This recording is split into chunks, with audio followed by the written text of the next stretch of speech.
We are burning a Stryper record because Stryper is the enemy. Yeah, of metal. But it's not working. This is like the Zionist conspiration against record. yeah. So what is Stryper all about? What is Stryper? Christian shit, which we don't like.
You just heard Storm of Satan's Fire from Niflheim's Niflheim record from 1995. This is the Requiem Metal Podcast.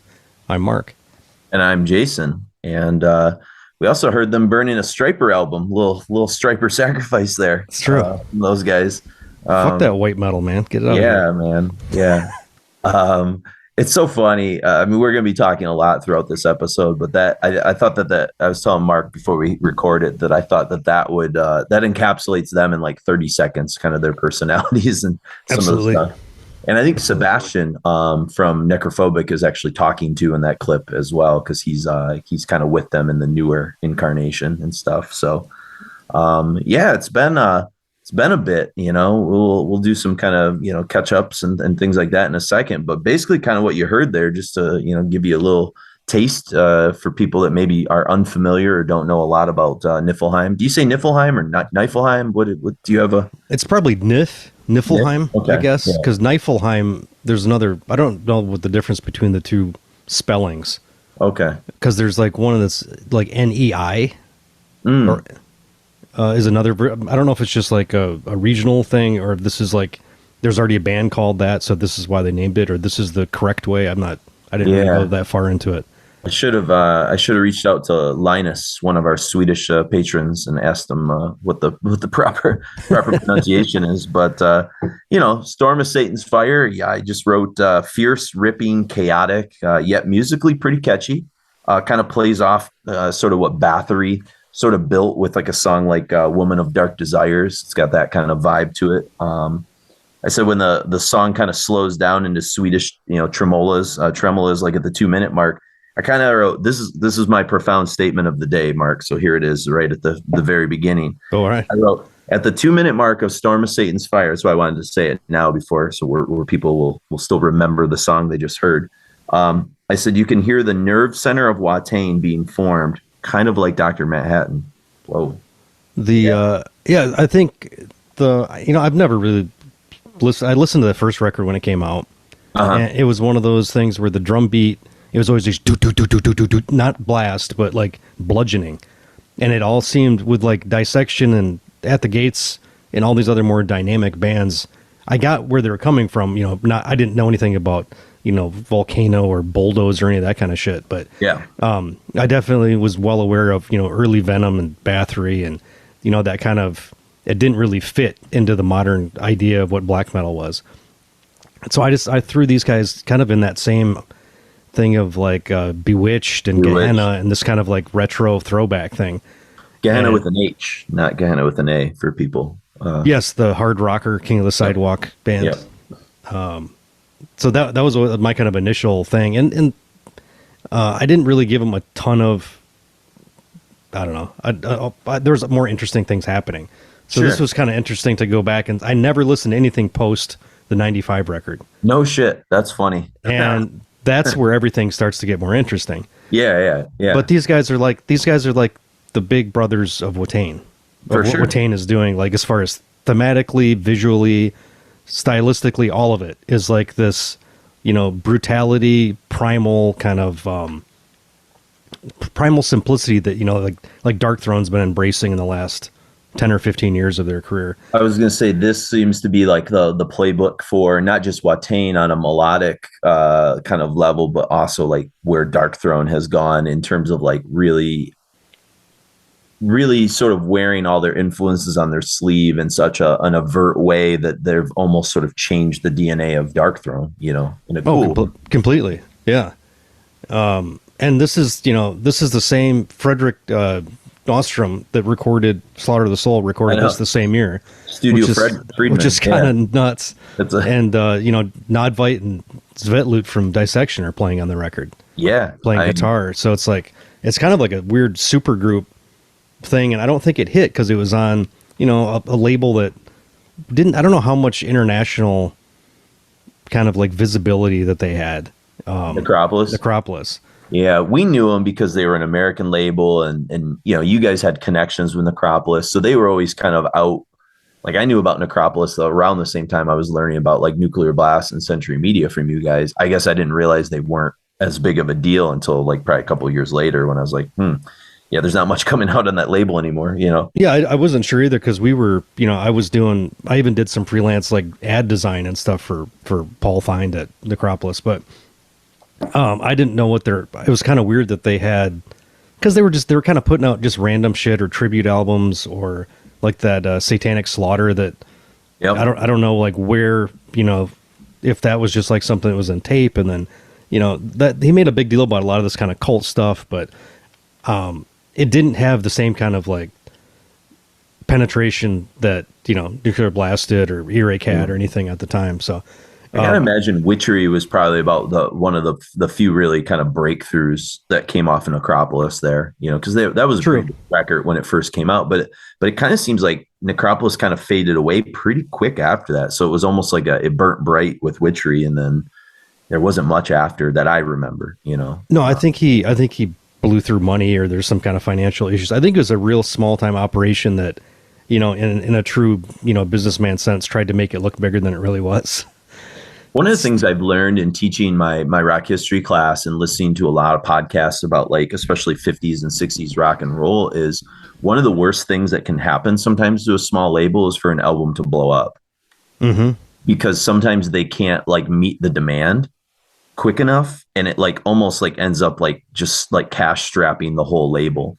Or what used to happen, I don't know what the business model was like in the 90s, but what used to happen is you had to meet all the demands of the record company, or not the record companies, but the record stores and distribution and stuff like that. But record stores had like 3 months to pay you back.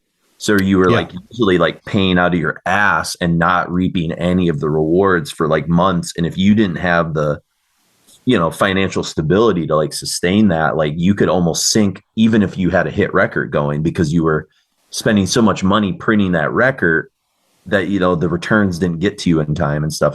It's kind of a wild system. I'm sure you kind of know if they were going direct with a label, it probably would have not been so bad, but they were probably dealing with, you know, Caroline or one of those distributors where they did have like that 3 to 4 month turnaround. Yeah. So and like, I don't know a whole lot of people that could, you know, weather credit. That kind of storm. Yeah. It's tough. It's tough. And if you do it all on credit, and then you've got to be paying interest rates on, you know, 4 months of, you know, you never catch, you know, like never really get ahead, I think. Sure. So, yep.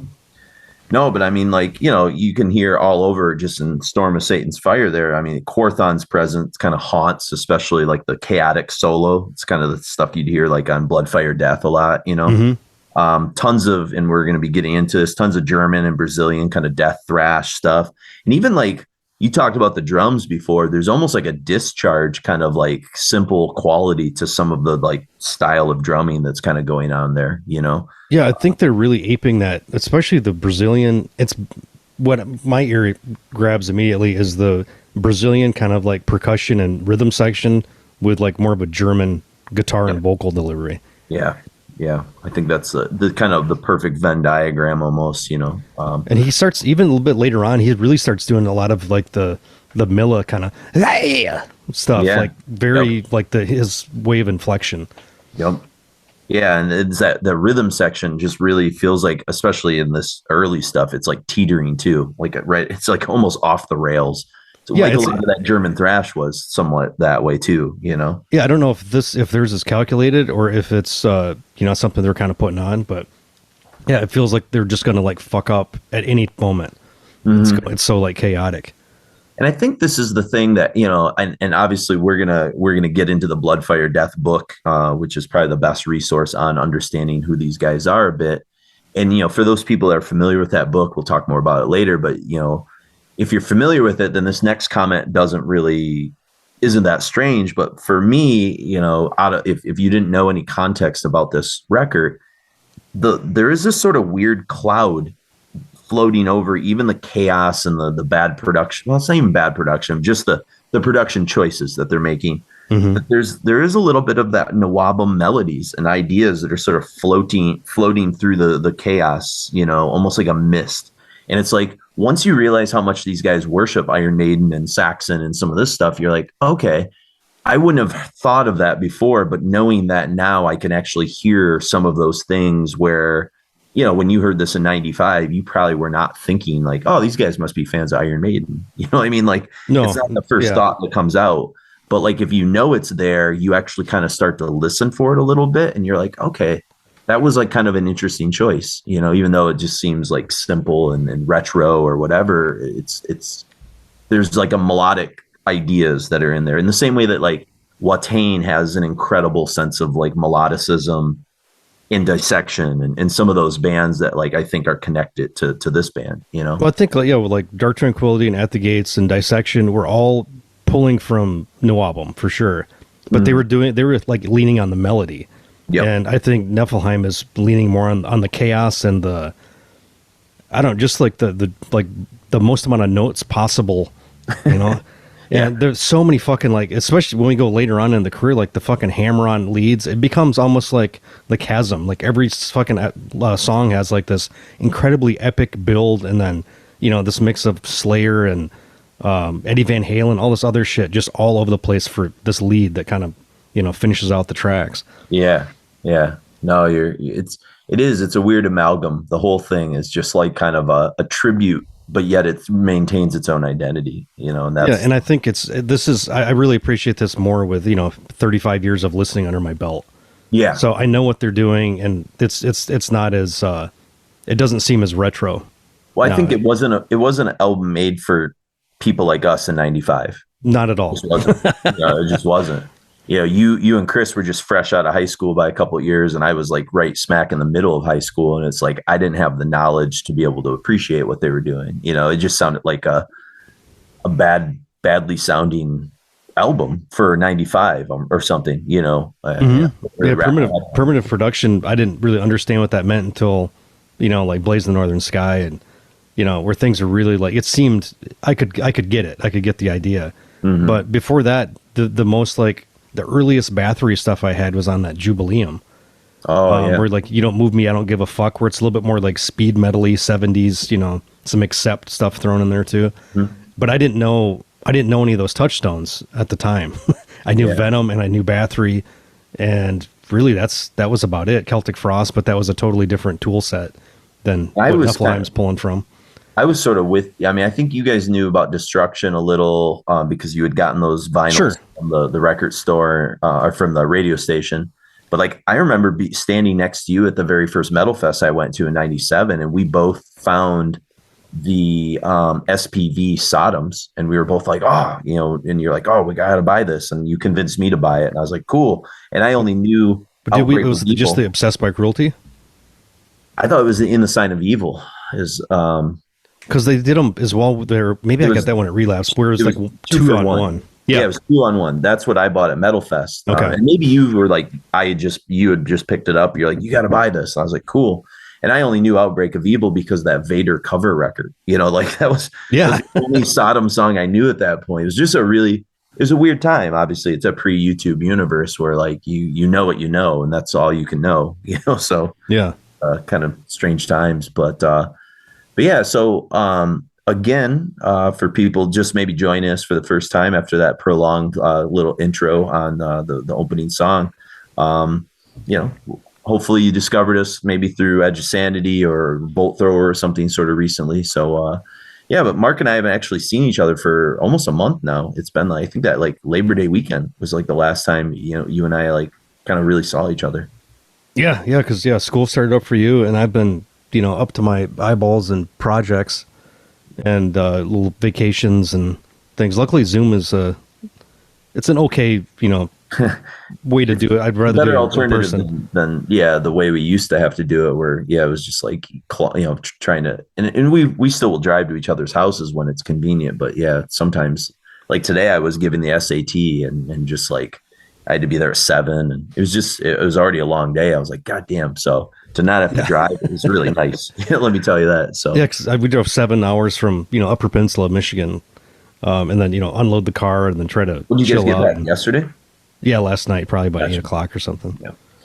Yeah. So no, and I was just telling Mark before, you know, school year's off to a good start, but just busy.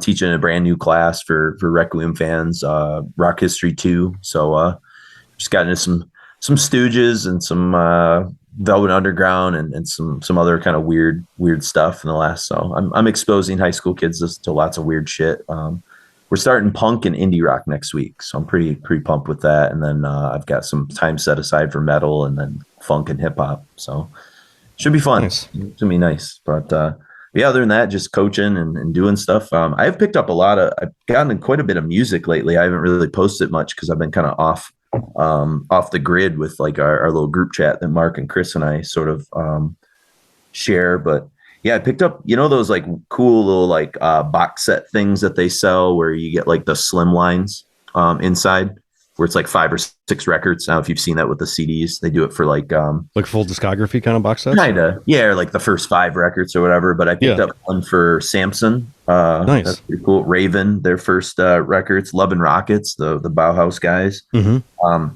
They just reissued those Thanatos records. I'm trying to think who put those out, but so I picked up those. Jeez, I used to have like, I don't know, 8 of those records. They're all great, but it's just like, when do you pull those out?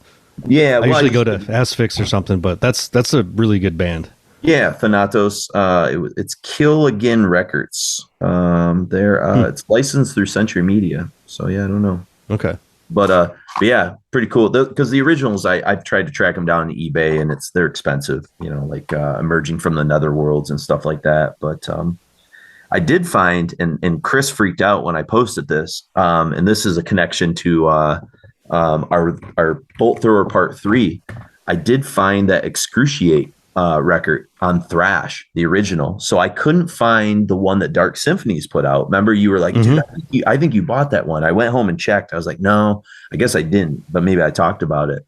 And so then I bid on this on eBay. And as far as I know, it's an original. And I've seen some originals, and I spent I think I won it for like $15. And the record is like 130. The CD's like 132. And that's not an original. That's like, for the record, it's like a 2019 version. Yeah, so this is from Thrash Records original in France. So that's pretty wild. And then Chris, I haven't told you this. Chris just mailed me. I think he told me about it. Did he tell you? Yeah. Yes. So I'm pretty pumped. So I finally got, Chris will talk about his white whale, and I don't know if you have a white whale, but for Chris, like the thing that always irked him is when he and I were actually living together. We had a guy that we're pretty sure this is the guy that stole it, but he used to kind of freelance write for Eclipse back in the day. But Chris's like war compilation back when that was a super fucking rare CD, I think that disappeared. And did his Saw You Drown EP get stolen too, or something like that? It was something like 2 like really obscure. Might have been, yeah. And so, that was always like Chris was pissed, and he had to like track those down and replace them. But for me, somehow I lost my original Enslaved Frost that had the frosted cover. And had the silkscreen logo on it. Yeah. And so, so Chris ended up tracking this down. I don't know if he got this from Getz, from Death Evocation. I know he's been kind of getting some pieces from him. So I'm not sure if those were, I think those might've been from someplace else. And then I got Maceration. Nice. Pretty awesome. And then do you remember that prog band Saga, or was that just something like Mike and Chris and I were into at the record store? Yeah, I remember hearing about it. I never had it. Okay. But I remember hearing about Chris was telling me about that recently in a phone call we had. And he was like, oh shit, I vaguely remember. I remember the name. I don't remember anything about it, but he's like, I think Honey might freak out about this. Yeah, so it's pretty awesome. So so I just got those in the mail yesterday. So anyway, so I've been picking up some pieces here and there. And Frost made it with no cracks. Yeah, whew, knock on wood. Frost, you got to just keep that thing in bubble wrap in the rack. I know. I'm never, never loan it out. Never loan. I don't really loan things out anymore because you don't really need to with Spotify. That's the nice thing about that. I used to YouTube. There's everything there that we I used to be a good guy, and like if I had a student that was like kind of into stuff, like I might lend them a few things. I mean, that's how like the Into the Combine guys got started. I brought them a bag of fucking metal CDs and was like, check this shit out, And so I'm happy to do that, but I also like if I don't have to, it's kind of nice to just like. And if these things are, $70 or $80 for a fucking CD. Yeah. And I don't think like when I lent it out in 2004, I'm not sure I knew how rare Frost was at that point. You know what I mean? I don't know if it even was rare. It probably was, but it wasn't. I mean, that version, but it still wasn't any, like in the last 5 years, the way prices have gone up for anything physical is insane. Yeah. So I'm not lending shit like that out anymore. So yeah, I definitely don't lend any records out ever. Yeah. But I finally got some, after, it's been about a year since we did the Solitude Turner show. Svart Records put out a couple. Just got reissued. Yeah, I got those. Those are absolutely beautiful. I'm hoping they can try to do those other the records that Roadrunner or Road Racer put out. Oh, yeah. So because those are just way too, Oh yeah, the first expensive. two. Yeah, the first two. Yep. yeah. These are like the Pavement albums. I Yep. can't read which ones. Like, do you remember what the titles It's were? the third and the fourth record. Through the age or through the Darkest something. Hour. Yes, thank you. And then it's a one-word title. Is their fourth one? Yeah, Boy, I can't. It's about I can't remember. Yeah, 8 it's feet like from me, a and I single can't. title. I can't It's got read some it. green on the cover. Yeah, I don't know, but yeah, that's awesome. I'm glad that you got to pick those up. I mean, it's tougher for you because you have to wait for stuff to be either reissued or find cheap originals, and that's not always like.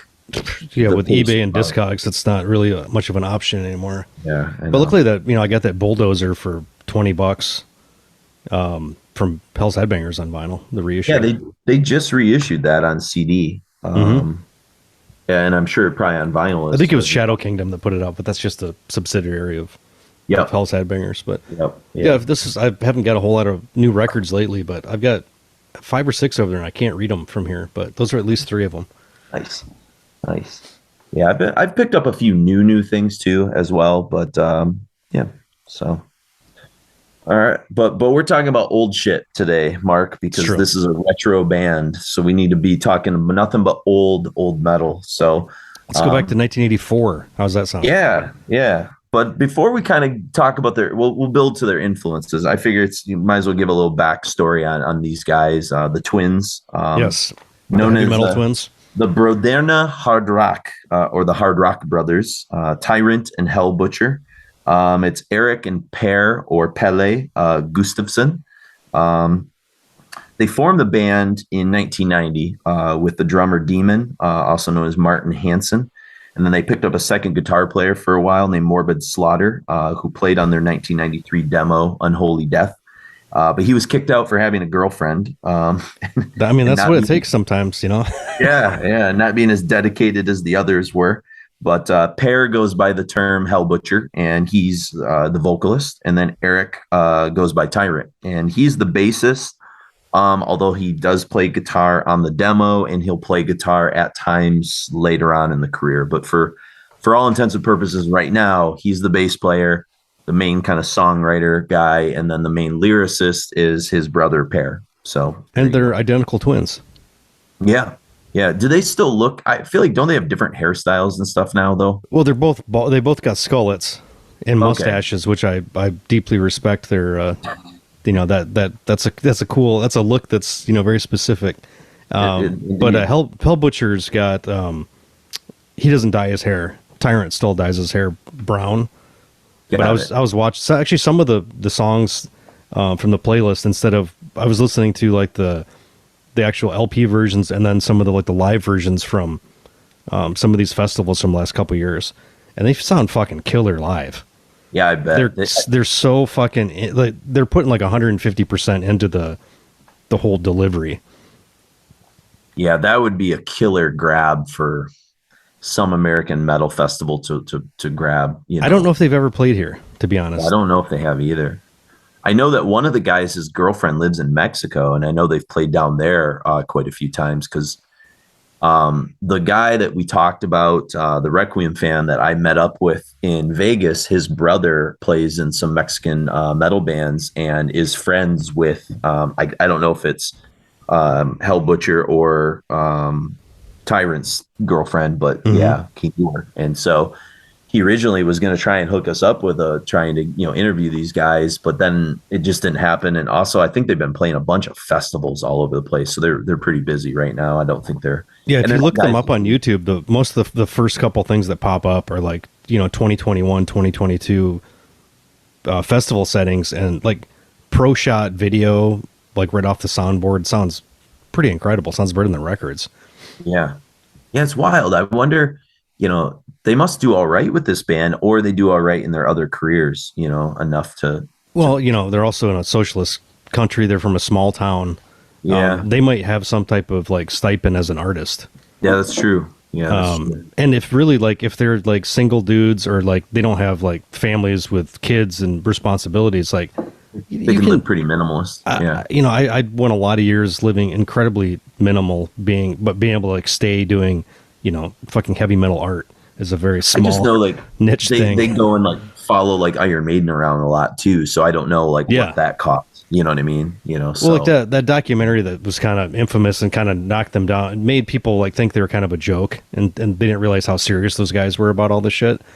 The documentary is following Maiden around during the Blaze Bayley era, where that was my first Maiden experience, was seeing Blaze in X Factor.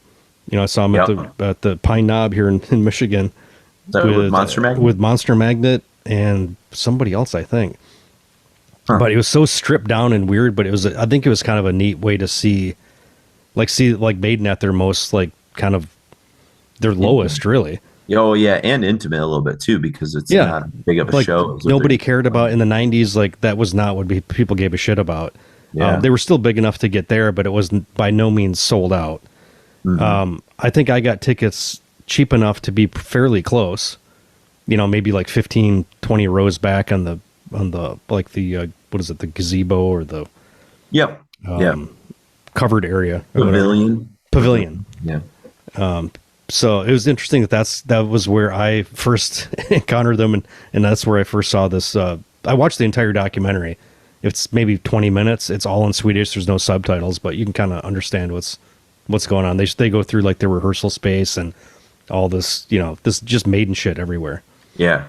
No, it's cool. I've seen like pictures of like the room with all the Maiden paraphernalia that he's got, you know, collectibles and stuff. So yeah, they have like this zealous dedication to Iron Maiden. They're the best band ever. No matter, even one of the interviews I was reading, somebody was asking about the new Maiden stuff, like the, you know, when Bruce came back with, what was the big one?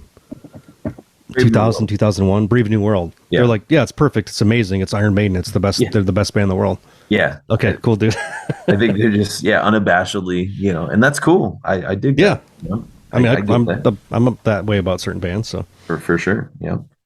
And so basically, you know, from the original demo, the Unholy Death demo, the thing that stands out the most when you see an image of that, for anybody that has seen that or seen screen caps of it, it's a cassette, and even bigger than the logo and bigger than like the album title, it just says "fuck you." And I think like that's kind of like who these guys kind of are at their heart. It's like that's the perfect metaphor for you know what they are and stuff. And they don't care what you think about what they're doing. They love what they do, and they, you know, this is their life. And I get it, you know. Yeah. I just have a little bit more of a sense of humor about and obviously they've got some type of sense of humor about themselves if they look the way they do. Yeah. But you know, it's all part of the kind of, you know, the presentation and the mystique, and you know, like Wu-Tang at first acted like they were, you know, these fucking children eating Satanists, and you know, and then you see Eric Danielson on some fucking Swedish prison show with Michael Ackerfeld, you know, being interviewed and, you know, like doing acting and stuff. So it's like, you know, you got to be insane to not have a little bit of sense of humor. But I like that they keep up this, you know, this kind of like, this is what we do, fuck you. The newer stuff is starting to lean a little bit less primitive, but it's still, I don't know, it kind of blows up in a brilliant way. I kind of equate them to sort of like wrestling. It's a little bit of kayfabe. It is, totally. That's kind of what a lot of that is, you know, performance art, kayfabe, you know, and back in the 80s, like the wrestlers had to like live the gimmick, you know, because it, you know, in the eyes of like people like us who were young, like we were still not fully convinced whether it was fake or not. Like it was still like kind of in question at times. You know, adults usually knew that, but well, my dad would always say, yeah, this is stupid, this is rigged, this isn't real sports. Yeah. I was like, exactly, but this is fun. I like this. Sports. I love it. And so like there's even all these crazy stories in old WWF where like, you know, the bad guys had to drive together and they had separate locker rooms and they could never go out to eat with like any of like the good guys, even if they were friends in real life. Like they had to just on the road constantly be in the gimmick. And the first time, I don't know if you've heard the story, the first time like kayfabe really got blown up in the news in a big way is Hacksaw Jim Duggan was a villain. All right. And obviously Iron Sheik was a quintessential bad guy, you know, heel. Yes, a heel, as you say. and they got pulled over in a car full of cocaine and arrested.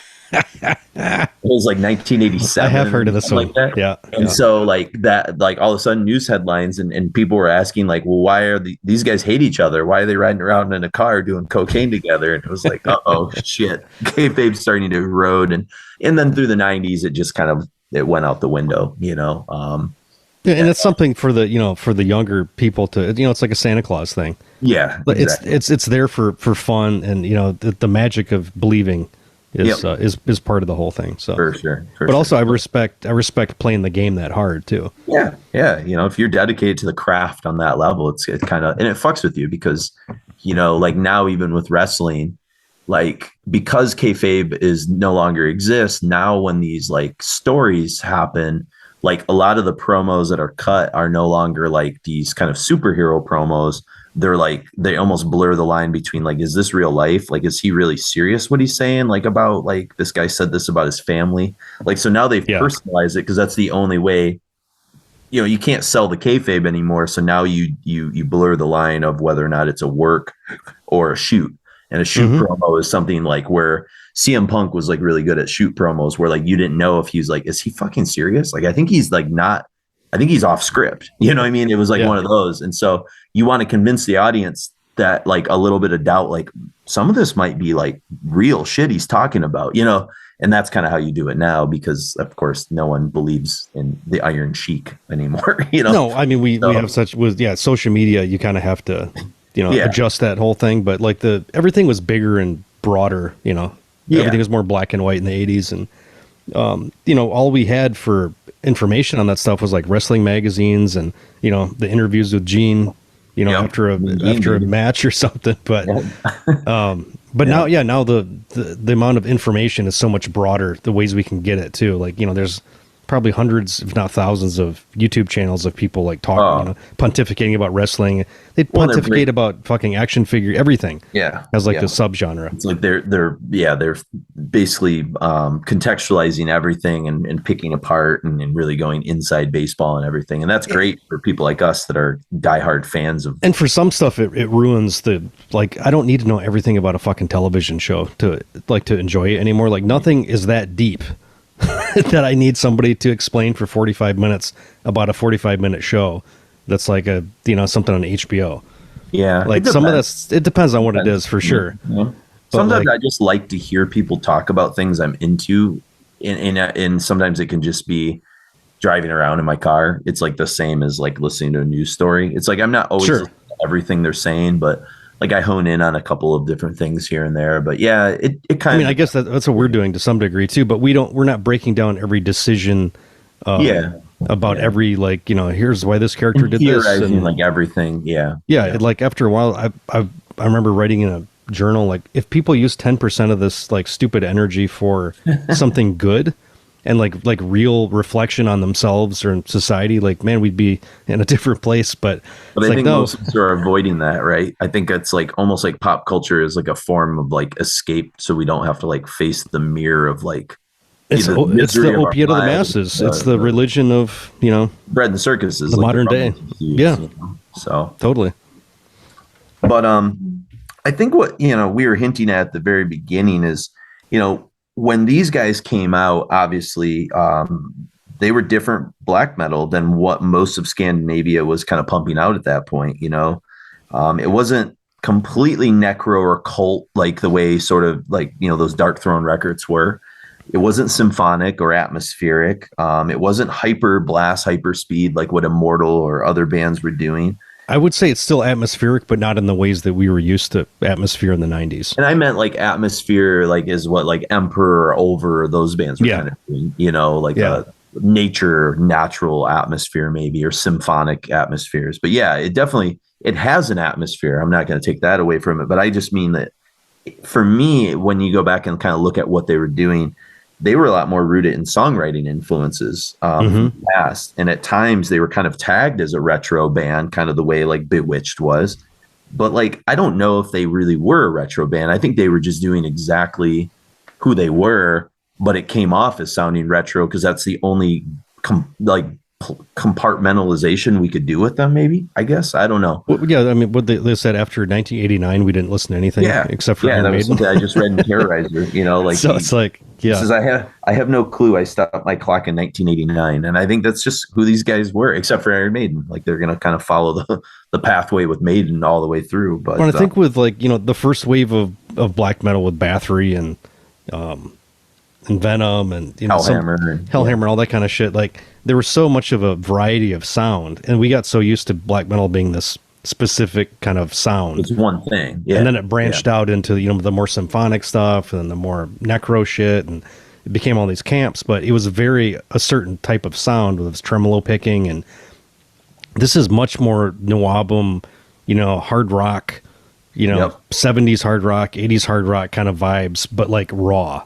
Like where they brought like their necro was the rawness of and the primitiveness of the playing and the drumming, and the guitars are almost abstract in what they're playing. Like everything is kind of held together. I think between like the vocals are very, especially as they go into their career, the songwriting is very pop. Yes. Very pop, and like that's the new album part of it, where like it's all like built around like the catchiness that like Diamond Head and Saxon and early Maiden were doing, but it's songs, songs it bled through all this chaos and noise and fuzz, and it's really a weird and some like really interesting like vocal lines, vocal patterns, like in the sense of pop as far as like the vocal is kind of front and center in a lot of it.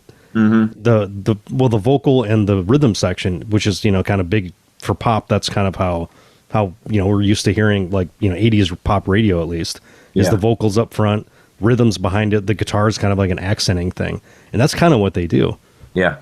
And I don't know, in metal there were lots of bands that obviously did that, but I think in hindsight that was probably what was so unique and special about like Sepultura.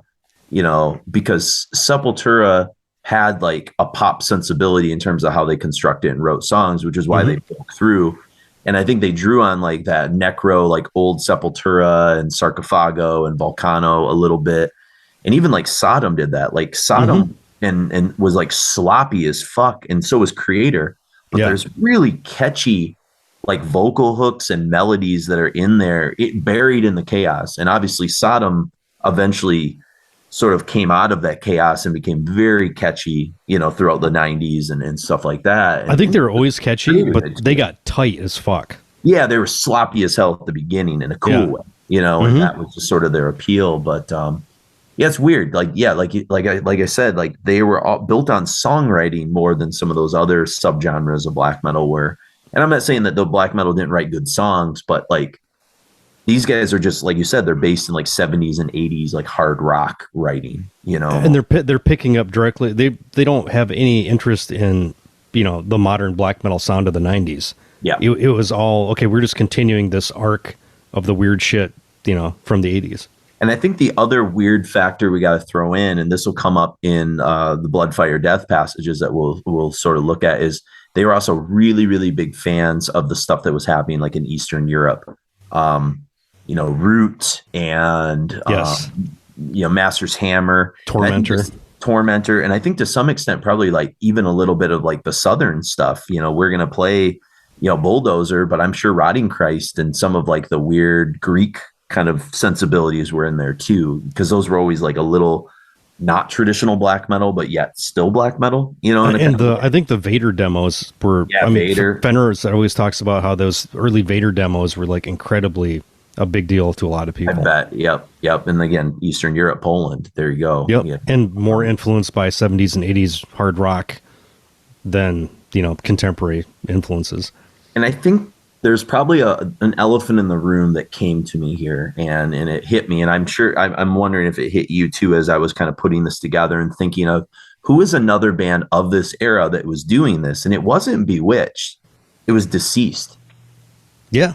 Deceased was always a band that was sold to me as a death metal band, but then they were never really quite death metal.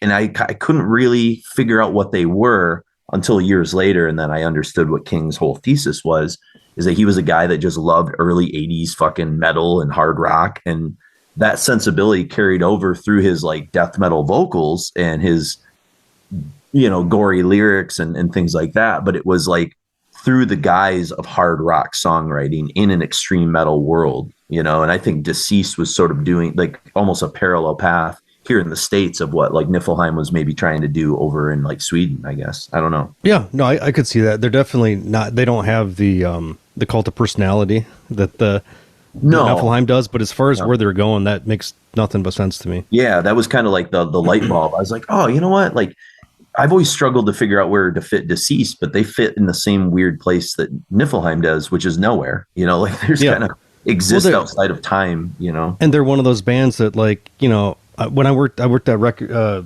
Relapse in '96, and King Fowley would just show up with this whole crew of, I don't even know who these fucking people are. Maybe it's like his son or something. Yeah, and girlfriend or wife. Like Tuesday afternoon at 2:00, they just roll in to the Relapse offices and hang out. But they were like these lifers. Yeah, like they love this stuff so fucking much that they didn't care. Like there was the number one thing in there. Like they basically kind of sculpted their life around being able to do this type of music. Yeah. Yeah. And that's his personality online, like when he posts and things like that. So yeah, it's pretty wild. And I think that's kind of how the brothers are a little bit. So totally. They're in their own world. So we've made reference to this book a little. So I figured this would be a good time to sort of introduce the book a little. Bloodfire Death was a book that Feral House put out. It was written by Ika Johansson and John Jefferson Kleinberg. And the chapter, it's the second chapter in the book, is called Fuck Off, speaking of their demo. Mm-hmm. And it's all about this band and kind of the unique devotion and fandom and stuff like that. And so, did you know it was translated by Ovar Sofstrom? Oh, was it? From Nirvana 2002. 2002. Oh, that's awesome. Yeah, he did the English translation then? Mm-hmm. Yeah. Oh, badass.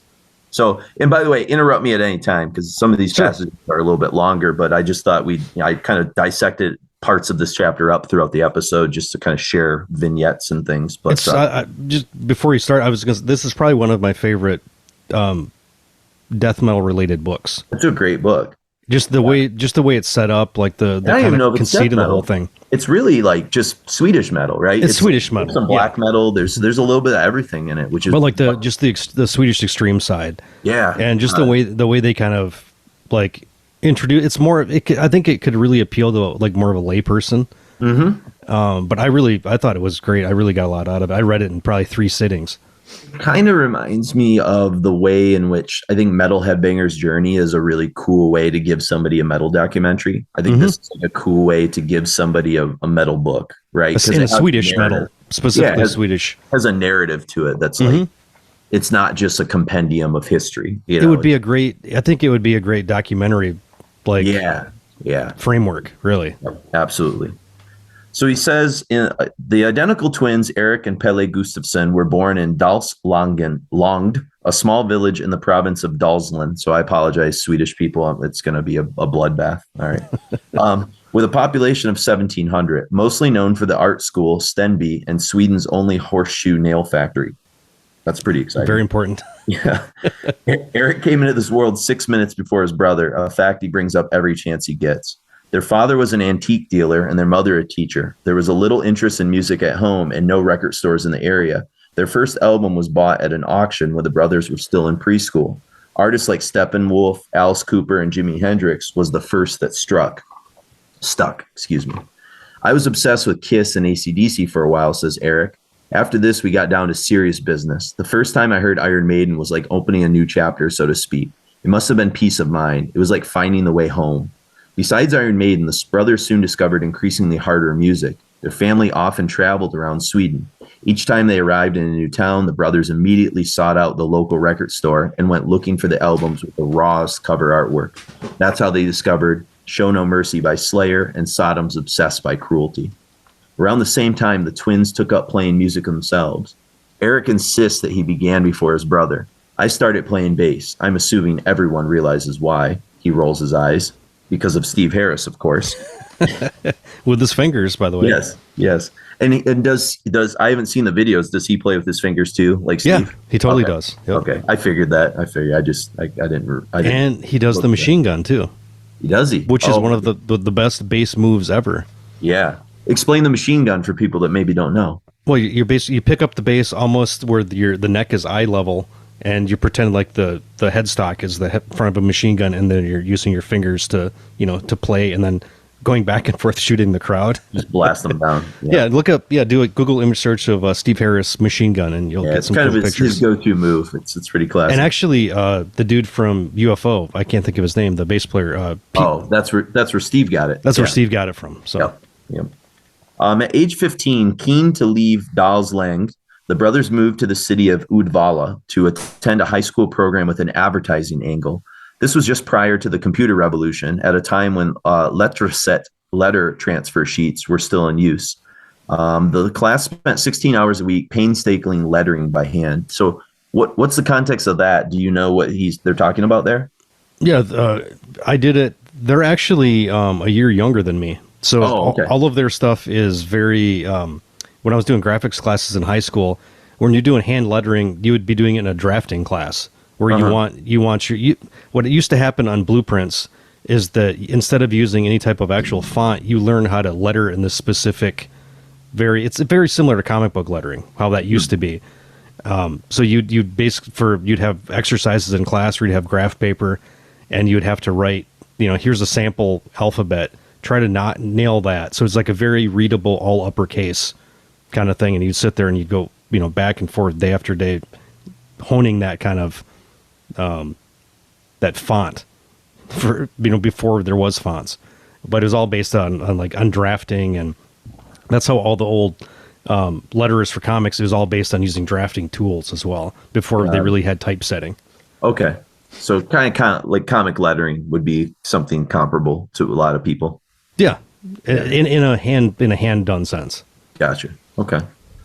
The brothers met other metalheads at school and started attending parties in nearby villages. They began getting a hold of fanzines and were soon in touch with metal fans all over Sweden. In 1990, their own band, Niflheim, was founded and initially consisted of Eric and Pele, as well as a guitarist calling himself Demon. In Norse mythology, Niflheim is the dark and unpleasant kingdom of winter. The name literally means mist home. The twins decided on the name with the help of a classmate after all previous suggestions turned out to have been taken already. Quote, "We were heavily inspired by Treblinka, who had just released an EP, and I wanted something that sounded disturbing. Niflheim had a cool ring to it. We were really quite far ahead of all the other bands using Old Norse names. I'm proud of this. We were pretty pissed off when later about 1 billion new bands with similar names showed up," says Eric. Treblinka's Severe Abominations was one of the first Swedish black death metal releases on vinyl. Most people in the underground scene got hold of it through trading. Not the twins, however. I found it at a countryside auction around the time it was released. It was in a vinyl box among a bunch of tractor tires. It was completely random. Jesus. I had no idea what it was. I bought it because it looked heavy and cool. Fate had intervened many times. Inspired by Treblinka and Morbid, another Stockholm band, Eric sketched out the Niflheim logo with the same type of bat shape and pointy letters. In their rehearsal place, the brothers built a makeshift studio and dubbed it Moondark, a nod to Sunlight Studio. That's pretty cool. Moondark. In Stockholm, the primary death metal recording facility in Sweden at the time. The brothers considered the music recorded at Sunlight, Entombed and Dismember, for example, much too soft for their tastes. Yeah, shots fired. Although Sunlight was by no means an exclusive studio, Moondark was even less fancy than its Stockholm counterpart. Instead of spending money on microphone stands, the brothers rigged up mics on tree branches, tiny kitchen chairs. Since the portable studio only had 4 channels, Demon welded together the connections of 3 microphones in an eyeglass case with 1 outbound cord. Niflheim started recording demos. This sounds like the shit we were doing at Grindcore Coon's farm, with hockey shit, where we would weld goals together with metal cages. It was some real Mad Max stuff. This is the best shit when you're trying to, you've got all this energy as a kid and you don't have any fucking money. No, but you figure out through desperation how to do stuff, and that's some of the best stuff ever. I think. Beautiful. Yeah, this gets back to the conversation we keep bringing up about boredom, right? This aimless boredom, to innovate. We've got this old junky shit sitting in the garage. Can we tear it apart and use the wires for something? Yeah. And yeah, From the very beginning, the brothers made rules for the band. For example, to always wear spikes and corpse paint, to never make slow songs or sing about inane things, meaning anything that isn't satanic. Back home in Dalsland, they started socializing with Leonard Phantom Larson, one of the few metalheads they were aware of and had access to. He was the editor of 2 publications called Heavy Metal Massacre and Backstage, and a contributor to the influential Norwegian metal magazine Slayer. Larson remembers being shocked when he read a review of Niflheim's first demo in a magazine called Metal Zone. It said they were also from Dalsland, and I just couldn't believe it. Soon they were at my place borrowing records. The 2 of them are quite amusing together. They do have a tendency to embellish, so to speak. Leonard supplied the brothers with records and demos, and most significantly, recommendations for other bands. He had Vulcano from Brazil, among other stuff, Pele reminisces. We'd heard of them, but he owned the actual albums. This was before eBay, so it required a bit more than pressing a button. You had to know your stuff. It's quite funny how many people from that insignificant little village have contributed so much to the metal world. It's kind of like Mount Pleasant for us, right? Like, totally. I think it's the people that have the least amount of options. Yeah, you just Chris, try harder. How the fuck did we all come from one town? Like, it's still I don't know. And we weren't the only ones. There was all other creative people that kind of came out of that environment. Mm-hmm, totally. Yeah, it's just weird. So, a little bit after graduating from high school, the brothers began working in a Volvo factory. Eric produced the strap with which one would pull out the backseat armrest. Pele spent his days making headrests in a noisy room with no windows.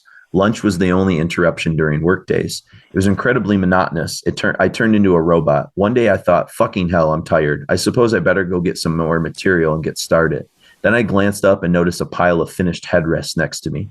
I had been there for 3 hours assembling headrests without even noticing. That's when I thought, enough of this. I quit, which I did then. Before leaving, he drew Iron Maiden's Monster Eddie on the foam rubber in one of the headrests. Somewhere in Sweden, there's a Volvo with this secret piece of art under the cloth. Eric also resigned. Now unemployed, the 2 moved into Tanum, a small coastal town known for its many Bronze Age rock carvings. There were lots of really entertaining metalheads living there back then, Pele recalls. Para and Satanized was one of them. No celebrities or anything, just really cool people. Greaser metal dudes. I far prefer that above these plastic metalheads whose primary interest in music is prancing around in the right outfit. In Tanum, Moonshine and Saxon was the name of the game. I like that, and hot rod cars. It's an excellent style. These guys, oh my gosh. They're like hillbillies. Yeah, they are. They're kind of the equivalent. This is like where we grew up in a relatively rural area. Sure. Mount Pleasant's outside like the university, there wasn't really a much of a pulse. Yeah. And I grew up about 5 miles out of town where it was farms and shit around my parents' house. So I could get it if you were whatever weirdo random kids you could find that were into what you're into. Yeah. You just gotta go with it. One of your neighbors who I ran cross country with, like Craig Johnson, they were building potato cannons and like luges, and like they were just like always building weird shit out of boredom. Yeah, we were doing sky hooks and like taking lawnmowers and making them into go-karts and all kinds of dangerous shit. Yeah, blowing stuff up. Yep. You don't really have the room to do that like in the cities usually. So no, or you can get the authorities might get on you a little quicker. For sure. Yeah, you can like get lost in the country a little bit, Yeah, you got some anonymity. And then one last little part here. When many of the metalheads from the area relocated to Gothenburg, so did the brothers. They got an apartment in the suburbs together and started hanging out with the members of At the Gates, Dissection, Swordmaster, and other local bands. They also recorded their first album, which we'll get into in a little bit. It was still the early 90s, and Scandinavian black metal had hit the underground music scene full force. Some of the people in their social circles began experimenting with Satanism. Despite the brothers' unswerving allegiance to the essence of black metal, they've never been outspoken Satanists. Eric says, I have some kind of attraction to the dark side. It's the same with metal itself. I can't put it into words. It's something I feel. But if you're going to get involved with that stuff, you have to control it very carefully. So that was I thought a nice little intro to these guys and kind of where they came from and the environment and stuff like that. But so since Niflheim has such kind of a short discography, before we kind of blast into all that, I thought it'd be fun to sort of look at where they're coming from with their sound and some of these influences and things like that in a couple of sets of music here. So this first set, I kind of went in just chronological order, I guess, is kind of how I think I assembled it. Yeah, going back to 84. Yeah.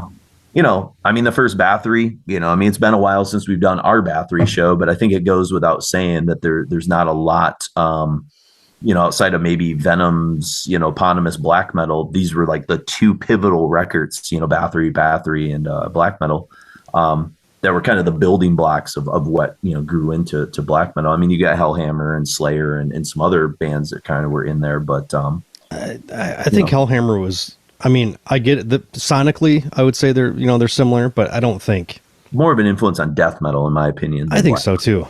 Yeah, for sure. But as far as like atmosphere and the thing, like the term black metal wasn't really a thing except, until, the Venom, threw the title out there, but we're like, I don't think anybody even like thought like, what the fuck does that even mean? I've seen some old like reviews where people referred to Slayer's early stuff like Hell Awaits and Show No Mercy as black metal. And it's like, it's weird. I don't know.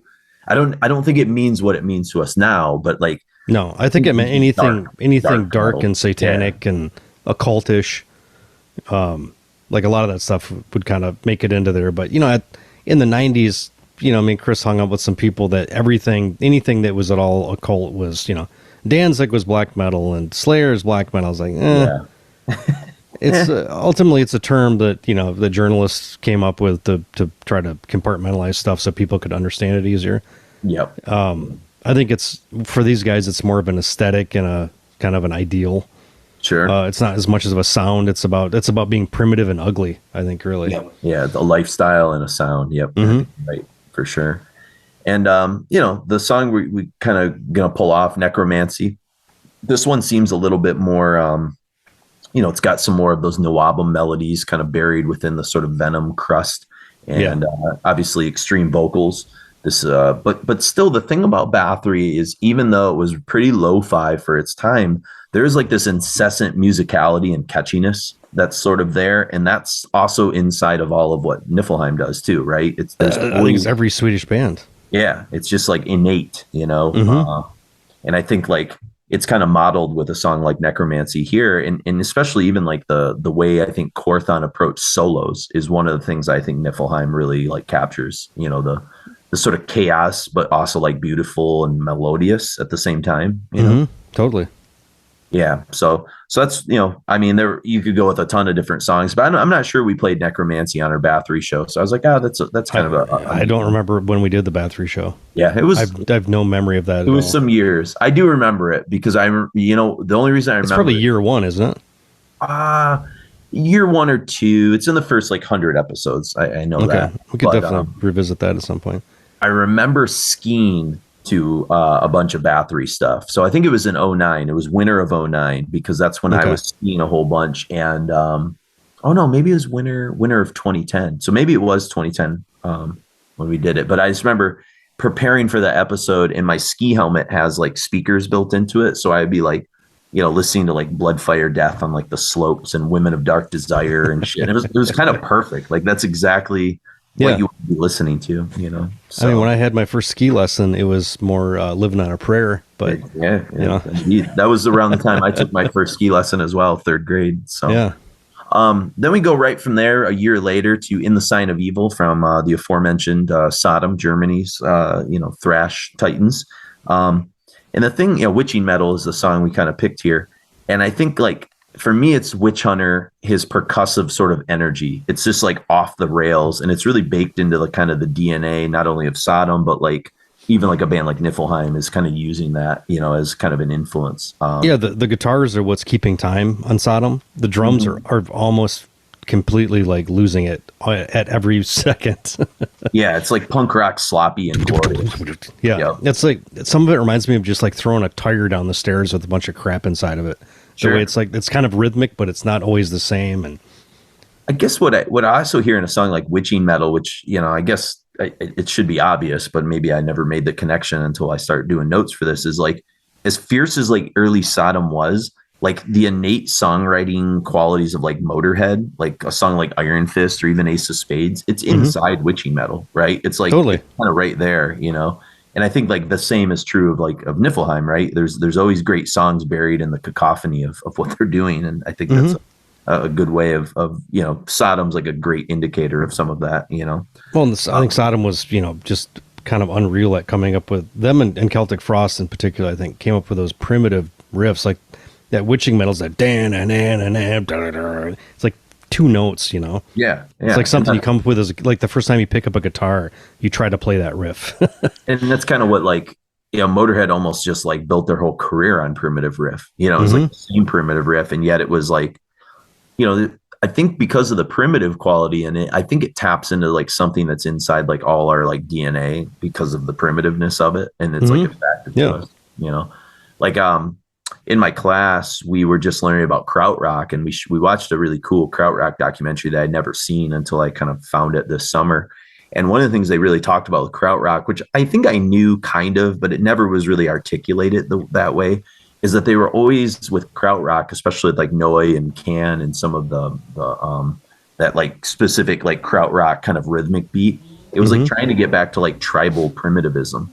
And it was like trying to get back to the beginning of music, and then like that shared quality of like, hand drumming and like drum circles and stuff. And I was like, okay, that makes sense. And it was pretty cool, because, you hear that like in like Neurosis, for example, when they, some of that kind of that primal, like, going back to the beginnings of like mankind almost kind of sounds and stuff. And yeah, so I think there's just something in our DNA that attracts us to that, even if it scares us at first, because it's weird, but it's like addictive. Right. And I think like Motorhead and some of those bands, even like early Frost, right, they go right to that primitive, like that nexus of where like music began almost, like, I think even like the pop stuff it's primitive, but it's polished.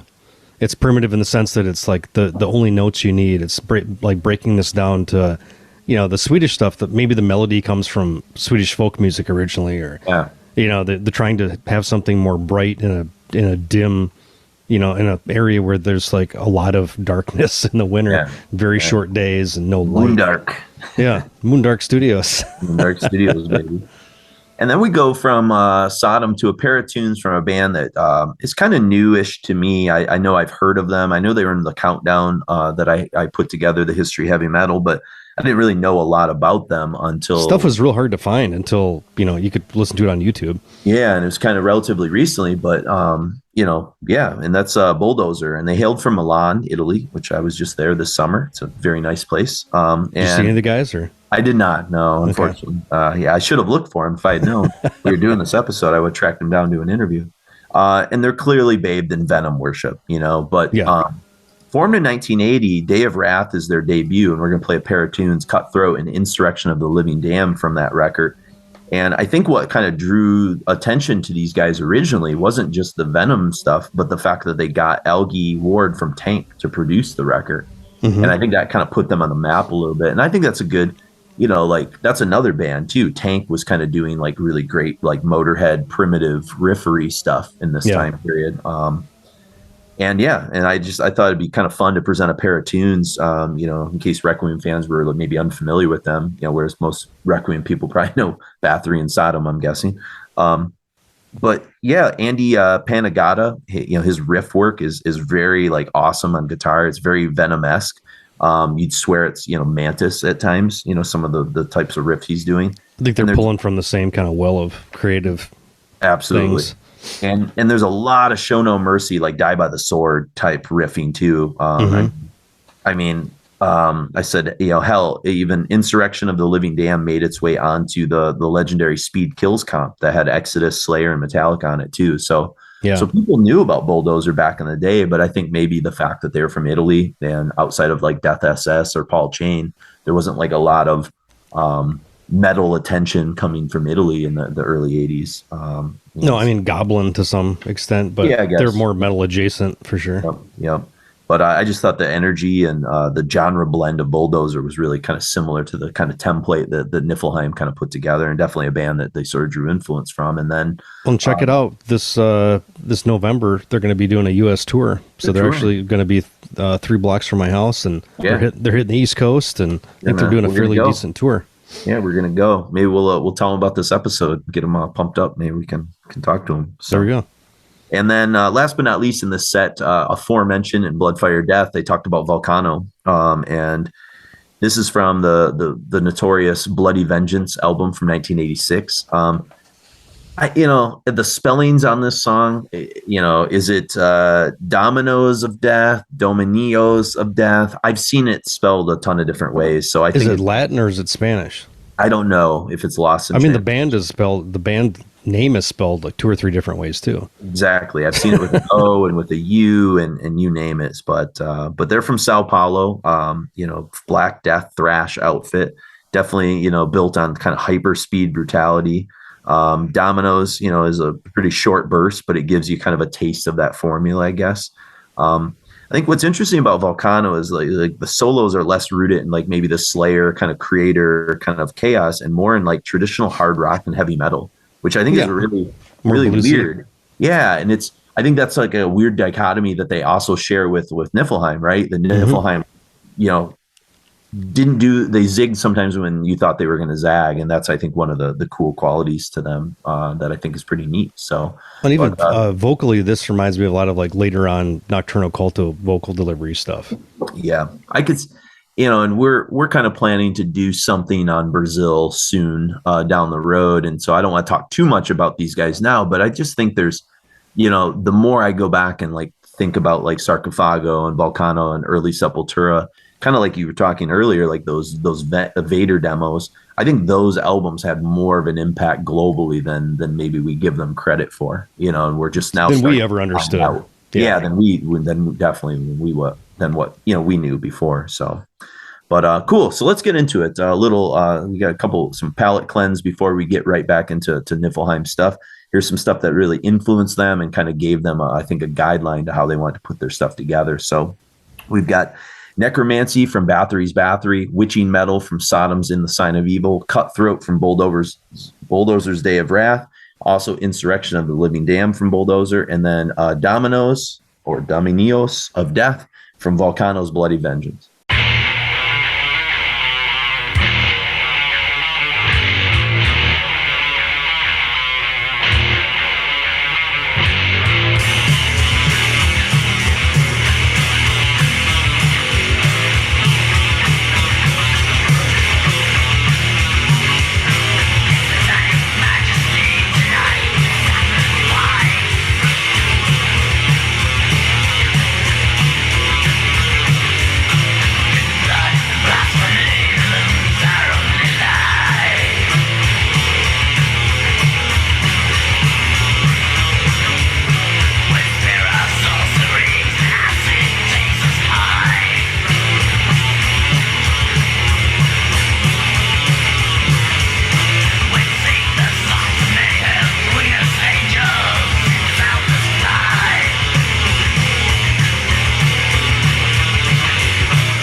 tainted.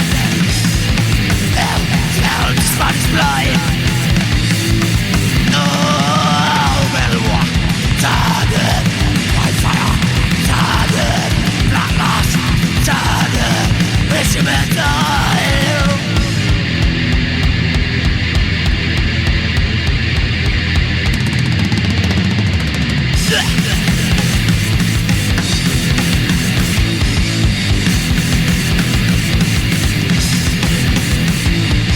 Right, right.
Dominoes of Death from Vulcano, Insurrection of the Living Den for Bulldozer, Cutthroat from Bulldozer, Witching Metal from Sodom, and we kick things off with Necromancy from Bathory.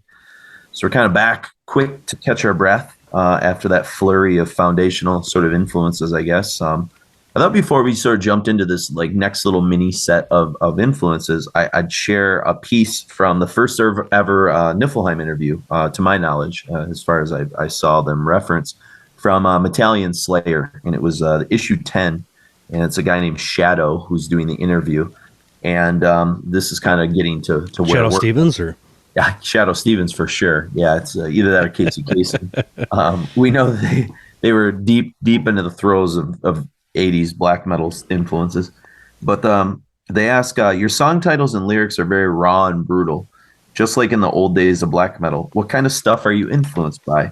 What songs will be on the album? And Tyrant says, some of the titles that are going to appear in the first album is Sodomizer, Unholy Death, Satanic Sacrifice, just to mention a few. We are influenced by metal music only! ! That's the only thing that we listen to. We like Iron Maiden, Sodom, Creator, Mayhem, Abruptum, Sarcofago, Venom, and everything that is just hard, fast, and evil. And Hellbutcher adds, we will never use a synthesizer or a keyboard. Underlies never, you know.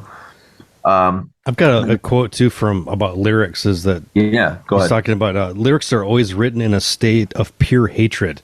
It's typically and typically he's envisioning the end of creation when he's writing his lyrics. So, oh my god, very teenage angst. They're very on point. And the interview kind of goes on a little bit. He goes, "What about live shows? Will you ever play live?" And Tyrant says, "Yeah, we'll play live sometime, but right now we have trouble with the lineup." And Hellbutcher says, "We kicked out our guitarist 8 months ago because he couldn't play, and besides, he got himself a girlfriend. Then we tried out a new guitarist, but he just came to rehearse one time in 3 months, and he's out of the band too. If we ever play live, it will be extreme!" Three exclamation marks. I wonder, do you know if they ever played with Nodvite on guitar? It's a great question. Not that I found, but I'm not also saying I can neither confirm nor deny, you know, so. Yeah, I don't think they played much until like more recently, I think. Yeah, I think you're right, when they got more of a secure lineup, because it was mainly just a 2 or 3 piece for most of that, with just guest guitar players and stuff. The author said, Shadow goes, "What do you think of fellow Swedish outfit Throne of Ahaz? They named their debut album Niflheim." And Tyrant says, "Our album would be called Throne of Ahaz and be 1,000 times better than their stinking crap album for posers." Then they Solidarity sucks rectum. We like nothing. Yeah, and then he did a arg afterwards, which is pretty funny. Shadow says, "You must have noticed recent years black metal explosion, even though you live far away from any normal civilization. What do you think of it? It's really incredible how people can change fast from normal wimps to total black metal maniacs, but most of them will most likely change style when a new trend appears." Tyrant says, "I hate new black metal. Wimps. For example, one should wear studded leather and spikes on photo sessions. One should wear it all the time in private as well." And then Shadow says, "But there must be some new good bands, right?" Tyrant says, "That depends on what you call new.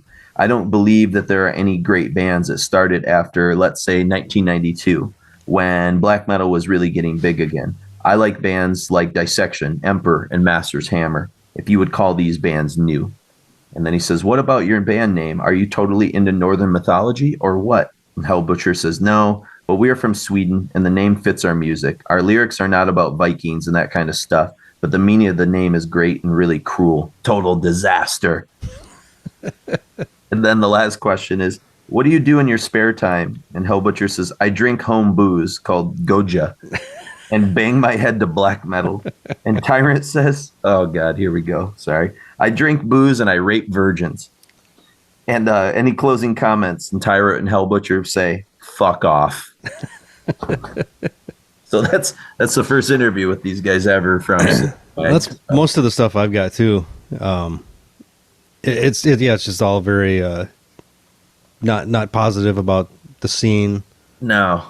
You get a sense of their sense of humor too, I think. I mean, I think they're winking a little too. I think so. I mean, they're just they're playing the part. It's the kayfabe effect. That's you know, there's one of the quotes I have from Hell Butcher that I think I mentioned this before we started recording, but there are bands that claim to play black metal all the while listening to Kent.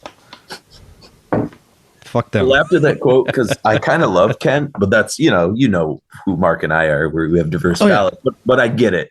Kent is not their poppy, catchy, Swedish stuff. So, but man, that's a great quote. I'm just glad they invoked Kent.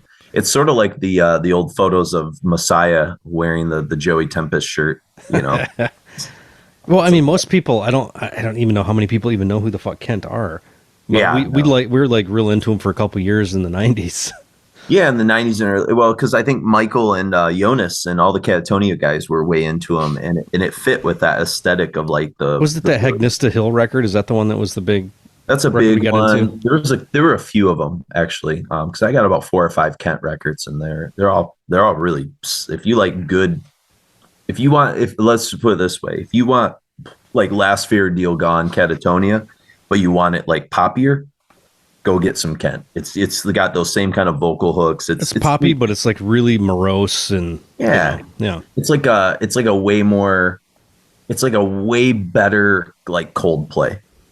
100 times better. Yeah, Coldplay. But like it's what Coldplay's trying to do. And here's the thing, like Coldplay gets slagged on, but like the second Coldplay is actually a pretty good record. The Rush of Blood to the Head. I'll say all of them are better than say like a Maroon 5 record. Well, sure, yeah. I mean that guy's a dude, but yeah, it's sort of like Dave Matthews, perhaps returns and stuff. Yeah.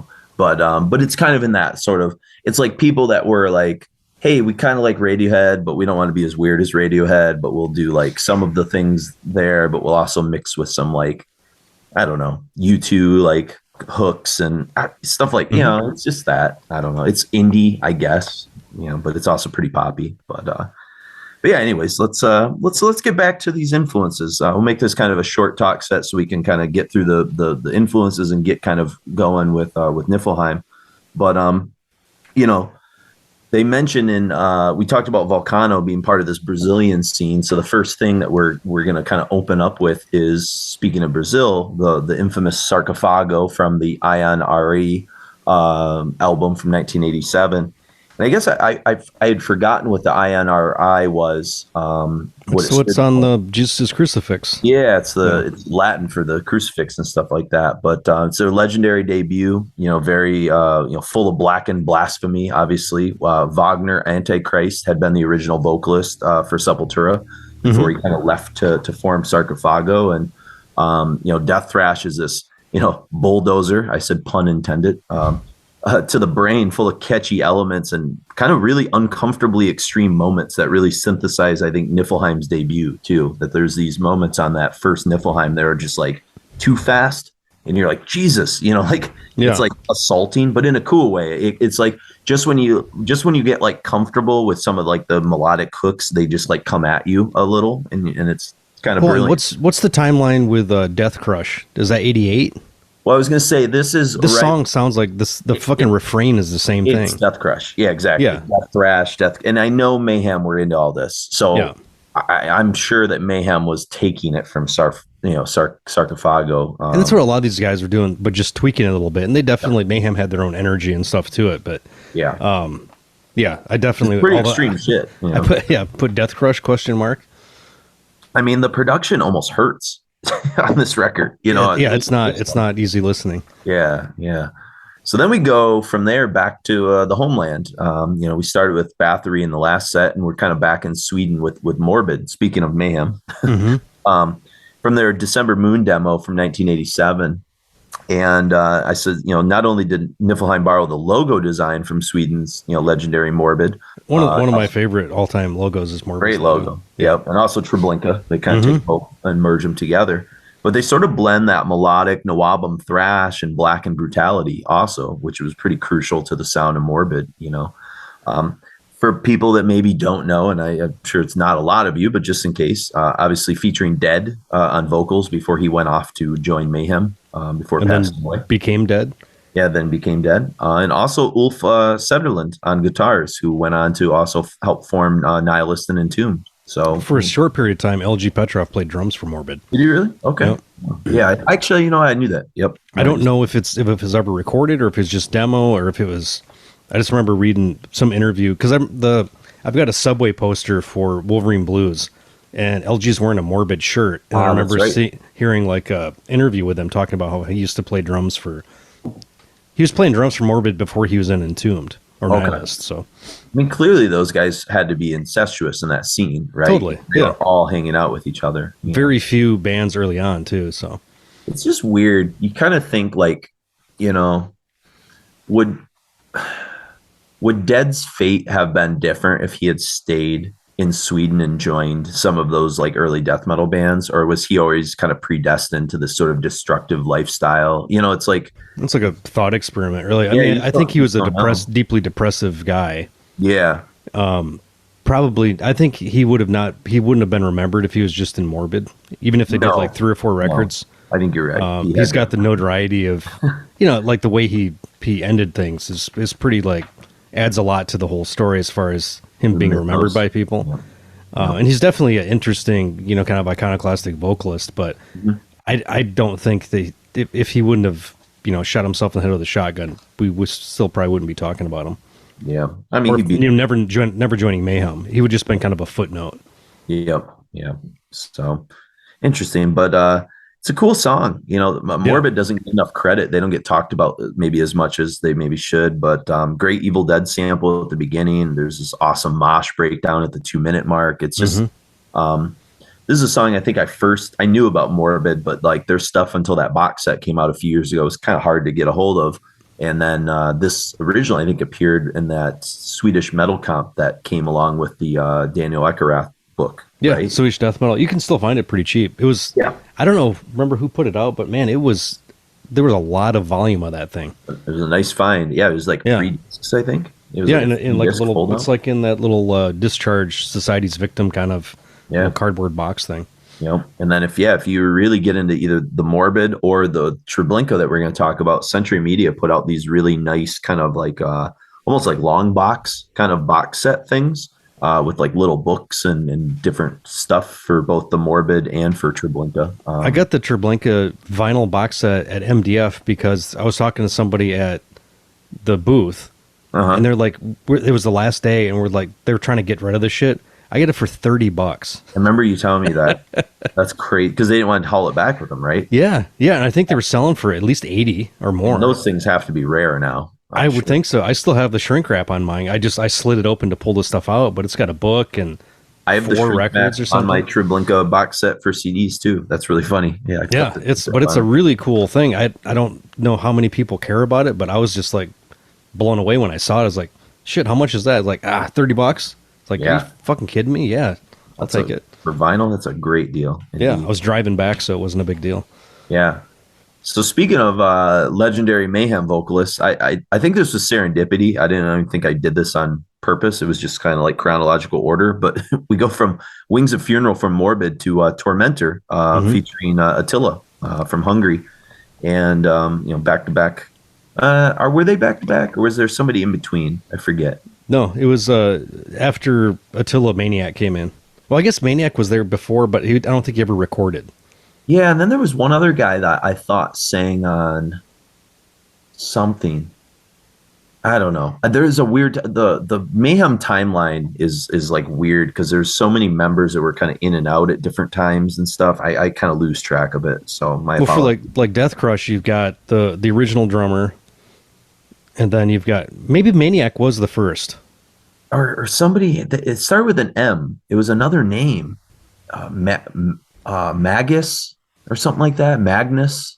I can't remember. I'll have to look it up. It's going to drive me crazy. But yeah, I can't remember who was on Death Crush. I'm going to look it up right now. Are you okay? Yeah. So while you're looking it up, basically, Tormentor was hailing from Hungary. We kind of talked about how that Eastern European kind of 80s black metal stuff was weird, mysterious, and definitely influenced what Niflheim was kind of into. Messiah. See, I knew it was another It's M. not Messiah Marcone. no, it's Messiah. But the Messiah does tracks on Death Crush, does 4, 7, and 8, and then Maniac does the remainder. There you go. But then Euronymous, Maniac, Necrobutcher, Mannheim was the other drummer that's in that some of those documentaries. Mannheim, yeah, something. Okay. Lots of M names in here. I know, wild. But you know, the sort of off kilter pagan stylings. That's what I would kind of call this. There's definitely there's always seems to be this ritualistic pagan sound in Eastern European black metal that just kind of that lo-fi. I think it almost has. It's almost akin to Italy. How weird some of the Italian stuff was, and the Greek stuff, right? It's all those kind of off the beaten path kind of stuff. But I think that held a lot of appeal to the brothers, and definitely the second half of this song with that kind of perverted Nawabum guitar stylings is a case in point of something that definitely would have influenced Niflheim's approach. And still, the catchy choruses of Tormentor, I think, are really easily seen in a lot of the Niflheim material. I kind of forget how listenable Anno Domini is, because I always associate Tillo's vocals with like being so visceral that I just kind of oh man, I think Tormentor is kind of like an album I don't really want to play because you got to be in the right mood for it. But then in listening to Tormentor, the song we're going to hear, I was like, man, this is way catchier than I remember it being. I don't know. Yeah, I mean, I think that it had a lot of build up around it, because this thing came out on Seamoth's very short-lived label. Yeah. And I think the one that you gave me back to rip was my original that I sold you. It was. I mean, it's a pretty pricey piece at this point. Yeah. It might have been reissued or something, but yeah, it's way more, because I was always surprised when I got it how listenable the record was. Sure. Yeah, for those of you that haven't ever really gone back and checked out the legendary Tormentor, it's worth some spins. I think you'll be pleasantly surprised by this song for people that are unfamiliar with this. Or I don't think his vocals are as kind of crazy as they became in Mayhem with all the just more weird and the stuff summoning he did with Sun-O, and things like that too. So yeah, it's definitely a lot more listenable. Yep, indeed. Then we got Treblinka. We've been talking about them a little bit, and this is another 1989 legend, fellow Swedish countryman who would Tiamat go on to become Tiamat. Yeah, if you're dropping the unfortunately in hindsight, kind of the edgelord kind of shocking name that they sort of picked. Concentration camp name. Yeah. Yes. But as the sort of Bloodfire Death passage that we just read suggested, this was a big crucial album for the Swedish second wave black metal bands. And it's really kind of toes the line between a lot of genres, I would say, kind of as does Niflheim, right? It's got the tremolo minor chord movement at the 230 mark of the song Severe Abomination that we're going to hear. And that connects back to Satan's Fire, Storm of Satan's Fire, that we kind of opened the whole, thing off. And of course, get your shots ready, people. Because the foundation for Catatonia's kind of Brave Murder Day Sound of Decay sound is kind of in a tune like Severe Abomination as well. So there's that repetitiveness, this necro recording. Yeah, and that minor key kind of thing that Brave Murder Day did so well. Absolutely. And something I think that early Tiamat and Treblinka and a handful of other bands have they focused more on the atmosphere and being really eerie and not on heavy distortion on the guitars. Yeah, they weren't doing the Stockholm thing necessarily. The HM2 and kind of whispery vocals, and I don't know. The whole thing is just, I think, after with years of this kind of extreme metal listening under your belt, it's much more rewarding to listen to this now than it was when it first. If we would have got a dubbed copy of this before we heard a lot of really kind of concise stuff, I don't know if it would have hit as much, but now I really would have wanted something to sound much better recording at that stage. Yeah. Now it's like a lost gem that you can kind of unearth and kind of unpack and listen to. Yeah. I think too, what's kind of we played Treblinka when we did the Tiamat episode with Chris way back. I think when you were living in Ann Arbor. That was year one. Yeah. It's when we did that marathon session of Opeth episodes, Bride episodes, and Tiamat, I think all in one day, which is the episodes were only, even with music, were an hour and a half. Yeah. So paltry hour and a half. We would sit around a room, I remember, and we'd be like, oh, let's make the playlist up here, and then we'd listen to the songs, or we'd just go off memory. We didn't really write a lot of notes. It was it was just a hobby. It was more casual. Yep, for sure. Yeah, we weren't doing like 5-6 hour episodes I didn't twice a month. Notes. Yeah, we were. Yeah, exactly. I have 9 pages of notes for Niflheim. I have 7. I know. I was like, how the fuck did I come up with 7 pages for a band that's put out 4 records in like 30 years? It's kind of wild.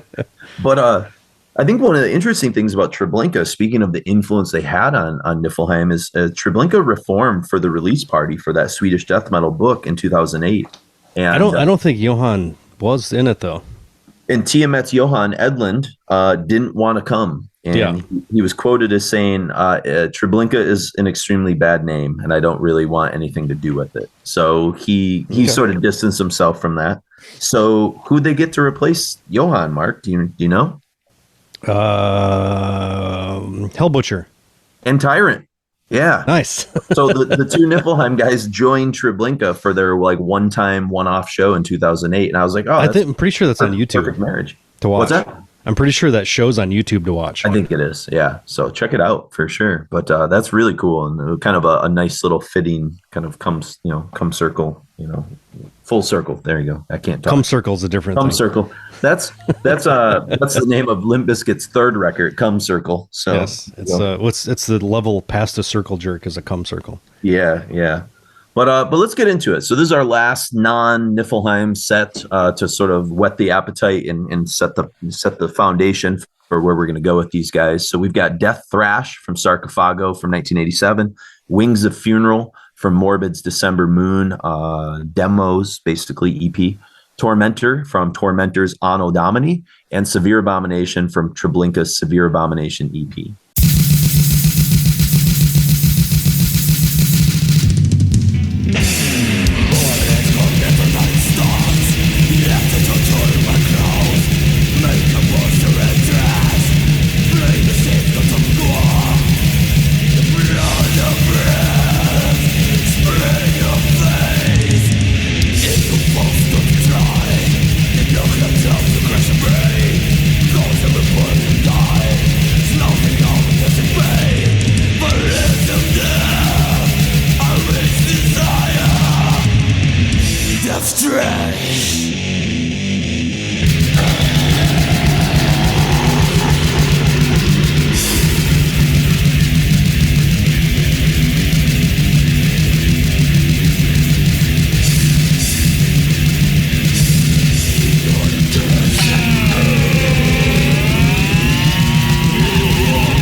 Abomination from Treblinka, Tormentor from Tormentor, Wings of Funeral from Morbid, and we kick things off with Deathrash from Sarcofago. So, all right, Mark, enough delay. Let's get to the actual band that we're talking about. It's already been like 2 hours, and we've played one Niflheim song. So, sounds about right. Yeah, it's pretty much par for the course for Requiem. It's a funny story. One of my students, whose older brother I had, or no, his uncle I had like 10, 12 years ago in school. And he was always a big metal guy. And so I have this kid in AP, and I was kind of like, ask him how his uncle was doing and stuff. And he, he's like, yeah, he's still in the metal, blah, blah. And I don't know, I was talking to somebody, or somebody off heard me talking about the podcast. And the kid turned around and goes, wait, is that the Requiem Metal podcast? And I said, yeah, that's the podcast I do. He goes, yeah, Matt, the kid that listens to our podcast, recommended me that. And he goes, I looked at one of the episodes and it was 5 hours and I didn't even know what to do. I said, well, let me give you I'll pick a good gateway episode for you. I said, it's not just like there's a pathway there. And I said, oh yeah, man, for a high schooler, their attention span, they're not like us. They're not. Well, no, this show is specifically done for dudes in their 40s. Yeah, exactly. I think 30s and 40s, dudes, and older, because we have in general. But guys like that, at a certain age, like to really fetishize things and talk about them forever. That's us. It's like 70-year-old dudes hanging out and talking about model railroad crap or something. Like once you get into something you really like, you like to dive in real deep. So the band's 93 demo essentially got them noticed and got them a 2-album deal with Necropolis. And we talked a little bit about Necropolis at the beginning of the show. Mm-hmm. But the only problem was they had no guitar player. They were a trio. And so here's it's a problem. Quote from Tyrant. We never made any particular efforts to be productive. We were rather young when forming the band, 15, I think. So there was no rush to release anything. We didn't see the point of yet another demo tape by 15-year-olds. And then Hellbutcher goes on. He says, once it had been recorded, we weren't going to release it either. But John Nidvide kept nagging us. He played an important role in Niflheim. Besides actively promoting the band, he played a few guitar leads on the first 2 records, but jail prevented him from appearing on the third. So, okay. So he would have been on the third. Interesting that... I guess I didn't really. I knew they were friends, but it sounds like it's John that actually gave him a kick in the ass and was like, "Why don't you guys sign? Make a fucking record." You know what I mean? Like, these guys could have just been a hobby band. John was. The first I remember seeing some photos of him hanging out with David Vincent. He looks like he's fucking 10 years old. He's like 13. Old. Yeah, he's super. But he got in so young and became so good so quickly. I think he kind of wanted to. Help out, and he had a certain amount of prestige to okay, these guys are important. We need to, because by 93 the debut of Dissection had come out, right? I think it was 93, 92 or 93. Yeah, Somberlane. Pretty sure it's 93. It's 90 Somberlane. Yep. And then 95 was Storm. Yep. So not just one John from Dissection, but we also get 2 Johns. John Zwetluth as the main rhythm guitarist, and now we're kind of off to the races. And the debut, like you said before, is recorded in Gothenburg's famous Studio Friedman in December 94. And this is Rain and Blood length, man, 29 minutes. Just I like that length now. In and out. For most things, I prefer a shorter listen, like the new, I don't know if you listen to the new Autopsy or not. It's quite good. I've listened to a couple songs, yeah. Okay. It's one of those things where it's fairly short, where you're like, oh, you just kind of got into it, and then like, oh, it's time to, and then let's play this again. Wraps around. Yeah. And again, it's this melting pot of thrash, death, speed, and black metal, and just, kind of conceived. And I want to return back to Bloodfire Death briefly for a moment. Says the brothers' intense devotion to metal had made Niflheim one of the black metal's most renowned bands, as well as one of the least productive. Formed in 1990, they've released a scant 4 albums and played fewer than 100 shows. I think they've probably done more since this book came out. Yeah. In the early days, Niflheim had no interest in performing live at all, instead focusing on becoming better musicians. Then followed 10 years of constant difficulties in retaining a consistent lineup due to extremely stringent ideals and demands. It wasn't until 2001 that a full and functional performing band was actually assembled. So after John is already in jail. So Yeah.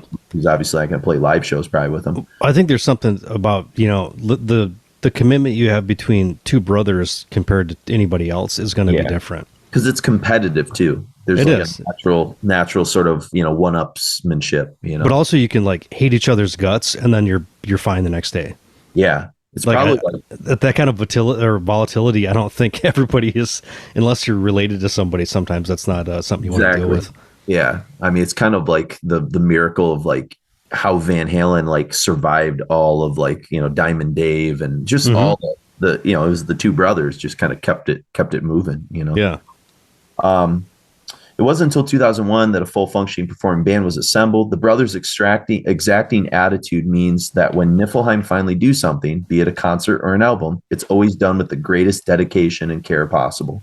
Their first ever concert was at the Too Heavy for You festival outside the Swedish town of Falkenberg in 2001. So they don't play live for 6 years. So okay, pretty wild. Yeah.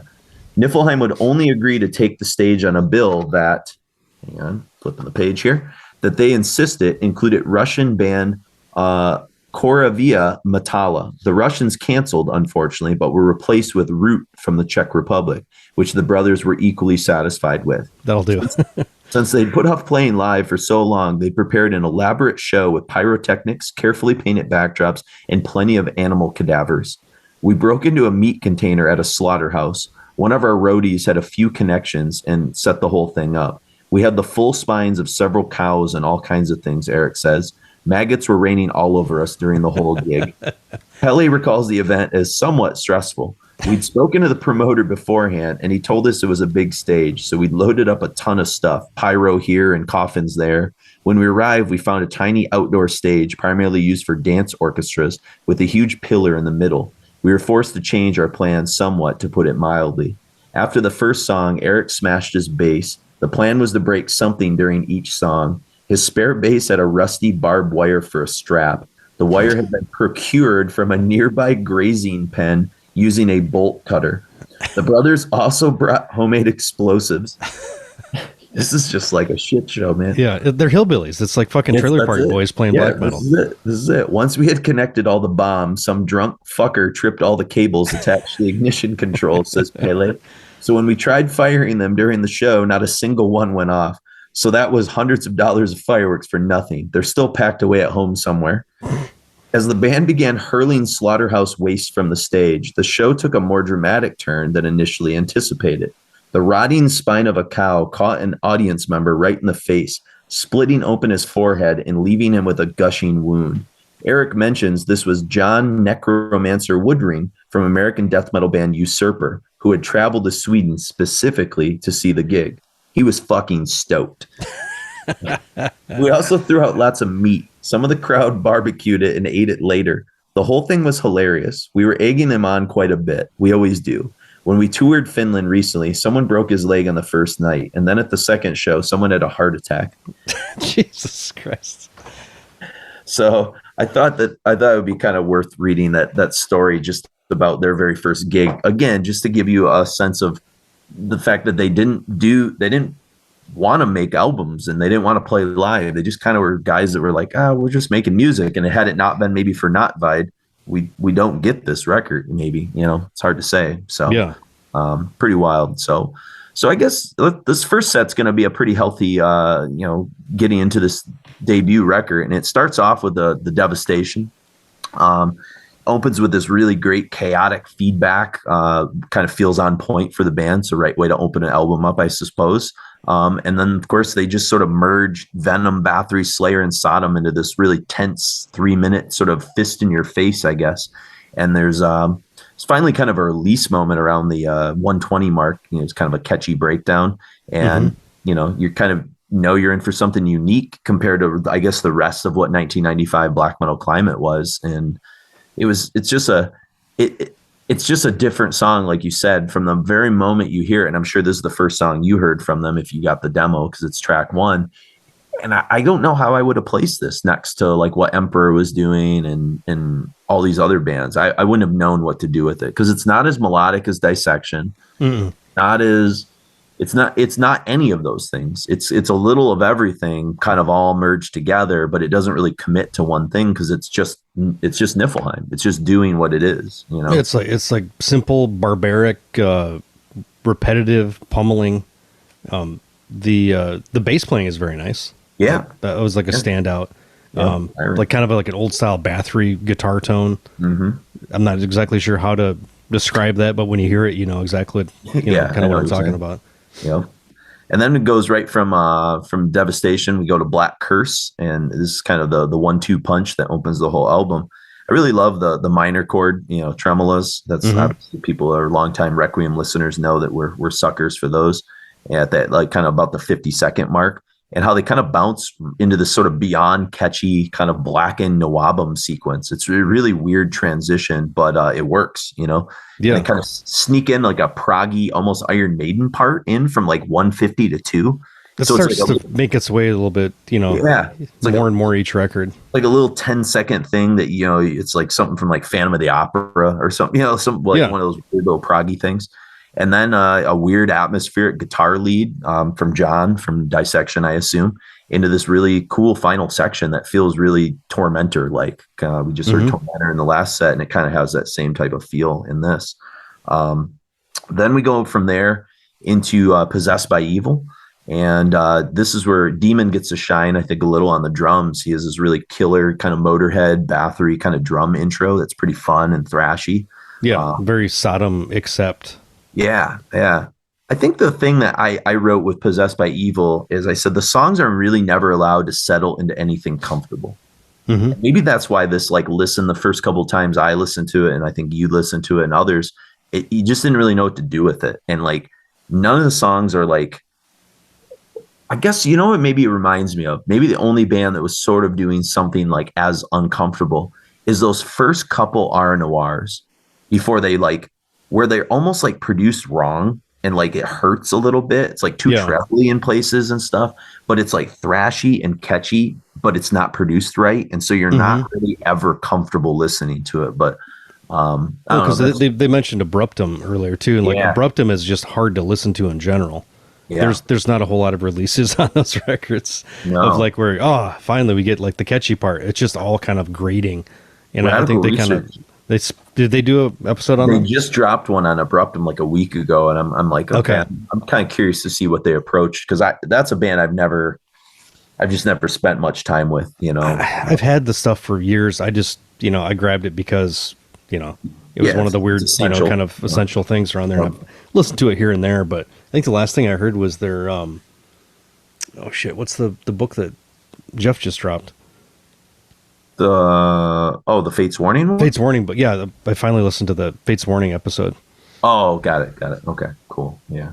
I've been cherry picking some. I actually went back and listened to the In the Woods one because I'd only listened to like half of it, and I was like, man, I fucking love In the Woods. I forget how much that band is so cool, but yeah, anyways, so I.N.R.I was kind of something that popped up, but I definitely think Abruptum's probably a good place to go.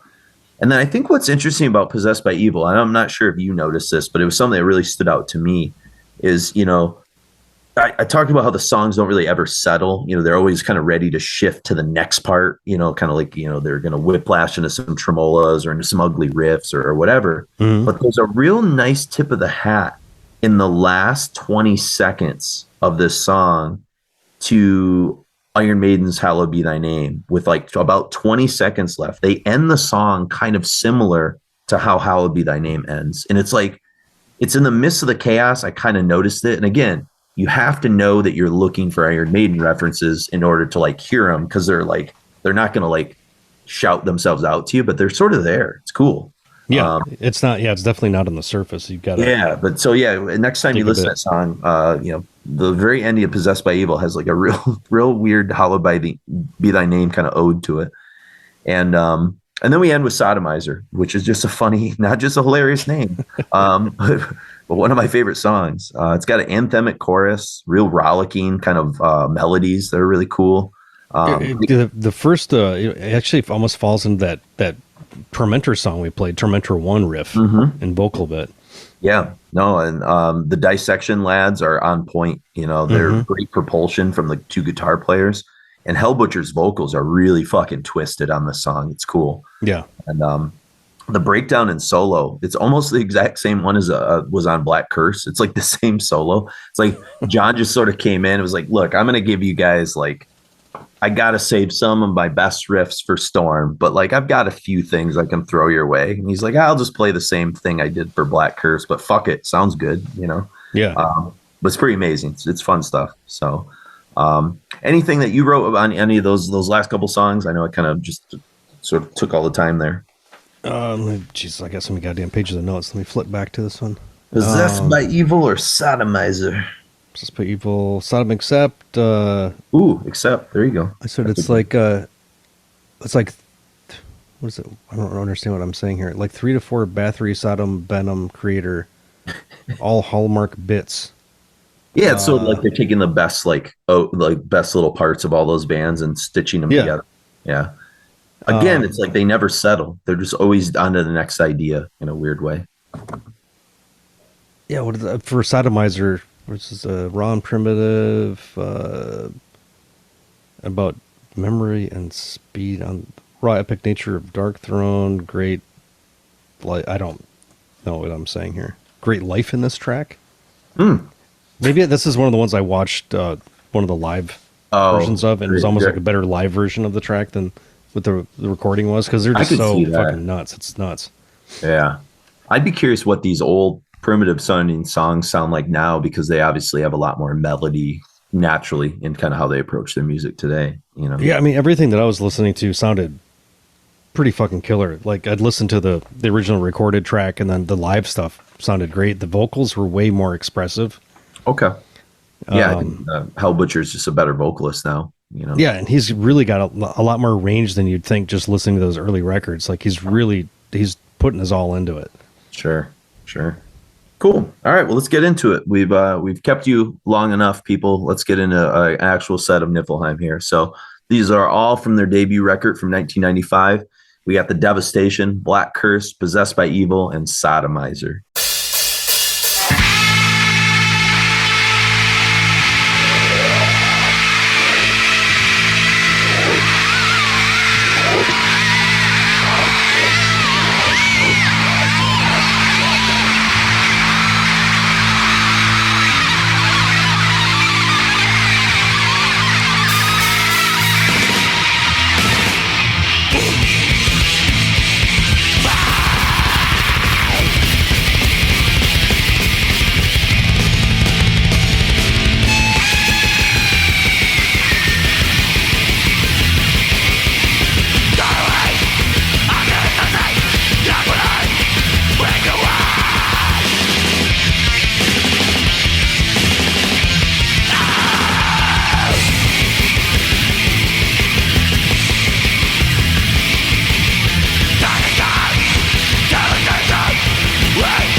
Curse and the Devastation from the very first Niflheim record from 1995.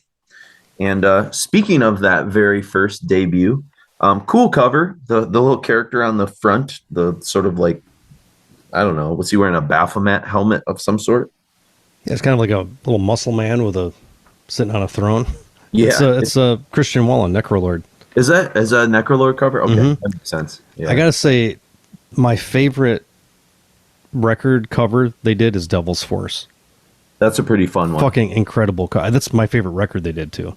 Yeah, that's a fun one. Not to jump the gun, but okay. Well, we're getting there. We're getting there in this next set. Yeah. And the number 2 for the best cover is The Burning Warpath to Hell. Oh yeah, yeah. Which is this like little sick. This old. It looks like an old painting for like an Italian band, but the guy holding a sickle with a little devil head and kind of like this spiked, shirt or something he's wearing. Yeah. It looks very like an old. It could have been like a Slayer EP cover. That's funny. Yeah. So we have brought this out from time to time, but this is the top 100 decibel black metal albums of all time, of which Mark Rudolph, you did the cover. I was a little sad that you didn't integrate the Niflheim guy into the cover somewhere. I looked just in case, but there were a lot of things you had to fit in there, so I get it. I get why. I'm kind of surprised I didn't, because that's a pretty. There was a lot of things that didn't have any good. Good imagery. Yeah, a lot of it was kind of shit. A lot of it's just nature photos and shit, Yeah, a lot of that doesn't work abstract out. stuff. But it checks in at number 53 on the top 100 black metal albums of all time. And the esteemed Jay Bennett wrote up a little thing, and he says, when asked by an interviewer if they would ever consider shaving their balding pates, one of the Niflheim twins apparently responded, "If there is just one hair left on my head, it will be long." I love it. Which pretty much sums up the true till death dedication of these long-serving black thrash warriors. No surprise then that their self-titled debut embraces the unholy spirit of bestial black metal in the vein of their Swedish forebears Bathory, complete with whips of early Slayer and Brazilian speed freak Sarcofago. Tits to tail, it's an unhinged frenzy of corpse paint mania and satanic warlust, in which the song titles say it all: Sodomizer, possessed by evil, and of course, witch fuck. I almost wish witch fuck's not one of my favorite songs, but I almost want to just play it just to say witch fuck. It's definitely a good title. Yeah. Led by twin brothers, Maiden superfans Hell Butcher and Tyrant, aka Per and Eric Gustafsson, on Death Vomit vocals and Bestio Holocaust bass, respectively. Niflheim were aided and abetted here by longtime drummer Demon and session guitarist Dissection members John Nodvite and John Zwetlut. Originally released by Necropolis in 94. They say 94, but they recorded this in December 94. And it's 95. Okay, so Jay Bennett, get your facts right. Jay, he's a lazy journalist. He Son never of a bitch. Yeah, I'm just kidding. The 2009 Regain reissue includes the band's killer and wholly appropriate cover of Die in Fire from the 1998 Bathory tribute comp in Conspiracy with Satan, not to mention liner notes from Italian of Slayer Mag, which, He's a pretty cool dude. Pretty cool. So anyways, I thought that was a good time to kind of talk about that. And we got one more from this record that we are going to hear, Satanic Sacrifice. And it's kind of one last tune from the debut. It kind of starts with a doomy Candlemass riff. That's why I kind of wanted to play this one, because it has a little different flavor at the beginning. And it's interesting how Candlemass stuff shows up in, we talked about Candlemass in the Bolt Thrower episode. And I guess I never realized how much extreme metal borrowed from Candlemass, I don't think I did either. Doing some of these more recent episodes, but it's very intoxicating, that opening riff on Satanic Sacrifice, especially, and then they kind of keep returning to it throughout the song, and it kind of adds a haunting quality that I think Nodvide would kind of explore some of those haunting kind of Candlemass things a little bit more on Storm, Yes.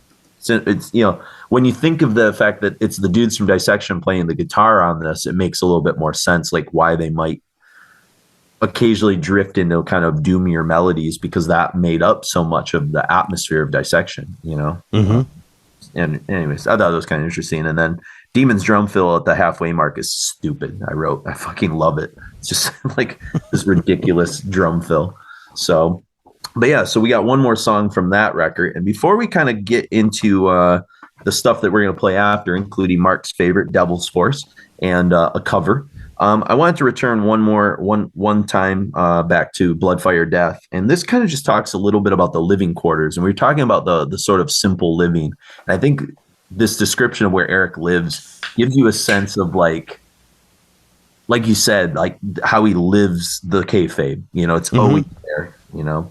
So it says, Eric Gustafsson lives, proper black metal style, in an old military fort somewhere in the middle of Sweden. He very carefully instructs us not to specify exactly where, since the Swedish armed forces are unaware of his residency. As such, we're not allowed to describe his home more than excuse me, there's a bad sentence. Describe his home more than that his stone-walled room is windowless and damp. It contains a bed and his share of the Maiden collection. Together, the brothers own some 2,000 records, and their band shirts are somewhere in the thousands. The children's casket that Niflheim used as a stage prop stands in the middle of the dark chamber nearby, as if it were a ceremonial relic. Eric gives us a guided tour of the citadel. Just outside his bedroom, there's a long corridor with small, cell-like spaces. The concrete floor is filthy, and the adjacent alcoves full of clutter. He indicates a deep indentation in the ground caked in mud. I had planned to throw a mattress on the floor here, trick you into thinking this is where I sleep, he says, and laughs fiendishly. When we ask why he didn't, he grins and shrugs. Bah, I didn't have the time, he says, and saunters off down the murky tunnel. We follow, and the hallway terminates at an impossibly long and steep stairway, heading straight up into the mountain. It's difficult to see where it leads, so Eric pulls a heavy lever on the wall, and the staircase is suddenly illuminated by light bulbs. It ends in a vast mountain cavern, including a myriad of smaller rooms with portholes facing the water. A huge steel trident made out of rebar rests in a corner. Fitting, no? Question mark. It was already there when I moved in. Eric shows us a heavy iron door with a small barred window. He says, there's an old dungeon in there, and it's haunted for real. Sometimes I'll come here at night and get in the mood, but I'm never going in there again. You can sense something really strange in there. He refuses to go near the door, and we're not especially compelled to either. Parts of the abandoned mountain facility can be seen in the music video Blinded by Light, Enlightened by Darkness by death metal band Necrophobic, which was shot here. I went back and watched that after I was reading the book. Yep. Is it cool? Yeah, I mean, it's as like fucking seedy as they as they say. Yeah. Oh my God, that's awesome. Yeah, I'll have to check that out. I forgot to do that. Eric says that he often hosts parties inside the mountain. It's bitterly cold and desolate in the wintertime, but it's perfect for barbecues during summer. More than anything, it's the most metal domicile imaginable.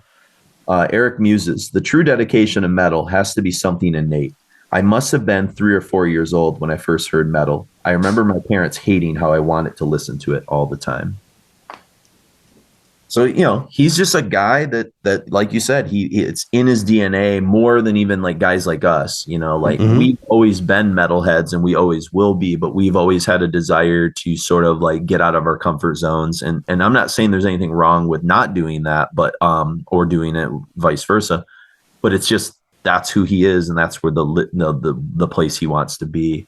You know, and you saying that he's like a hillbilly, I kind of remember, speaking of people that lived out by you and in the countryside in Mount Pleasant, but there was a buddy of Grindcore Coons. His name was, God, what was his name? Jeff Layfield was his name. And he would come around our way like freshman, sophomore year. And we kind of thought we could like convert him into like a metalhead because he liked a lot of hard rock. Yeah. But he only listened to Ted Nugent. That was it. So he loved Damn Yankees. So he would deviate from Damn Yankees. Like it was like, that was it. And like, he was so satisfied with that. And he was very happy to just be in that world of just like, and he played guitar, but he just played Nugent riffs. And like, it was like such a comfort for him. And I know those people. And again, I'm not judging them, but like, that's who I feel like these guys are. They're just kind of these people. Yeah. And when I use the term hillbilly, I mean, that's most of my, you know, family is, you know, sure. Kentucky fucking hill people. Same with Pete Hundy, my race car driving dad, you know. Like, yeah, so I'm not using it as a disparaging term, but as like, you know, country folk who really get into shit and they're very kind of adamant about what they're into, and that's it. We don't need outside things. This is good for us. Like my dad listens to 70s rock stuff, hard rock, a lot of vinyl, blah blah blah. And I remember like I think I burned him some Graveyard CDs, and I was like, I think you're really gonna dig this. It's right up your alley. You love Led Zeppelin, you love Sabbath, you love Pink Floyd, and he just really wasn't willing to even consider it because it just didn't come from the era that he wanted it to come from. Even though musically, I know he would like it. You know what I mean? But that's who my dad is. He's just gonna be that guy. Well, I think there's people that don't like to be challenged, and not because they don't. I don't think it's necessarily that they think that their values are going to be like completely blown away and, you know, no longer relevant. But I just think that's just like a safety net for certain people. Like, this is all I need. This is cool. But I like to have my ideas challenged, and I like to debate. And I think it comes down to kind of a personality type. I agree. Because I love Maiden, not as much as these guys, but. And I'll defend almost every Maiden record, but Virtual 11. I'll defend anybody, but that's not the only thing I want to listen to. No. And for as much as we get teased about bringing up Catatonia and Paradise Lost, like we spend our time not listening to those bands most of the time. You know what I mean? But we know them really well, and like I can kind of like recall them when I need to, you know, and I'll put them on when I'm in like a mood. Well, that's for us. That's our safe thing, you know. That's our like not safe space. I hate that term, but that's like our comfort zone. You know, I can when I was camping and I was hiking around and stuff. I was like, I could hear Paradise Lost songs in my head when I needed to. I could recall them instantly. Yeah, you can hum them. And I kept having fucking Rock Me Like a Hurricane popped into my head constantly. Ever since we saw them, I was like, oh my God. Funny. I mean, yeah, Scorpions can be comfort zone, you know. Yeah, but I couldn't get the damn song out of my head, so I had to try to think of, you know, I was thinking of like Paradise Lost Medusa era songs or something to try to pop that out. Because like every time I'd wake up in the morning and it's like, da-na-na, da-na-na. It's like, okay, I get it. Come on, guys, it's a catchy song. I've always had this vision. There was a time in my life where I wanted to be like a music supervisor in Hollywood for like films. Yeah. And I really always wanted like a scene where like Rock You Like a Hurricane was playing, and like it was like a San Francisco kind of road, and all you could see was the top of like a hill of the road, and then like, you know, like you heard it's like Steve McQueen Bullet. And then slow motion, fucking, like almost like Hot Rod, like a car fucking like Dukes of Hazzard, like off, like, but when it lands, it's part of a comedy. So when it lands, it doesn't do the Dukes of Hazzard. It just fucking falls to pieces, you know? And I just thought like, it'd be a really like it's a false epic move. Like you think something epic and bad at, it's like The Other Guys. Have you seen The Other Guys? Oh, it's good. It's great. When The Rock and fucking Samuel Jackson like jump off the fucking building and like, you know, There Goes My Hero from Foo Fighters is playing, and you're like, yeah. And then, well, I won't spoil it, but like it doesn't go as planned. It's like I wanted to kind of take people's. I'm thinking of Nice Guys. Nice Guys is good too, but you need Other Guys is Will Ferrell and Mark Wahlberg. It's fucking great. It's like really good.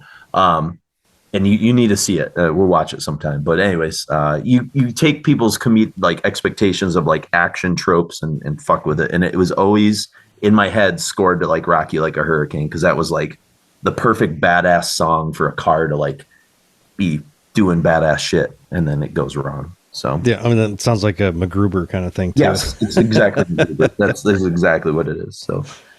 So after their debut, they team up with Usurper. We just mentioned the Usurper story of the guy getting hit in the fucking head with the meat and splitting his head open.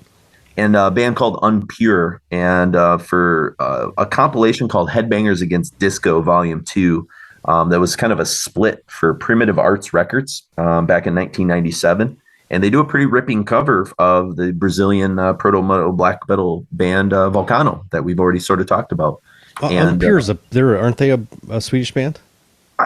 I believe so. I don't know a lot about them, and I didn't really poke into that. But I feel like they were. I feel like they're on a comp. I don't know if that's true or not, but I feel like they were they were thrown around in like the Abruptum talk. Oh, were they? Okay. I could be completely full of shit, but that feels like something. Sure. Yeah, I'll take your word for it, but we'll have to look them up. But Witches Sabbath's a real interesting song because the original was only found on Vulcano's 1984 Devil of My Roof demo. And it was on their live album in 1985 before they put out the album we just heard from, Bloody Vengeance in 86, which is kind of considered their debut. And then they finally re-record Which is Sabbath in 1988 on the Who Are the True album, which is not considered to be like a great Vulcano album. So it's weird that they knew Vulcano well enough to know this song because it's not like an obvious Vulcano song. You know what I mean? So I thought that was pretty cool. And their covers, I said both loyal, but actually kind of improves on the original. Since, again, by the time they record it in 88, it's not like the good Vulcano era. So it's almost like I prefer this version or the like original demo version of it, you know? Because it's got that ferocity, man. John's blazing leads, Tyrant and Demon. Demon's playing guitar on this, which is pretty interesting too, as is Tyrant. So they're I don't know why. I think they play in the recordings sometimes, but not loud. Isn't on it, yeah. So, but no, Zwetloot I don't think plays on this song. Only Notvide plays the leads. It's kind of weird. So this was actually Demon playing guitar, not on drums. So okay, yeah. Anyways, kind of Unpure was from Sweden. Oh, were they? Okay. Yep. First record was 95. Who put them out? What label were they on? Napalm. No shit. Yeah. Napalm Records, 1995. Good old Napalm. Napalm Records 11. Okay, I was before they got to nudity on their covers. Well, whatever they did, they started like, I mean, they the Candlemass is there, Bloodbath is there, Strigoi is there, I think too. Oh, nowadays, yeah. Yeah, like they just have this weird mix of but I think it was that shitty Beauty and the Beast. They were really into the Beauty and the Beast stuff in the late 90s because I got service from Napalm, so I ended up reviewing a lot of those Napalm records for like Eclipse and stuff. So, but they either absorbed some other record label or had something that was incredibly popular that they just started started signing all these bands that were kind of legendary. Maybe they got like the right.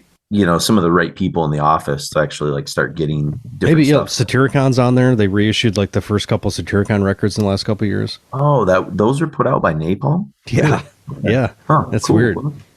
Weird. Good for them. Yeah. So that's kind of a little anomaly in 97. And then a year later comes the second record, Devil's Force. We turn a corner there, and that's their last one on Necropolis. It's going to be the last one with both of the Johns from Dissection. And I guess now would be a good time to read. Metallion did some liner notes for the reissues of Devil's Force. I thought I'd read those. Actually, I lent these to Mark so he could rip them for the episode and realized, oh shit, there was something like valuable in the booklet. So Mark took screenshots of them and sent them to me. But, hang on. He says, so how to follow up the best debut album ever? Devil's Force is the answer to that. There is no point to think rationally when it comes to Niflheim, at least as far as I'm concerned. This is also one of the best albums ever. For Niflheim, there is no compromise. So if the debut was flawless, this certainly could be said about the follow-up too. I think that an act like Niflheim always stood out far above anyone, and I think it is so stupid that some people put them in this retro thrash category with mostly less happening bands who had no other ideas than to, hang on a second. Scroll. It's not scrolling. Than to reinvent thrash riffs. Niflheim was never a part of them. Their music was still in so strong to live. Oh my gosh, this is Metallion's bad English. Niflheim was never a part of them. Their music was and still is so strong to live on their own merits, and they certainly don't deserve to be mentioned among those bands. I think a lot of bands took their influence from Niflheim and created their own version of the Niflheim sound. Niflheim simply took the influence of real black metal and forged it in their own style, always one step ahead and delivering their metal with true soul and dedication. One other interesting aspect of Devil's Force is that it features guest appearance by John Notvide. Not that that is a selling point, but I think it is an interesting piece of information that also shows the ingenuity of Niflheim and their belonging to the darker side of metal, black metal. Personally, I think there is no nostalgic feelings about Niflheim. They're always on the top of their game. No matter if you listen to the first or the last albums, the constant feeling is that this is something present. This is right now. Niflheim will never change. They will always make outstanding evil black metal. They are one of the most outstanding acts in the scene today, delivering the message of black metal. Battalion, 2008. So, pretty cool. So it's interesting that he, based on his taste, I can see why these guys are amongst his favorites. He seems to really like the sort of stripped down, true to form stuff. I don't think he really ever kind of got beyond that into more atmospheric black metal outside of maybe Emperor and a few of those early kind of things. Yeah, I mean, just look at what he put out on Head Not Found. Yeah, exactly. That kind of shows his taste, I think. His aesthetic, yep. Yeah. And so we're going to open with a pair of tunes. We'll talk about Final Slaughter, and then we'll talk maybe about Desecration of the Dead when we kind of come back. But Final Slaughter, for me, I don't know where you stand, but this in many ways might be my favorite song on Devil's Force. This one's a real beast. You get kind of 2 minutes of blackened thrash, and then Iron Maiden make their presence known. Kind of the weird Maiden melody is what I've got. Yeah, kind of the early years too. Almost it's the Anno stuff. Yep, the Anno stuff for sure. With the I wrote devilishly clever, dare I say fun, rollicking melodic sequence, ushering in some killer solos from John, and it becomes a thrill ride, a la like early Destruction in terms of some of like the weird solo choices that he's kind of making. So I thought that was pretty cool. What are your thoughts on this tune? You dig it? I do. I was trying to look up real quickly who the dude that started doing all the Maiden records after, I think after the first two, so like Number up until. Oh, who produced them? You mean? Yeah, I was just talking. Martin Birch, was it? It was Martin Birch. Oh, Martin Birch, yeah. All this definitely sounds like pre Martin Birch era. Yeah. Pre Nico McBrain, pre Dickinson era for that thing. But that it was like a really interesting mix of super raw and super melodic. That I really, and just the production on the record, it doesn't really sound like anybody else that was contemporary at that time. It was a very, I think everything is kind of like refined and polished, and these guys are this is like, after that first record, it feels like, okay, this is like them at the top of their game. Yeah, agreed. And it's kind of like the last stuff that John ever did like this. Isn't that true? Because then he got stuck into that weird fucking Luciferian Order shit where he was doing this like shitty synth stuff. Yeah. Like I think right before he went to prison. Yep. And so it's even like we never... And we like that third Dissection record, but it's not this. It's fine. It's I mean, I think if he would have done one, in 96 or 97, like that would have been the penultimate Dissection record. But I think he was too, I don't know, I think he was just too like influenced by other people. Yeah, he's caught up in an ideology over musicalities when that happens, no matter what you're doing, it really makes the art kind of, languish a little bit and diminished. But yeah, it was great to hear a little bit more, Nodvite at his peak, because he was one of the guys. I mean, I remember when we interviewed him for Requiem for Storm in the Lightsbane, the stuff, like, he was so positive and like funny, and there was none of this kind of like overarching satanic bullshit going on. He was just like having a great fucking time. And we got all these, I still have them, a bunch of, I think when it's the center spread of the issue, those really cool photos. Yeah, Decibel did it in the 95 thing. I still have the slides from the Storm and Lightsbane photo session. I have a bunch of them. I've been trying to get those printed up, like large format, but I don't have a good enough scanner to make it so it's not a little bit, kind of distorted, hazy and distorted, not super, tight, but we've got so many of those. It was just like kind of magic seeing those, because they're from that same photo session, but you never saw them in anything else. They at that point they would give you like okay, these slides are specifically for Metal Maniacs. These are for Requiem. We got like 4. That's so for Requiem. I still have. Yeah, that's cool as hell. So yeah, I guess it's funny, until I said that out loud, it never really hit me, but this is the last time John is doing this type of music on this record. So it's Yeah, because kinda- like Svetlut and would go over to do Cardinal Sin.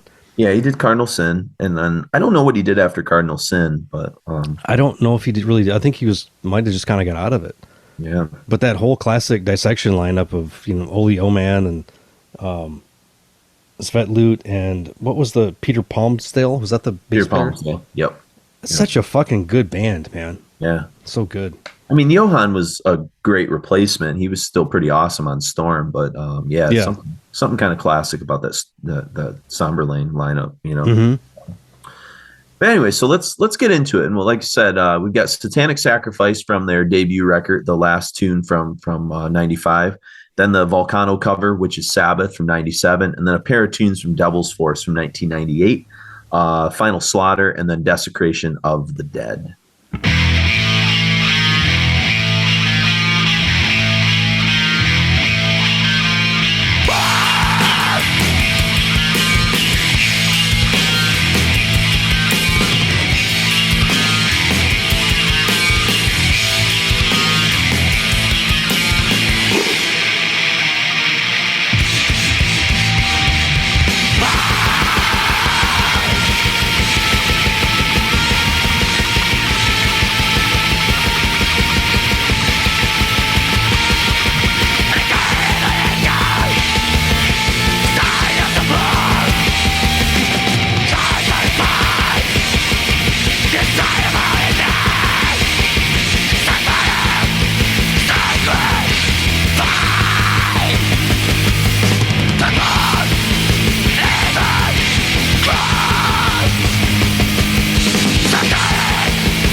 That was Desecration of the Dead and the Final Slaughter, both from 1998's Devil's Force. Then we had a cool little Vulcano cover there, which is Sabbath. And then we started off with Satanic Sacrifice from 1995. And speaking of the Johns from Dissection, you kind of get, after getting pummeled for about 90 seconds there in the opening of Desecration of the Dead, you get the Johns and the brothers kind of really tag teaming in some awesome killer melodic evil riffs that for me they're really taking the band more towards Dissection and what will become like the Watain sound. So it's like it's cool that that's making this really like dramatic appearance, especially on Devil's Force. Yeah, they're definitely becoming more and more melodic, more refined, really eerie. The thing that popped up a lot from here going forward, they really remind me a lot of Tribulation. Yeah, I get that too. And I didn't think that. I was like, well, that's fucking weird. I thought, maybe just this one song, but I kept saying song after song, like, fuck, this reminds me of Tribulation a lot. And Watain always reminded me of Tribulation too. You know what I mean? So like it makes sense that this is like a shared family, You could throw Necrophobic in this too, and it makes sense too why Necrophobic eventually members will join Niflheim. Yeah. Some of those bands, like it wouldn't surprise me if like the guys from Dawn were hanging out with like Niflheim at times too, in a weird way. You know what I mean? There's almost just the shared DNA with some of those bands. It just had this like oddness to them. I think when Necrophobic got back to more like they went off on a weird kind of tangent where they're a little bit more atmospheric-y. I don't necessarily remember a whole lot of keyboards, but a little bit more kind of just mid-pacey. And but then those last like 2 or 3 records, it kind of returned to their mid-90s kind of form. Where it was more a mix of black metal and death metal, and not what we would consider the 90s black metal sound, which I think Niflheim kind of fall into that pretty well. Sure. Well, and I think it's interesting too, like the type of choices of covers that a lot of the bands that are part of this little family were making, right down the fact of, like Elizabeth Bathory from Dissection or Dawn doing the Infernal Majesty cover, of Night of the Living Dead, like that's probably the reason we, sought out some of those bands. Yeah. So it's really interesting, Vulcano cover and stuff like that. Like they weren't just doing like the predictable covers that a lot of other bands of that scene were kind of doing, Yeah. I think Entomb was similar too. Entomb was doing like King Crimson covers and, weird off Rocky Erickson covers. Yeah. Punk covers, garage band covers and stuff. So I think that's cool. I think it's awesome when bands can stretch out a little. Not that Vulcano is like a stretch, but but it's not an obvious one. Yeah. And even like when Dissection was doing covers, they're doing like Elizabeth Bathory, which completely fit their aesthetic. Yep, absolutely. One other thing I want to point out is Demon is really his percussion on this song, Desecration of the Dead. He both is like pummeling, but he also knows like how to pull like everything back together. Like especially in that finishing little part there when like the blazing tremolas and Hell Butcher's tortured screaming kind of come back in the final stretch of that song. And I think that the whole the rat-a-tat drumming in the beginning of it, it's so much more refined from that first record to where it's actually like more propulsive instead of like the first record that the drumming almost was a detriment to the riff. It almost like slowed the riff down or pushed it, it didn't like fit together as much as this whole record just seems to be much more cohesive. I agree. Well thought out. Yep. Well, before going deeper into Devil's Force, I think we've made it to 98, and I think it's important to kind of talk about how pivotal 1998 was for the band for a multitude of reasons. And so I need to return back to Bloodfire Death to tell the story that kind of put the brothers kind of on the map, I guess, for better or for worse, I suppose. And it says in the fall of 1998, Eric and Pelle Gustafsson became known as the Hard Rock Brothers to the Swedish general public. They were featured on a television show for teenagers called Propaganda in a segment called Get a Haircut or Get a Real Job, a 7-minute long display of their boundless passion for Iron Maiden and their ritualistic preparations before following the band on tour. And of course, this is the one, Mark, you said that you can find this pretty readily on the internet, correct? Well, I think probably about 5-6 years ago, but I had a hard time finding it. Really? Okay. Yes, I don't know if it was taken down or what the deal was, but I remember watching it. When I read this book, this came out when that book came out about 2-3 years ago. Might have been Love for longer. Death. Yeah. Because I think it was originally written like 2006, but then it was translated. It took a while to get to us. Yeah, it might have been. No, because it's written. They make references in this chapter to Envoy of Lucifer, I think. So I think it. Oh well, that was 2007. Yeah, maybe. Maybe it's written like Maybe there's an addendum. 2010, 2011. Yeah, but I don't think we got it until probably 2019. Yeah, I think I remember. I think I remember reading it maybe either right before COVID. Yeah, I think 2018, 2019. Yeah, I think you're right because I distinctly remember sitting out on my patio in the summer, like reading this. Yeah, so interesting. Yeah, so I guess if anybody finds a cool link to it, or if any of our Swedish fans like have a cool place, send it to us, shoot it to our email, and maybe we'll send it out on all our socials to people. Yeah. I mean, I'd love to watch it again, and maybe somebody's done subtitles on it. Who knows? Yeah, that'd be great to see actual subtitles. In the opening sequence, the brothers and their friend Jonas sit at a kitchen table discussing proper conduct for the upcoming Maiden concert, such as the need to push through the crowd all the way up to the stage. I definitely know these people. I've met them at concerts. Quote, to be able to call yourself a front row banger. I will tell you, Mark, that I desperately tried. I was like 1.5 for Paradise Lost and Catatonia. Mm-hmm. Like I almost had the front row, and I thought this person was going to leave after the band that played before Paradise Lost, and then they didn't. And I was like, fuck. Like all I wanted was I was already that far to the stage in Vegas. I was like, I might as well just be fucking front row, so I don't have to like fight anybody. And it's, I mean, when are you going to see Paradise Lost and Catatonia play back to back? Like it's kind of like for me, it's like the Venn diagram. It's a pretty rare thing. Complete, yeah. So I was like, I'm just going to try. So it didn't quite happen for me, but I did try. They also mentioned the importance of using proper earplugs. It's good to know that these guys are safe. Says you can't damage your hearing. That has to be kept in perfect condition. I agree. That's true. That's true. I've been wearing earplugs since 1993. Yeah, same. I did a couple of shows without them. I remember seeing Dismember, and I was right up next to the monitors, and my ears were ringing for about a week afterwards. I've been to the Psycho Las Vegas the last 2 years with Mark Coughlin. That guy doesn't wear earplugs. Never. And I cannot wrap my head around it. How he's still functional, but or how I don't know. Anyways. Well, give him another 10 years, and he's going to have hearing aids. Jesus, yeah, it makes me worried for him. They pack toothbrushes in a plastic bag, pluck their passports from a glass jar in the kitchen, and debate whether to bring spare studs, all the while glancing nervously at the camera.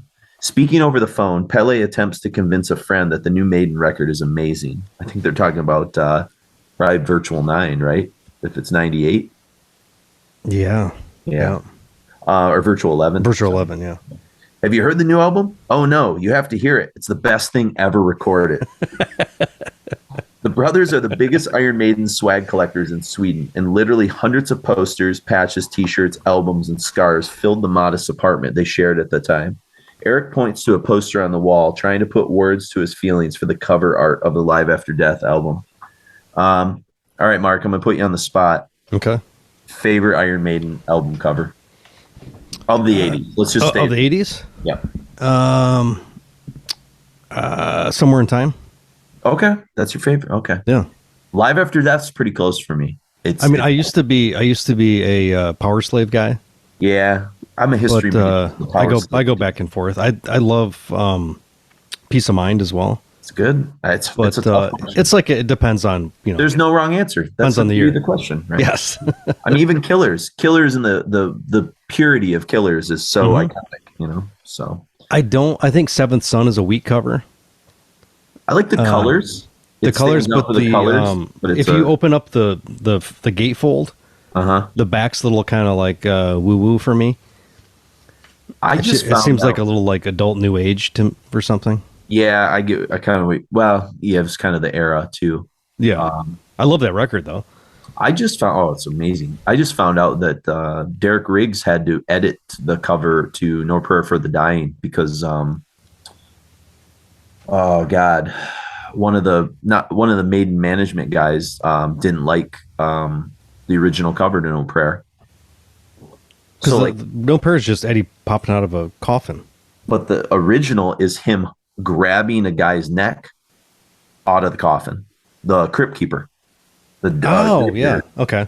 And then they when they did all the reissues, they just got all that out, and then he painted he redrew the hand so you could see the full hand. So it's pretty interesting. So interesting. Yeah. I mean, it's not one of my favorite covers or albums, but I just thought that was, speaking of 80s Maiden covers, thought that was interesting. It's got Running Silent, Running Deep on it. Yeah, I know you. You're a No Prayer for the Dying apologist, and I appreciate that about. Well, I dig it because there's, it's it's almost like hearing a new Maiden thing because you haven't heard it, a million times. That's true. It's kind of like the untapped resource. Yeah, it's got a little bit extra, it's not the greatest Maiden record, but it's cool to go revisit something you haven't heard 1,000 times. That's true. Yeah, I don't ever need to hear Power Slave again. I could recite every song in my head. I know. Same with Number of the Beast. It's especially Number of the Beast, Power Slave, and I think Peace of Mind. See, I've heard so many fucking times because that's my favorite. That's my favorite Maiden is Peace of Mind. So Flash of the Blade. That's Power Slave. Is that Power Slave? What's the opener of Peace of Mind? Where Eagles Dare. Where Eagles Dare. Is it? I think so. Yeah. I think it's Where Eagles Dare. Yeah, because it goes, because side A is fucking killer. I used to have it on tape. It's maybe my favorite side of any Maiden record because it's Where Eagles Dare, Revelations, Flight of Icarus. And then I can't remember what the fourth song is, but it doesn't matter because when you open with 3 songs like that, it's you've got me. So, and I really like Still Life. That's an underrated song. So no, that's a good song. Yeah. All right, let me get back to it. So that one, for example, is one of the most beautiful. Oh, hang on. What the hell was I even saying? He's pointing at the Live After Death album poster. And he says, that one, for example, is one of the most beautiful things I've ever laid eyes upon in my entire life. It's just so damn gorgeous. It's so fucking metal. It's almost oozing from it. Okay. His voice is nearly trembling with reverence. I pretty much don't give a shit about anything besides metal. That's more than enough to deal with. I do whatever interests me and I just ignore the rest. The guys then head out to pick up a heavy metal automobile, a souped up 1970 Pontiac Firebird, jet black with flames. The trio take off through rural roads outside of Gothenburg, lamenting the number of horses roaming around and swaying left and right to avoid driving over manure. When the TV team catches up with the 3 friends in a dressing room of the Stockholm Globe Arena a few days later, they're tapping their knees in nervous anticipation. Sveriges Television has set up a private meet and greet with Iron Maiden themselves. Then vocalist Blaze Bayley is the first to appear, followed by bass player Steve Harris. Genuine and profound joy radiates from the brothers' faces. They are given t-shirts and hugs, and they pose for photos with their idols. Eric and Pele make evil black metal faces, while Steve Harris smiles jovially. Steve always does. I never see that guy angry, unless he's talking about punk rock. Then he gets really kind of sour. We didn't get anything from punk rock. Nothing, zero, nothing. Come on, Steve. That's right. It's difficult to say if it's the brothers' earnest and unconditional love for Iron Maiden, their thin mustaches, their nervous behavior in front of the camera, or their amusing rural accented commentary that makes this segment so compelling. Being of the pre-YouTube era, this episode was circulated on VHS tapes and achieved instant cult status. The clip was often played at pre-parties, just like the American mini documentary Heavy Metal Parking Lot, shot in the parking lot of 1986 Judas Priest concert, was 10 years earlier. Do you remember who opened up for Judas Priest on that concert, Mark? For Heavy Metal Parking Lot? The opener was? No. Rockin' with Dockin', baby. Ah, yeah, that's been a great show. The video has maintained its popularity to this day, perhaps touching on something fundamental in the soul of Sweden's past. In every classroom back in the day, you could find at least one person proudly sporting a denim jacket, a studded wristband, and a metal band t-shirt. We all grew up with the Hard Rock Brothers. The producer, Marcus Hellberg, recalls that the propaganda episode in question was intended to have a, quote, general lifestyle theme. He initially wanted to portray an over-the-hill metalhead in his or her natural habitat. He called Dolores, a label and record store in Gothenburg, which immediately referred him to the Gustafsson brothers instead. But when he reached them, they wanted no part of it. They had an incredible amount of integrity and didn't want the attention. I bought them a coffee and told them it would be a great promotion for Niflheim, but they refused. My final argument after half an hour of trying to convince them was, I'll shoot a 10-minute long feature about you and your love for Iron Maiden, whose music will be heavily featured. This in turn means broadcast royalties for them. That changed their minds, Hellberg says, which is hilarious. They just wanted Iron Maiden to get paid. Yeah. The premise for the episode was initially a depiction of people who clung to their chosen style, regardless of trends.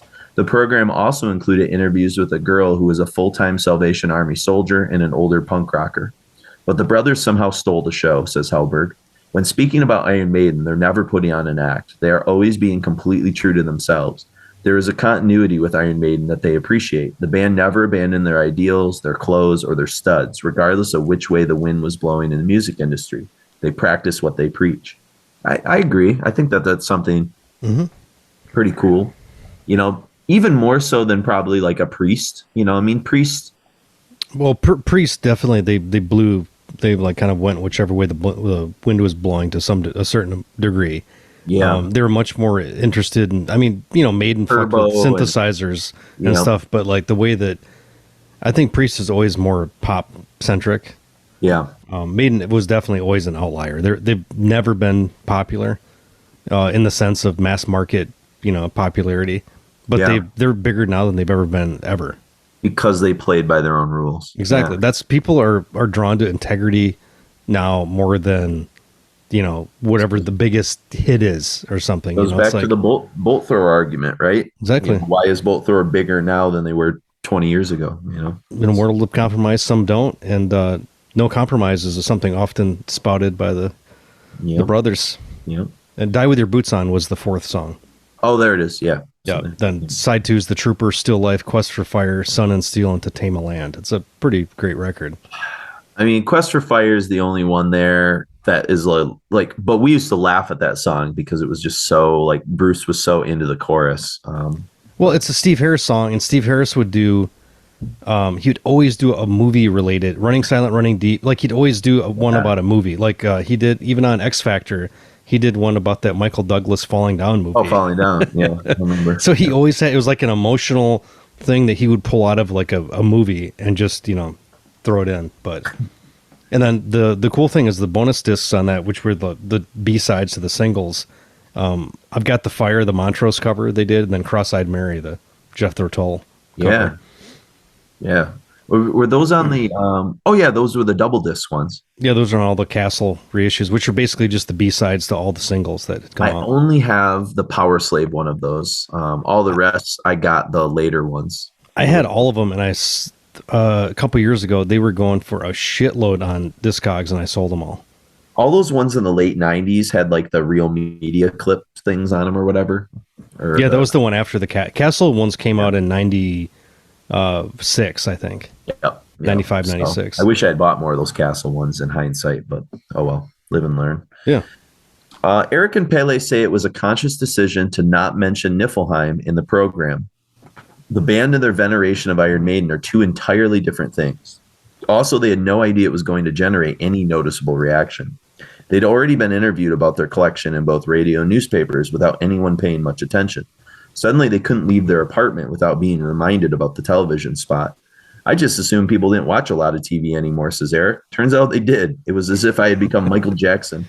We couldn't go anywhere without being approached. I was completely shocked by the hysteria it generated, and I still am. Pele was equally surprised. I'd hop on the tram, and everyone would suddenly shout, "Warg!" And that's not an exaggeration. Unfortunately, it was utterly insane. Eric thinks they weren't portrayed accurately. He blames their youth and naivety. We're a lot more extreme than that. That's the best. Like you think they're gonna be like, oh, they are exaggerated the way we were, but instead he says we weren't. We're more extreme. Yeah. While filming, they'd ask us to do certain things, like sit and headbang to a record. They might be something you do when you're drunk, but it certainly wouldn't look like it did on TV. That's why everything is so fucking contrived and unnatural. It was stripped of all irony. They turned us into caricatures. People think that we're all perky and entertaining, says Pele, or incapable of doing much at all, being a bit slow in the head. Then again, that's precisely the impression you would get from watching the program. The brothers feel the segment was edited in a dishonest fashion and claim the photographer often said the camera was turned off when it wasn't. Pele says the questions they were asked were often difficult to answer. They would ask, Why are you a metalhead? And things like that. And I replied, because I like metal. Short answer. But that wasn't enough. So they filmed for an additional 2 hours. But we just began rambling, trying hard to answer these questions, and then they edited select parts of it, much to everyone's amusement, except ours. Marcos Hellberg has no recollection of the brothers voicing any displeasure upon being shown the final cut before the broadcast. One person who saw and loved the program was Johan Vandershoot, a copywriter and advertising agency. Everyone at the office was taken by the documentary. There was a lot of talk about it afterwards, at least in the circles I move in. 2 years later, when Swedish insurance company Trygg Hansa needed a new promotional campaign for their specialty insurances, Johan was part of the team that suggested purchasing material from the segment for a TV commercial. The agency also made new interviews with the brothers for radio commercials. Trygg Hansa deal was with property insurance, and these guys loved their metal memorabilia. They loved the music too, of course, but also their shirts, albums, the metal car, and so forth. In the advertising world, you were always supposed to be politically correct and focus on care and love for people, so it was refreshing how these guys fetishized their collection instead, and it was such an unequivocal love. The theme of the campaign was, quote, take care of things you love by insuring them with Trygg Hansa. They called us and asked if they could use a few clips for a marketing campaign, says Eric. I told them no. Then they began baiting us with money. I think they first offered us 20,000 Swedish kroner, but I just laughed at them. We ended up getting significantly more than that. It was enough for 2 or 3 Iron Maiden tours, he says smugly. So there we go. How do they fund their Iron Maiden tours with this kind of? The 5 commercials and radio spots catapulted the original program, along with the brothers, into even higher cult status. The radio commercial got so much attention that it received the most prestigious advertisement industry award in the country. To this day, the brothers can't go to a bar without being commented upon. It really does happen every time they go out, Eric wearily observes. I recently discovered the term geliophobia. It's the paranoia that people are constantly laughing at you. I've developed something similar. Every time I pass by someone having a good time, I feel as if they're laughing at me, even if they're not. The film had a few benefits, however, in regards to Iron Maiden-related business. We'd met them several times before the documentary, but have gotten to know them better since then. Pele agrees. Also, quite a few people with awesome Maiden rarities at home have seen it and thought, the Hard Rock Brothers should have this, and then we got this thing for free instead of having to pay billions for it on eBay. So, I mean, I get that for sure. So it's kind of a weird, it's an interesting story, I guess. And they played the game. They want, they saw what they had to offer. And like, you know what? Fuck, we could go see Maiden for 2 years on this. Like, why the fuck not? Yep. So like, they have some responsibility in what's happened. Well, and I guess what's telling to me is the fact that they got final edit and they were cool. Yeah. So again, it's kayfabe, right? Mm-hmm. There's an aspect to all of this that's very, kayfabe. I mean, and you could do something that where you think, I've done work to where I've thought that, this seems completely authentic and, this seems cool. And then people take it a completely different way. So it's not necessarily how you feel about it. Yeah. Once art's created, it's in the hands of the public, right? On some level to totally. They do. It's kind of out of your hands. Yeah. So the other thing that happened in 1988 was something else kind of that gave them some notoriety. I'm going to return back to the book. Sorry for some, but this is the big, these two little things. Niflheim's self-titled album was released in 1994 with John Nidvide and John Zwetlut of Dissection on guitars and rapidly sold 30,000 copies. Upon the 1997 release of their second album, Devil's Force, they got the years wrong in this book. It's weird. Yeah. That was the 94 thing. I think it was did it come out in the Europe in 94? I don't know. Maybe it did, but again, what I've read is that it was recorded in December of 94, and I just don't know how they would turn that around so quickly, but I don't know either. Maybe something we have is wrong somewhere. I don't know. So, or they're wrong. Yeah. Upon the 97 release of their second album, Devil's Force, the brothers were contacted by American film director Harmony Korine, who asked to include a special version of their song, Hellish Blasphemy, on the soundtrack of his art house white trash epic, Gummo. Niflheim's audience widened significantly from this unexpected exposure. And with a third album, Servants of Darkness, in 2000, the band's reputation was established even further. The album is an exceptional celebration of melodic black metal, beautifully reflecting the ideals of the genre's first wave of the 80s. Eric shows us pictures from parties of the era. They feature a variety of Gothenburg legends such as Tompa Lindberg and the Bjoller twins of At the Gates fame. Another common participant was Patrick Onkel Anderson, known in Sweden as the Shit Man. This unflattering nickname was the result of Patrick's deep fascination for urine and feces. Uncle was known for, among other things, climbing down into portable toilets at music festivals. Oh God, that's like, you remember the X-Files episode where the fluke man that looks like a worm? Oh Jesus! And he's like in the porta potty. Oh yeah, that was. Phew, that's like a nightmare fuel shit right there. I mean, having just been up into the Upper Peninsula, shitting in pit toilets. Yeah, it's one of those things you sit there and it's not a bunch of people using it, but you sit there and you go to the bathroom and there's like, you can either count to 3 or it's just like you threw a wet piece of paper against the wall. Is what it sounds like. And luckily it's cold enough to not have flies, but oh man. Yeah. So the shit man. It's rough. Yeah, the shit man. So Eric says they used to attend the now defunct Holtzfrid Festival, wrecking plenty of havoc together. One year we had something really big brewing. Something big brewing. A metalhead friend had hit a deer on the way to a festival and then put it in the trunk of his car. The plan was to stalk a group of sensitive-looking teenage girls. Once we had located their tent, we were going to shove the deer cadaver, which looked pretty fucking macabre, into one of their sleeping bags and then just wait for the screams. But when we went to fetch the carcass, it was gone. Apparently, police or security had seized it. It was such an anticlimax because we'd been scouting it out and had gotten really excited. But it was a damn solid plan. The brothers lived together and worked the same jobs until 2001 when Eric moved to Stockholm. Pelle moved in with his girlfriend in Uddevalla. Everything calmed down once they finally moved apart, says Peter Strandvin, a twin himself. He is well aware of the constant bickering between close siblings. They still argue a lot about... Starnvin from Unanimated. Yep, and he's going to be drumming on later albums, actually. Mm-hmm. They still argue a lot about virtually anything, about taking the other guy's stud belt before a show, refusing to help each other, or just one of them might be standing in the other's way. Disagreements about the children's coffin, if it will fit on stage or not.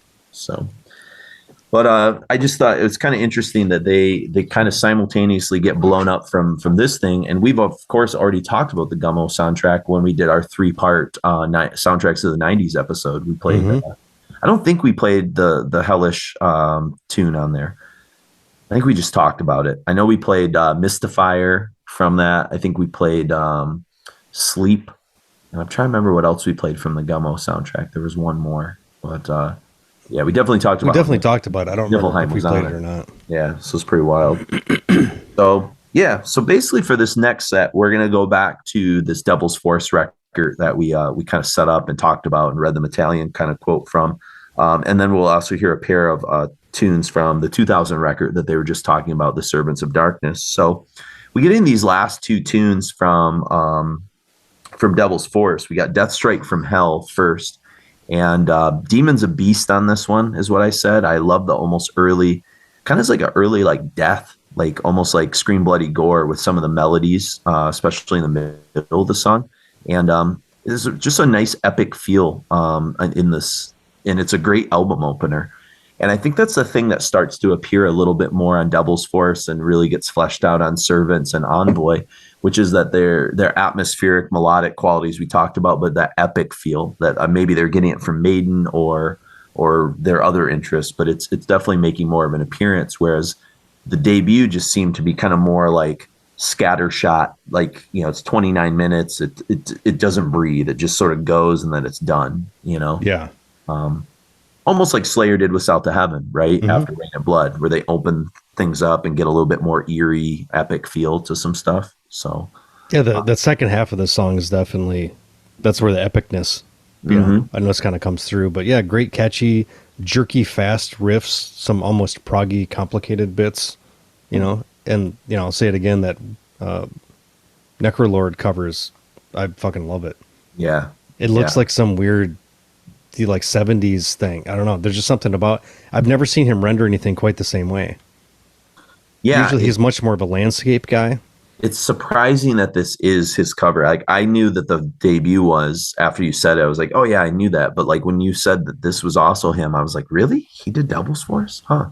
Yeah. I'm gonna double check again, but I'm almost positive. I mean, I believe you. I just like I said, it's not his usual style. You know. Other staff, yeah, cover art, Christian awesome. Wall and Necrolord.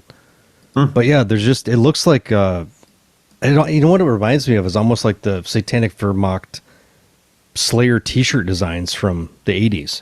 Yeah, I know. Like there's just something about because he never did this kind of shit. But when you look at the fire in the background, but it's just a great central image. There's something just kind of goofy and fun about it too.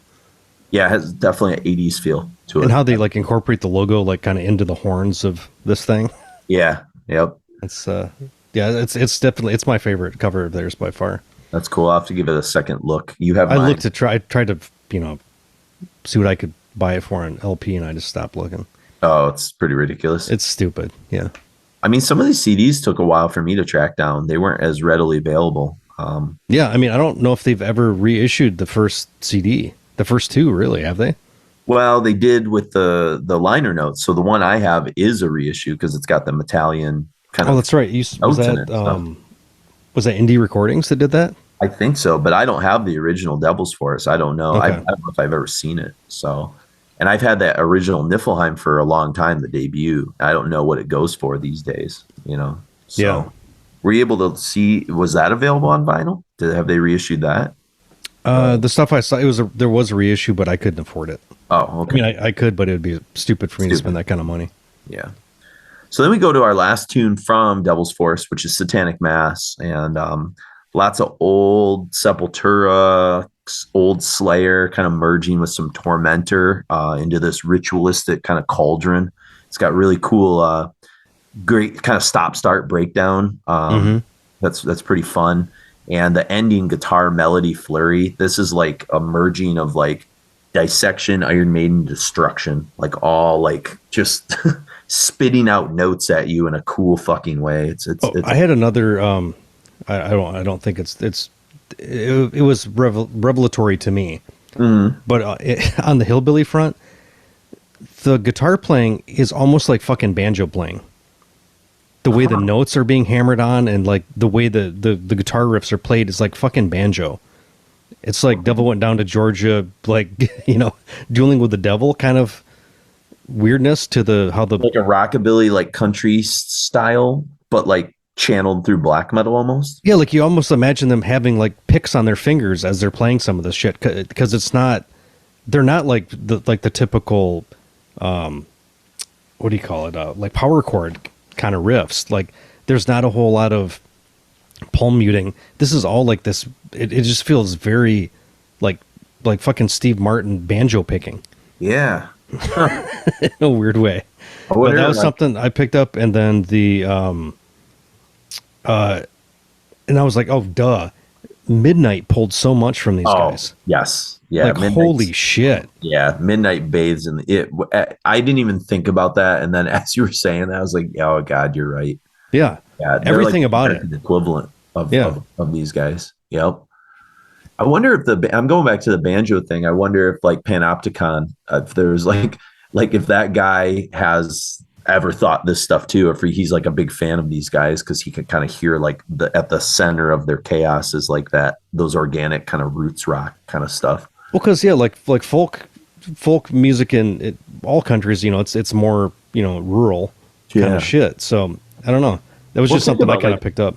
Think about like early Ulver. Early Ulver has that feel, right? Mm-hmm. It has like a kind of rural, kind of almost folk kind of thing. Maybe not so much banjo. It's maybe more traditional folk, but banjo, I think it gets a stereotypical kind of thing. You think of Deliverance and, you know, the retarded guy playing with good bluegrass Dick Jones music and stuff. But yeah, I think for a lot of people, but you can get a real eeriness out of the banjo and out of like Appalachian music in general. Yeah, that I don't think is necessarily the first thing you think of, but it's definitely, you definitely feel a lot in those songs. Well, I think it's interesting, and here we're gonna get off the rails a little here, but like let's, you know, if you unpack some things, you think of like Will Oldham, right? Yep.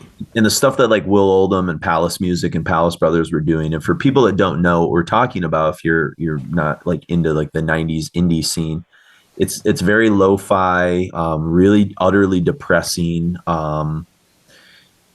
It's indie, but it definitely has like, you know, I think he was from Louisville, kind of Kentucky. It's got a lot of like bluegrass, Appalachia feel. A lot of people know because Johnny Cash covered a Will Oldham song and actually duetted with him, kind of I See a Darkness. Yeah. And that's Will singing with him. But like, also Will was intentionally singing like where his voice cracked. Off key a little, yeah. Yeah, because he's a good singer, but that was like an intentional thing. For sure. And he's connected to Slint in some weird ways. And we talked about Will on the Slint album. I think he took the photo of Spiderland famously, in the gravel pit. And Will Oldham was also the star of the follow-up movie that Harmony Korine did after Gummo, which was that Julian Donkey Boy. He was in that, I think. And so it's really interesting that like Gummo is about like these sort of like hillbilly culture. And it's almost like Harmony Korine like understands like the weirdness of that culture a little. And it makes sense that he would be drawn to Niflheim's music for his soundtrack.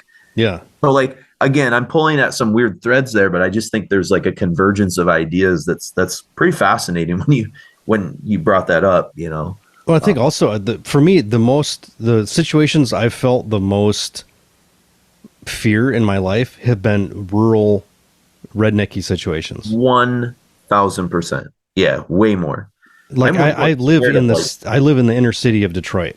Yeah. I've never felt the kind of unease that I felt in like, you know, we stop into a really tiny small town to like use a bathroom. Yep. and I teach in a place like that. And there's some definite eeriness. Like I'm scared of some of the people in my community because I'm not really sure what they're capable of and what they think they can get away with. Yeah. That's the issue, you know, is and you know, I grew up around those type of there was like just down the street from where my folks' house was, there was those kind of people that, you know, you'd hear them like shooting guns. Their dogs would chase you on your bike when you're a kid. Yeah. It was just a weird feeling. And that's the only time I've ever felt like I couldn't like reason with somebody or had any, like, it was just completely out of my control what would happen. Well, Mount Pleasant was also known, and CMU was known for the end of the world parties. And there was sort of like legendary urban legends, I imagine, of like, especially in the 80s, these parties would be out in the middle of the woods, like heading towards this town called Oil City. And Oil City is not a place like, I've used that bathroom before driving between Midland and Mount Pleasant. And it's like one of the scariest bathrooms I've ever used. Like maybe the most flies I've ever seen, even more than most porta potties. So it was like really just like, ugh, like I went to a play with a bunch of weirdos when I was working at Burger King when I was in my late teens. We'd go like mudding, where you'd get in your truck and you'd go out and you'd get drunk and you'd just drive through swamps. Yeah. And the shit, and like people would get stuck and we're like, fuck, we can't, like, what are we going to do? This car, like, we're 20 miles outside of town. How the fuck are we going to get home? And we just start walking back. Yeah.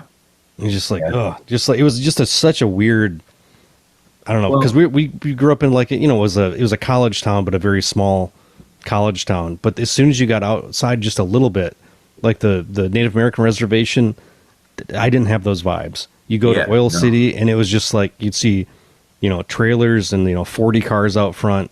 And there's just something about that unease that I've never felt in any other situation. Well, so I think that there's maybe that's what Korine's kind of tapping into too, is there's that like desperation and I don't really know how to explain that vibe, but yeah, he definitely grabbed it.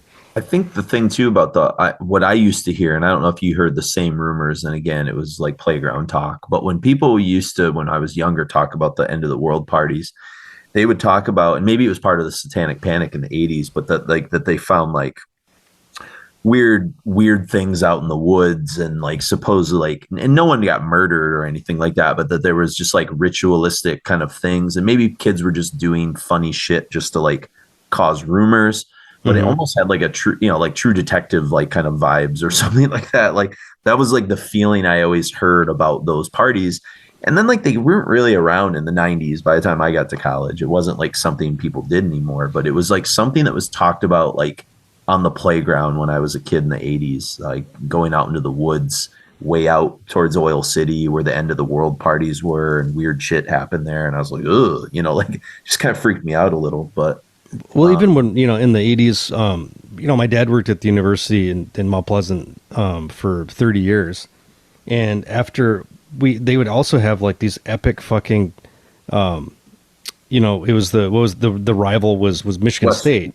No, it was Western Weekend. Yeah. Where cars would get flipped over and caught on fire and like lighting fire. Yeah. And this is in a town of, you know, what is it, like 25,000 without the students there. Yeah. And then, you know, relatively 50, small town. Yeah. Yep. So like those types of things were like, holy shit. You know, I remember we were hanging top out 10 party school.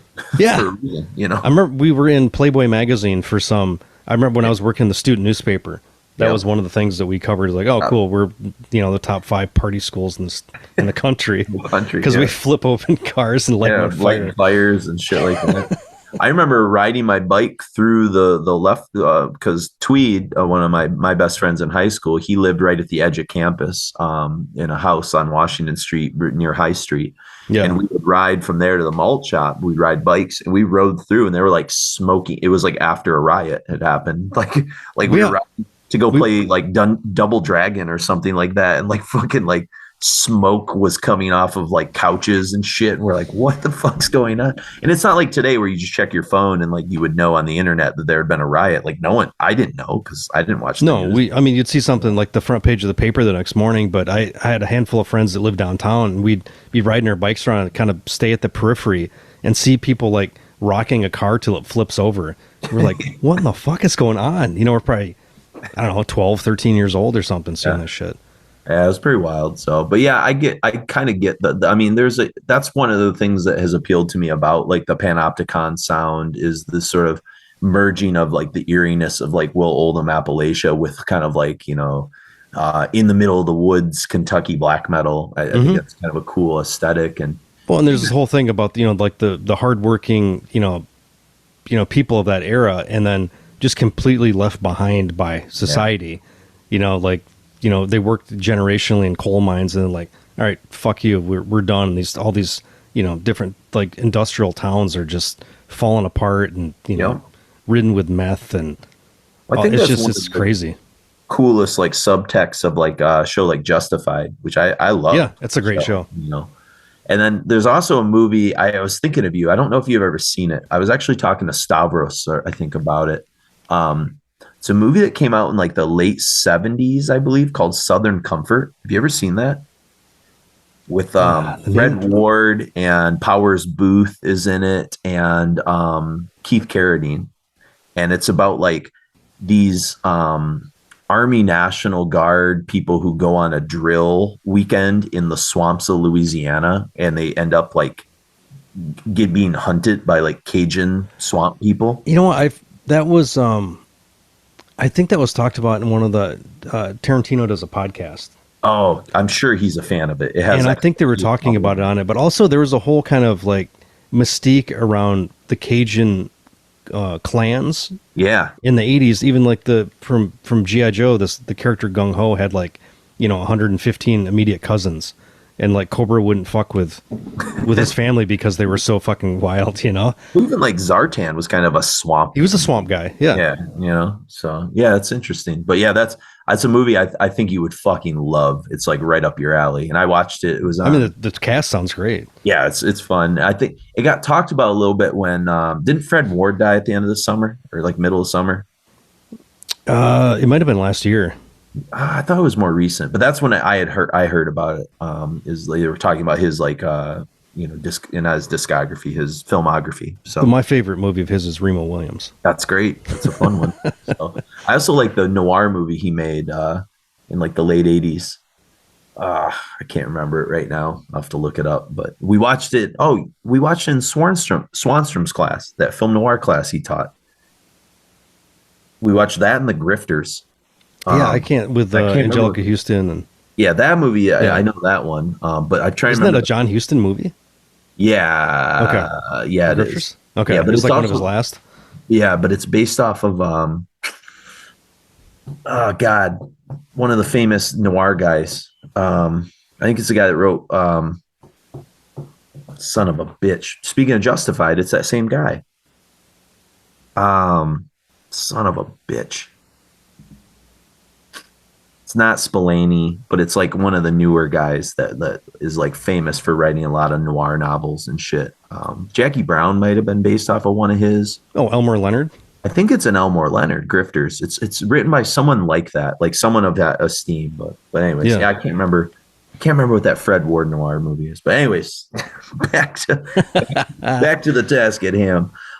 So after Satanic Mass, we're going to hear the first of our 2 tunes from Servants of Darkness, and we'll talk a lot more about that album when we kind of come back. But we're going to hear War of Doom, Armageddon, and the title track. But we'll talk more about the title track a little more when we get back. But what you'll hear on War of Doom, Armageddon is compositionally, to me, you hear it on Servants. It's taking a few more chances, and I hear a lot in this song, especially Phantom of the Opera and Achilles' Last Stand isms from like Led Zeppelin. You know, so you hear like that kind of epic, that you know, that kind of the Diamond Head. Yeah, exactly. That Diamond Head took from Maiden and from Led Zeppelin, but especially in the middle, before Tyrant and Demon unleashed some fucking piercing leads, because guess who's playing guitar on this record? Fucking Tyrant and Demon are, not the John brothers. So and there's even some like Opethy prog sections in the maelstrom of some of this like blackened chaos. It's I put there's like they almost go into like a Nawabum into Rush. That's that progressive metal kind of thing going on. So it's pretty cool. It's not what I expected when you hear their first record. Well, and this one's got some heavy Tribulation vibes, and at the very end of the song, it sounds like they're going to start another riff and then they just stop. Then they let it kind of ring out. Maybe that's when I wrote down awesome. Opethy. Maybe I was thinking Tribulation too, actually. I think they share some DNA. Yeah, I think so. So this is a fun one. All right. So we've got a pair of tunes, like I said, from Devil's Force, Deathstrike from Hell, and Satanic Mass. Then we've got War of Doom, Armageddon, and Servants of Darkness from Servants of Darkness.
That was Servants of Darkness, War of Doom, Armageddon, Satanic Mass, and Deathstrike from Hell. These song titles are, by the way, fucking awesome. Going all the way back to Sodomizer and Witch Fuck. I mean, they really have a, stuff you come up with as a teenager. Yeah, it's good stuff. So, Servants of Darkness, the title track. With Dissection's presence gone, Tyrant moved to playing both bass and guitar on the album, while Demon moved from drums to rhythm guitar, and we get to welcome a brand new drummer, Devastator, also known as Martin Axelrod, who was also drumming with Witchery, Satanic Slaughter in 2000 before he moved on to Bloodbath and Opeth. So kind of an interesting, I don't even know if I knew he was with these guys until kind of putting the show together. I think peripherally I did, but I knew him much more from Bloodbath and especially from Opeth. Yeah, and he played in some Witchery records, right? Yeah, that's where he actually came from. They recruited him, Satanic Slaughter and Witchery. So. Okay, and now the PL's drummer left PL to go to Opeth now. Yeah, I saw that. So keeping that string alive of no PL drummer stays around for more than 5 years. No. I think Tuds might have been around for 7. Yeah, maybe. How long was Archer there for? That's Tuds, Matthew Archer. Tuds. Okay, yeah, he was there up until from the demos up until Icon. Yeah. Oh, he was that Draconian? No, that was Lee Morris, and Lee Morris was with him until. I think Host. What was after Host? Believe in Nothing was his last record, I think. Okay, Believe. So he had a pretty good long tenure too, but then it's just been like one after the other. They just something. Yeah. But it's cool. I like that everybody else has been the same cohesive unit for 35 years. Yeah. You'll be happy to know that at Psycho, I forget the bass player's name. Oh, why am I drawing a blank? Steve Edmonds. Steve, yeah, he did move. He just did the exact same thing he does every show. He just calmly stood there, and Aaron's doing stuff, and Aaron's the most active, I think, out of the whole group. But Steve's just Steve is Steve. Steady. He's just steady. Yeah, steady Steve. Steady. Yep. He's a great bass player, though. Yeah, no, for sure. Finger player. And I think the thing that you get with like Servants of Darkness, it's pretty apparent, like on the title track, and you probably heard it on War of Doom as well, is there's a greater emphasis on musicality and melodic catchiness. Big time. Yet the whole thing I wrote is brimming with dissonance, not unlike kind of like Dark Throne, which is kind of another band kind of rooted in the past, you know? And so like, even though it's melodic, it's not clean. And so like, it's like, it's still rough around the edges enough that it still feels like it's kind of like how Watain lures you in with how catchy they are sometimes. And then you realize like, this is some pretty like still pretty dangerous music, in all the cool ways. Tribulation does that too. Yeah. I think that's the kind of hallmark of these guys. It's, I've put it, for Serpents of Darkness, like the solos and leads, you're almost at like war with the listener with how kind of combative they are too. It's like melodic, but also kind of like, punch in the gut, and then you're like bobbing your head, and then they smack you upside the head a little bit too. Yeah. There's always that kind of dangerous element to them. Yep. Yeah. So I think danger is the word of the day. I like Servants of Darkness. I mean, I like all these records, but it's got some cool personality to it, I think the first record's my least favorite. Yeah, I think so too. It's the most cult though, but like but it's not what I like pull out to listen to as much these days. And I get what they're trying to go for, but it's not like, I love that they can kind of like go from that to opening up a little bit more and not worrying about being so, revelatory to those early 80s acts, and kind of they become more their own thing. Yeah, they find their way. Find their way indeed. So we're going to kind of go, this will be probably a shorter talk set compared to some of what we've done, but we're going to go into a pair of tunes from Servants of Darkness to sort of wrap that record up. We've got the album opener, which is a proper atmospheric opener, Evil Blasphemies. And so it kind of opens with some kind of atmosphere before that kind of Venom Bathory riff kind of slices right through you. Pure speed, spastic energy. Martin's drums are incessant, And I'm impressed by Demon's kind of rhythm guitar. Like it's pretty primordial, but like it's a cool sound that he's able to sort of get. I didn't know how much experience he had with guitar. You know, he must have played it obviously before he picked up drums, maybe. So, yeah, and then it goes right from Evil Blasphemies into Black Evil. And again, this brutal maelstrom. It's more aggressive than like maybe the title track kind of hinted at. And it's kind of more like celebratory too. Like in Evil Blasphemies, it sounds like with all the just the drummer going off and it's almost like their encore performance every song. Yeah. It's kind of hilarious. One thing that I kind of like was picking up a bit, and maybe it's the some of the stuff that Martin's kind of doing with drums, but like on Black Evil, there's this like marching militaristic propulsion that reminds me of something like Marduk would have done, you know? Mm-hmm. And Marduk, again, they're Swedish. They've got some melodic elements like built in ways that the other black metal bands, maybe not from Sweden, don't, you know? But man, you talking about the leads on Servants, the leads here, they're really violent, you know, what Tyrant's doing on Black Evil. And the whole thing literally ends in a fucking explosion. Like it's it's like kind of a burner ends in an explosion. Yeah, it's like a perfect metaphor. So, and there's that weird like flanger nuabum arpeggio thing, hammer on thing that's going on in Black Evil. Yeah, it's just the guitar tones are really not what you're used to. That's the most throwback thing I think is the guitar tones. Everything else is kind of more modern, but what they do with the guitar tone, just like I can't think of another band outside of Darkthrone that really picks up on that. But I think they're playing they're pulling from the same kind of influence pool. That Darkthrone is in like those same like those kind of like 80s extreme metal bands that half a dozen people knew about back in the time. Sure. Yeah, like it wouldn't surprise me if like Tyrant like did an interviews like, I've been listening to a lot of Metal Church, the first 2 records or something, and be like, okay, that fucking makes sense, or something. And then after Servants came the Unholy Death EP, which was like basically a compilation of stuff from like 1990 to 2003. And it had like Bathory covers and Niflheim covers and things like that. And along with the Motorhead cover that we thought we'd throw something interesting on there, a little curveball. Mean Machine, it's from Orgasmatron, which is a fun record from the mid 80s, 86 I believe that record came out. That's the first one that I listened to because of Sepultura doing the cover. Oh yeah. Like I'd heard Motorhead songs before, but I'd never bought an album. The whole record. Yeah. And that's such a weird one too, because I'm trying to remember the guy that produced it was kind of more like an artsy kind of guy.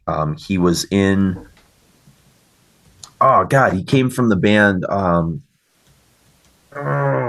Pill, I think. The Public Image Limited. Johnny Lindon's group. Yeah, I think he came from there. Why can't I remember? Bill Laswell. I think it was Bill Laswell did it. It is Bill Laswell. And Bill Laswell did he ended up doing a lot of stuff with like electronic music and things. So it's a different kind of Motorhead record. I dig that one, but it's a little. It's also a double guitar Motorhead record where he had Wurzel and Phil Campbell.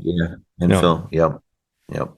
But yeah, the way their version is sloppy lo-fi punk rock. That's kind of what they're kind of doing here, and it's kind of perfect. Putting in more speed metal than Motorhead ever had too. I think so. Yeah. So it's short but sweet, but kind of a fun one. And then we're going to end with Storm of the Reaper, which is 7 years after Servants of Darkness, so a pretty long gap. And will be the first song that we'll hear from Envoy of Lucifer, which we'll talk a little bit more about when we come back. So we've got Paratunes, Evil Blasphemies, and Black Evil from Servants of Darkness, and then from the 1990 to 2003. That's what those Roman numerals add up to. It took me a while to figure that out. I had to really go back to my old Latin well there. We've got the Motorhead Mean Machine cover, and then we'll end with Storm of the Reaper from Envoy of Lucifer.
That was Storm of the Reaper.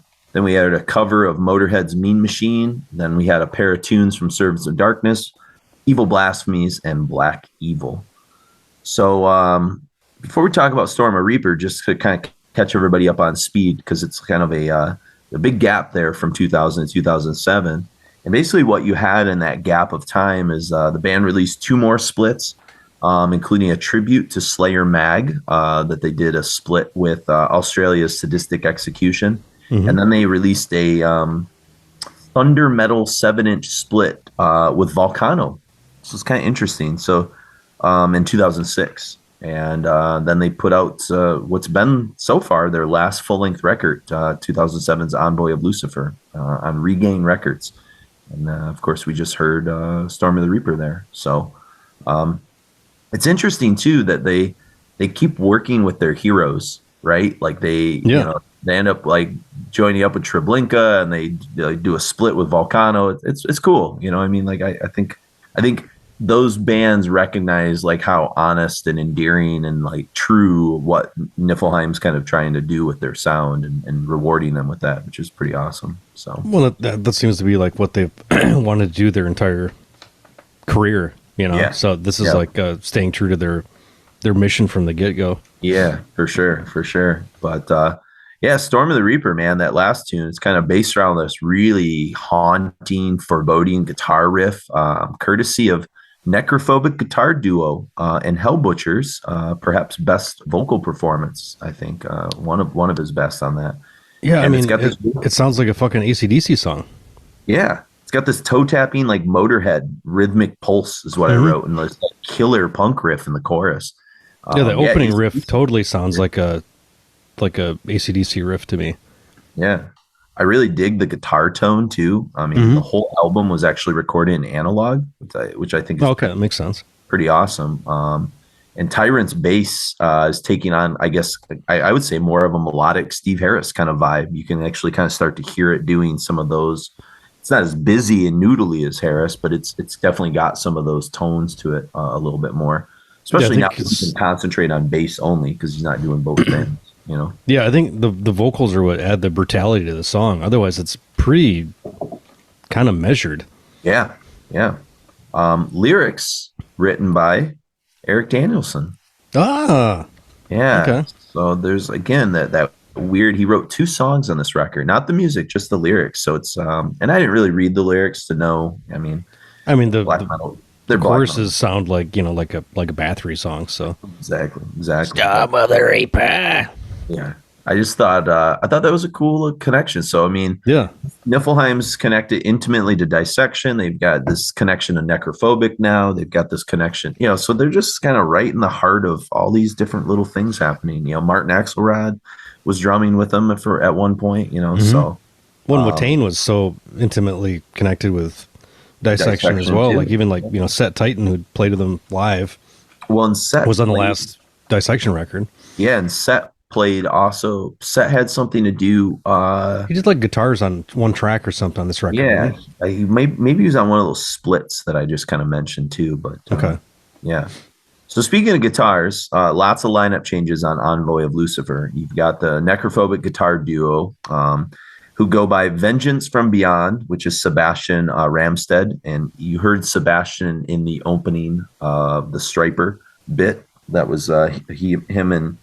I can't remember if it was Tyrant or Hell Butcher that's talking at the beginning there. I can't tell the 2 brothers apart sometimes by voice. So you got Vengeance from Beyond, Sebastian Ramstedt, and then Apocalyptic Desolator, Johann Bergbach, the other guitar player from Necrophobic on this one.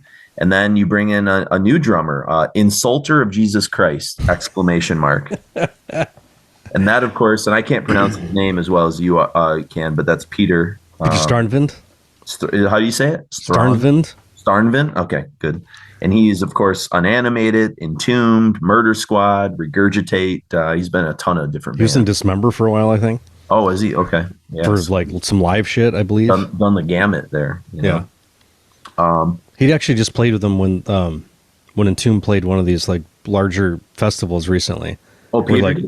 Where Scott Carlson came in to do like a couple LG songs, and they basically, and like Tampa came in. They had a bunch of different people coming in to do vocals, and Starman came on to do some of his songs that he did with Entombed. So That's awesome. Yeah.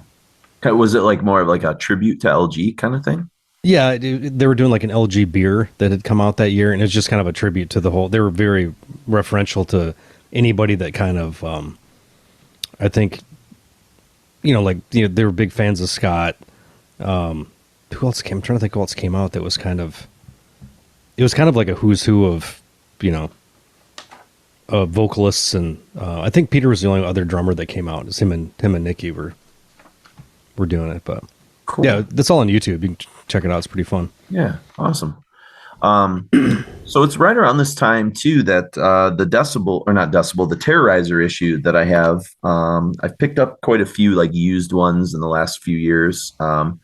This is from 2007. It's just got an arm with a record coming out of a lake, kind of like the Excalibur sword, Lady of the Lake. Yeah, it's Lost Classics is the theme of the issue. But they do an interview with Niflheim here, and I want to sort of share that a bit. It's with Jose Carlos Santos did the interview. And it starts off with a quote. "I suppose this album is going to be pretty successful. It's much better than all the other crap that's been put out in the shitty scene. If people have some kind of brain, they will like it," states the mighty Tyrant, guitarist and bassist for the bullet-belted, heavily spiked necro war machine that is Niflheim, when prompted about his expectations for the band's long-awaited Envoy of Lucifer. "It's good to have them back. Their once reliable full-length release schedule, self-titled debut in 95, Devil's Force in 98, Servants of Darkness in 2000, gave way to a worrying absence, although they've put out split releases, an EP, and a best-of compilation during the time between. But Niflheim fans have been craving a brand new album. Metal needs bands like Niflheim and people like Tyrant. You can take his statements with any degree of seriousness, and they will still represent what are, after all, the fundamental principles of what real metal should be all about. Niflheim are not the sort of people to unnecessarily complicate things. Many reviewers are going totally delirious with subgenres," he says with some amusement. "They label the album with several genres at once, overdoing it. I get the feeling they'd even have another opinion of it if we wrote that we would play thrash instead of black metal. Just label it black fucking metal and get it over with." The reviewer confusion is, however, understandable. The sort of black fucking metal that Niflheim belched forth is very clearly rooted in the hallowed inspiration ground of the early 80s. Nevertheless, it doesn't reek of merely rehashing old ideas. Niflheim is a restitution of the real style, the dark and evil ways of metal in the 80s, Tyrant says, in one more of his definitive sounding claims, leading us to wonder if this is something that conditions the band's songwriting. Is anything that sounds as though it could have occurred after 1987 thrown out during this process? Question mark. "I never think about what I write," he says, once again simplifying matters. "As you know, I write most of the music for the band, but I never think about it before it actually appears. I have about 1 billion melodies in my brain at all times. If two parts from that archive happen to fit together, then that's a song. After that initial click, that's when I think about it a lot. Everything that we write is well analyzed. There's no fucking tune that's on the album for no reason, which is precisely why Envoy of Lucifer is not just a retro album. Get past the band's image, listen to the album a couple times, and the primitivism that you might be expecting dissipates into a surprisingly cohesive and deceptively elaborate songwriting effort. Not that Niflheim will ever get much well-deserved credit for it. Quote, we try to inform people, but they just react like monkeys. Our music is much more than primitive noise, but we don't brag about it. Well, not too much," he laughs. "We have had several musicians in the band. If nothing else, people must have noticed that we know how to play." Kind of an interesting little intro there. Yeah. So, and I think that that's true of this next set that we're going to hear. You know, this trio of tunes from Envoy of Lucifer are fucking damn good. Gates of Damnation is this like triumphant Iron Maiden-esque kind of sing-along type tune. You know, it's probably the most sing-along thing that I've heard them do at this point. You know, it's got this really nice mixture of kind of caustic guitars and melodies during the chorus. There's even like a little cool proggy little part in the middle before that kind of churns back into these kind of blackened solos. But the blackened solos, I'm curious what your thoughts on it. They really kind of remind me like of Dave Murray a little bit. It's got that kind of quality to it. Yeah, right off the bat, I got like a big Thin Lizzy vibe. Yeah, off of the opening riff, but the harmonies in it is what really reminded me of the Wrong Again record shit but in a really like a primitive way of what those guys were trying to do of the, of like what like Cardinal Sin and Dimension Zero, and those guys are kind of taking that new album thing, but like speeding it up, but making it more harmonious, or basically more on the harmony than the dissonance. But it seems like they're kind of doing that kind of like harmony thing, but it's still fucking ugly. Yeah. And this is a lot of this is where I really got a lot of like Milla vocals from Creator on this as well. Well, it's interesting you got the Milla vocals, because ultimately this is a song that I feel like could have fit on Sworn to the Black. Like it's almost like it's right, and it's the same year, so it's like right in that like, and the fact that Eric's writing like lyrics on the record, it's just really this interesting like synthesis of those two bands kind of crossing paths. Well, it seems like they always need like because they don't care about like Watain wants to be a band that makes money. This is a career. We're trying to like, we want as many people as possible to listen to this shit, as I think Dissection was at the time. Yeah. But they both are this kind of like this band that has a little bit more business acumen, and like realize that, okay, Niflheim is like a really interesting, really kind of important band that we need to, I guess, kind of like hold up a little bit for other people to see what we see from them. Yep. No, it's a good point for sure. Yeah. And speaking of Nawabum stuff, Evil is Eternal, that we'll hear here. I mean, this is like super Nawabum. Yeah. Catchy, hypnotizing riff. It's one of the most primitive riffs on the record, but like the solo that comes in has this really cool phrasing. That's like, it reminds me the song 747, Strangers in the Night from Saxon. It's got like that feel to it all over the place. It's a cool fucking tune. And then you get the title track, Envoy of Lucifer, and fucking Hellbutcher's vocals on this one. Brutal perfection. I mean, and this is like where they go back to that old style of Niflheim, where like the song feels like it's coming apart and it's like about to come off the rails. It's pretty fucking cool, Yeah, like toward the end of that song, there's all these like rake slides and dive bombs, and like, it's like every fucking metal tool in the toolbox for dissonance. But Evil is Eternal, what it really reminded me of was 80s Priest and Merciful Fate. Yeah. Okay. Like the guitar riff was like this kind of like epic, like spooky, eerie thing going on, and then there's that little like I put little banjo solo goes into a complete like Celtic Frost like breakdown riff. So you heard some Celtic Frost. Oh, well, the banjo. That's interesting.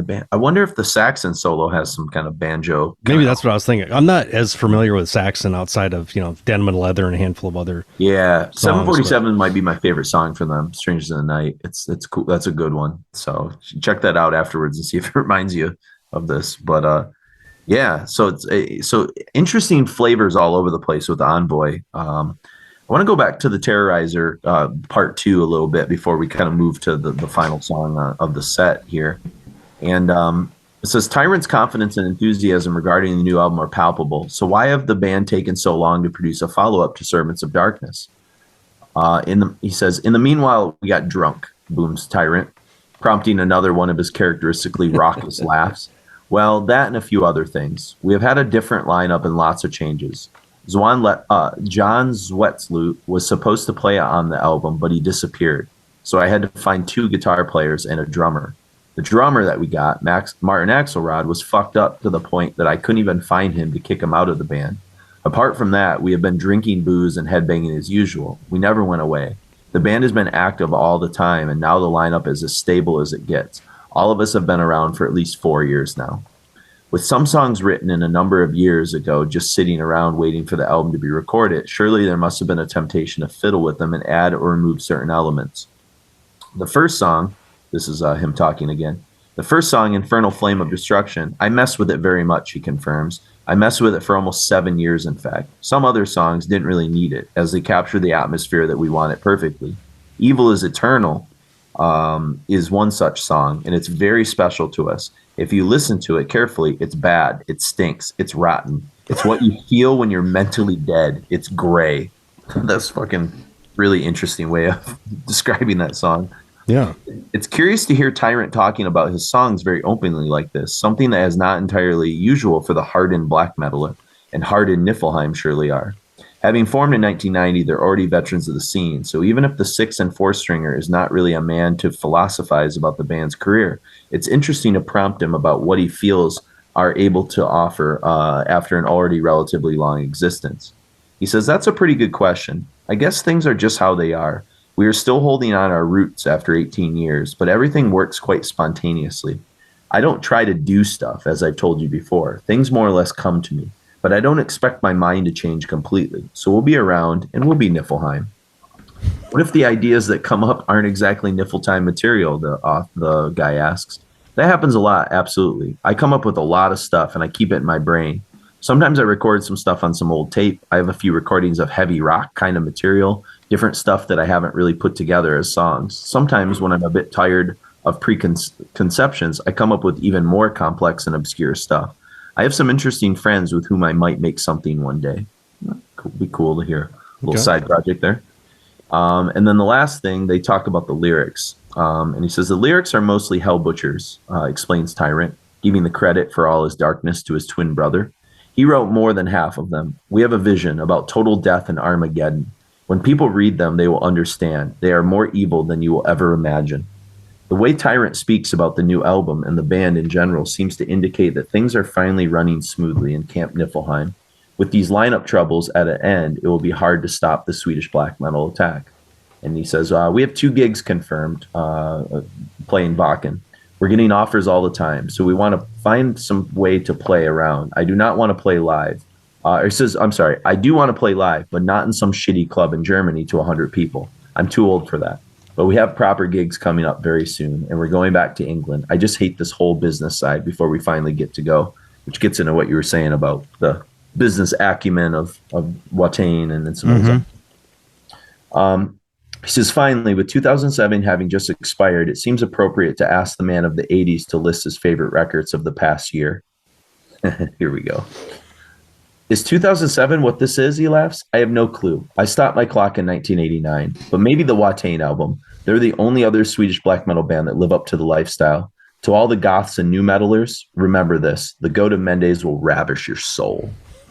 So there we go. One of the other interviews that I grabbed some stuff from is the way he ended it was "fuck you all very much."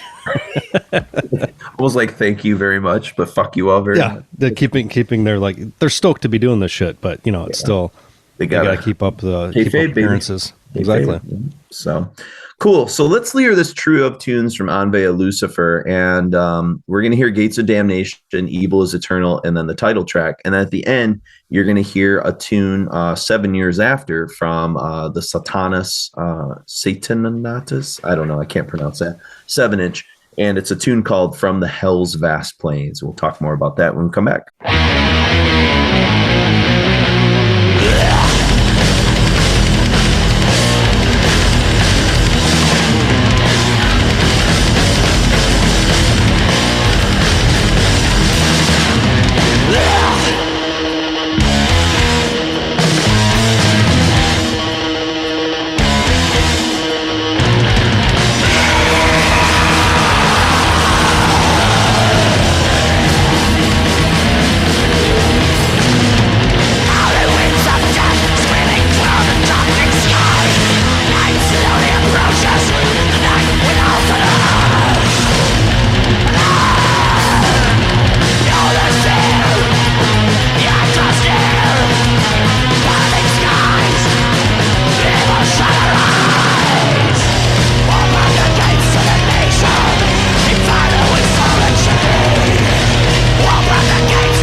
That was From the Hell's Vast Plains from the Satanatus 7-inch from 2014.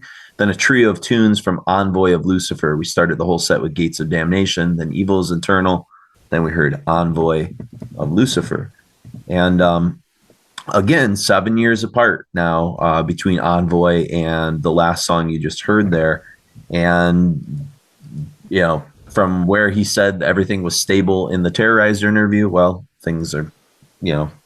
Just when you think it's stable, it all falls apart.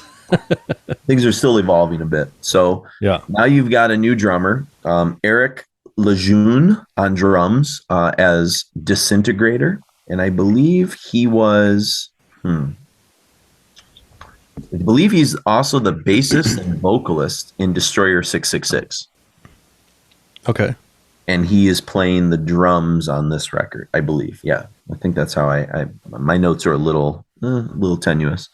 Then you've got a guy named Felipe Plaza Kutzbach, who is Chilean, and he is on guitar as Savage Aggressor. Unless that's the guy that's the bassist and vocalist in Destroyer 666. One of those two guys. I thought it wasn't Destroyer 666. Aren't they Australian? Or I'm thinking of something else? Maybe I don't know. Maybe they are. But he's Chilean, so who fuck knows? Maybe he's playing with Swedish bands in Australia. I'm thinking of like Bestial Warlust or some shit. Yeah. And then you've got, and speaking of an international crowd, you've got Thomas Boudet, who's Hungarian, who was in early Tormentor. Nice. So that's pretty fucking wild. Yeah. So he's playing with them on that song there. And he is playing the role of a Satanus on guitar. And some great guitar playing, man. Some tremolo picking riff that's really fucking awesome. More chaotic soloing. Before that, there's a sick fucking thrash breakdown in that song that's just really, really cool. And yeah, it's pretty wild, you know. So first release in 7 years, and that's going to also then lead to a 5-year gap before the Burning Warpath of Hell, which is not put out until 2019. So, you know, it's just it's interesting. What must you suspect is kind of happening with these guys? Because they're playing a lot of these festival circuits. Do you think they just aren't as interested in putting out full albums anymore, and they just want to kind of tour and play some big shows? Or what's your? Do you have any? I'm not sure, because it's like I'm trying to think of the mindset, because I always want to put shit out, but you know, sometimes life gets in the way. I don't know what else they're dealing with. But also, as bands get older, like I don't need as much output. Like I don't want Carcass to put out a record every 2 years. It's true. I prefer every 5 to 7, so it's all good shit. Yeah. I think as you get older, you've got. I don't know if it's not necessarily your ideas aren't. You don't have the fire under your ass to produce as much. It's about the performance and about, you know, what you're doing. I think that if you look at, like when I saw Carcass in 95, I think, for the first time, they were nowhere near as good as they are last year. No, they're like a fucking well-oiled machine right now.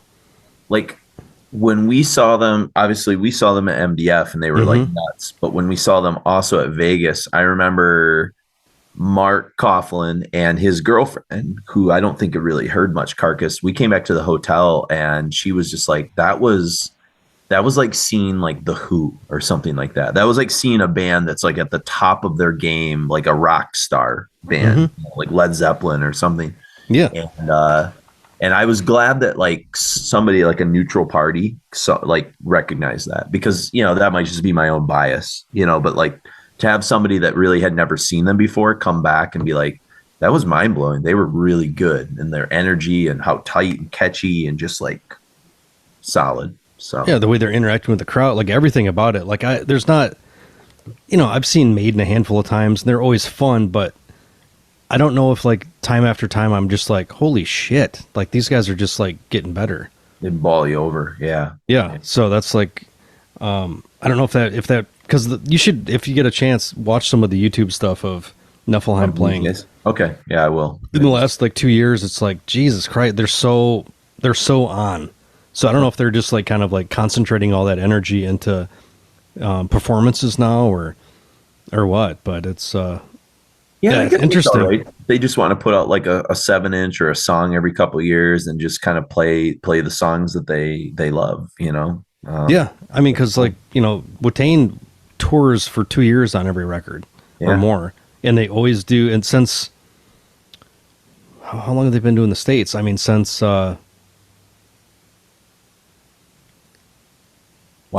second record. I think it was like Sworn to the Dark, like their third record, where we really started to see them. That's where they were coming. They were playing like little shows, but they were really standing out because they were.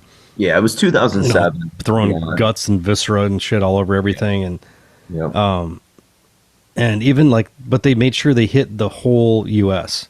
Mm-hmm. I've seen them, at least 6 times, if not more, 6 or 7 times. Yeah. They seem, they're kind of like, they have that like Black Flag mentality. That was the thing about Black Flag, like they played everywhere. They were constantly, they lived on the road. Same with REM, like those bands. The reason why we talk about those bands is because like they hit like all the small college towns, and they did that kind of stuff. Not that Watain's doing that, but for a Swedish band that's doing extreme music, they seem to get around to the point where people know of them who really shouldn't know of them, and that's to their credit, Well, and going back to the Carcass thing, like Jeff manages the band, books the band. So like they did off the Surgical Steel tour where I was doing merch for them, and I did the back cover of the Surgical Steel picture disc. Which, by the way, at Psycho Las Vegas, that shirt was there. Oh, I figured. Yeah, and that was kind of some of the way. Like I would be standing in line, and I think Stavros was with me, and I was like, "That's Mark's T-shirt design," and he's like, "Oh shit, I think you're right." And I was like, "I have that poster in my, and so like people heard Stavros and I talking about that, and then all of a sudden they'd be like, "Wait, what?" I said, "Yeah, the guy I podcast with." That's like, his T-shirt design. He did that for Carcass. And then that's how I would get like the podcast conversation going. So I was using some psychological marketing tactics there. So, but they did that, like that whole, like, I think the third run of US dates for Surgical Steel was the off the beaten track. Yeah. Kind of thing. So they went to just fucking like they played, Pontiac, Michigan. They played Grand Rapids, which they probably wouldn't have played since the 90s, maybe. Yeah. And just all these like smaller markets, 1,500, maybe not even that, like, maybe 1,000 seaters tops. And they're almost the perfect band for like 1,000 to 2,000 people. Mm-hmm. That's like perfectly their size, you know? So I did check. It is the Chilean guy, Felipe, who was known as Savage Aggressor. He is the bassist and vocalist in Destroyer 666, and you were also right. They are Australian. So, oh, really? Okay. Yeah. So he's just an international guy. I think he was born in Chile and he grew up in Sweden, I think is what I remember reading. And then moved to, or he's in the band, and he's in the band, I guess. Yeah, I don't think he's the original bassist and vocalist, but I think he had a stretch where he was with the band. So pretty interesting. Yeah. The old brain still works. Yep. And so we go to basically there's going to be, like I said, after this 7-inch that was, I think, only on tour. I think that's what I just read. Satan Natos was only sold on the 2014 tour. Then you get this gap before 2019's The Burning Warpath to Hell EP. And that's got a new drummer, Tobias Gustafsson, and he's from Vomitory, which is pretty cool. That's a band you were really into, I remember, in college. You kind of got me into those guys quite a bit. Yeah, they're just a solid... fun, kind of just Swedish. Yeah, they were kind of like...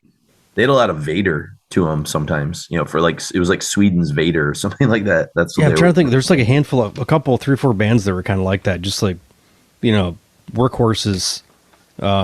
They did, put out like 5, 6, 7, 8 records. Nothing's too crazily different, but they're all good. Yeah, I would throw them in the same category as Thanatos, actually. Thanatos, yeah. Thanatos, it's a very similar kind of vibe where it's meat and potatoes. It's meat and potatoes. It doesn't blow you away, but they're like consistently really good. Yeah.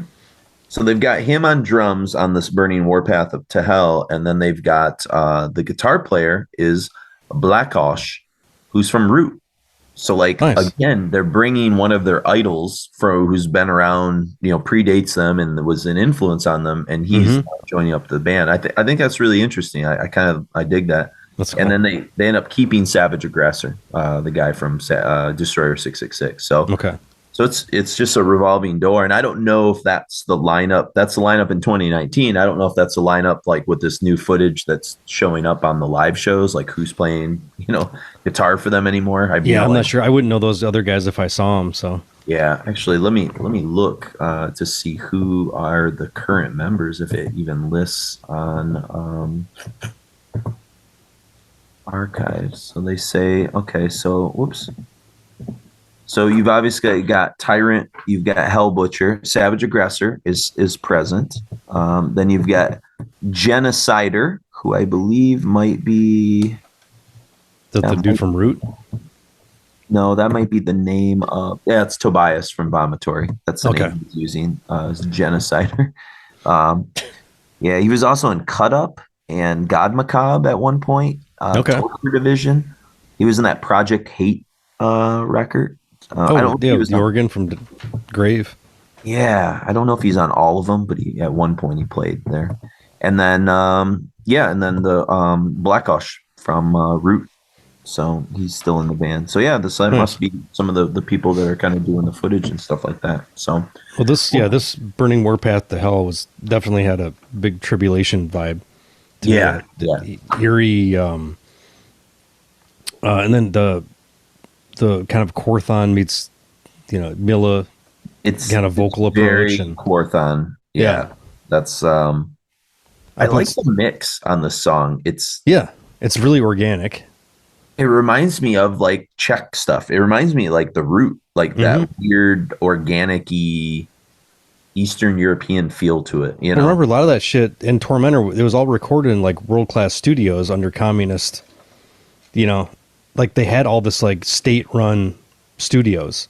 So they had great equipment, but nobody really knew what the fuck they were doing as far as like the producers didn't understand what this music was. So it's all produced pretty well, but also kind of off in a way too. Yeah. I think it's interesting too. Speaking of Korthon's vocals, the whole kind of song Burning Warpath to Hell has like an atmosphere that reminds me of Blood, Fire, Death. That I think one of the best albums ever. Oh, in my opinion. Yeah, just incredible. Yeah. I mean, to put that out, to put Blood, Fire, Death out after what was the album right before it, which is like also like Under the Sign of the Black Mark.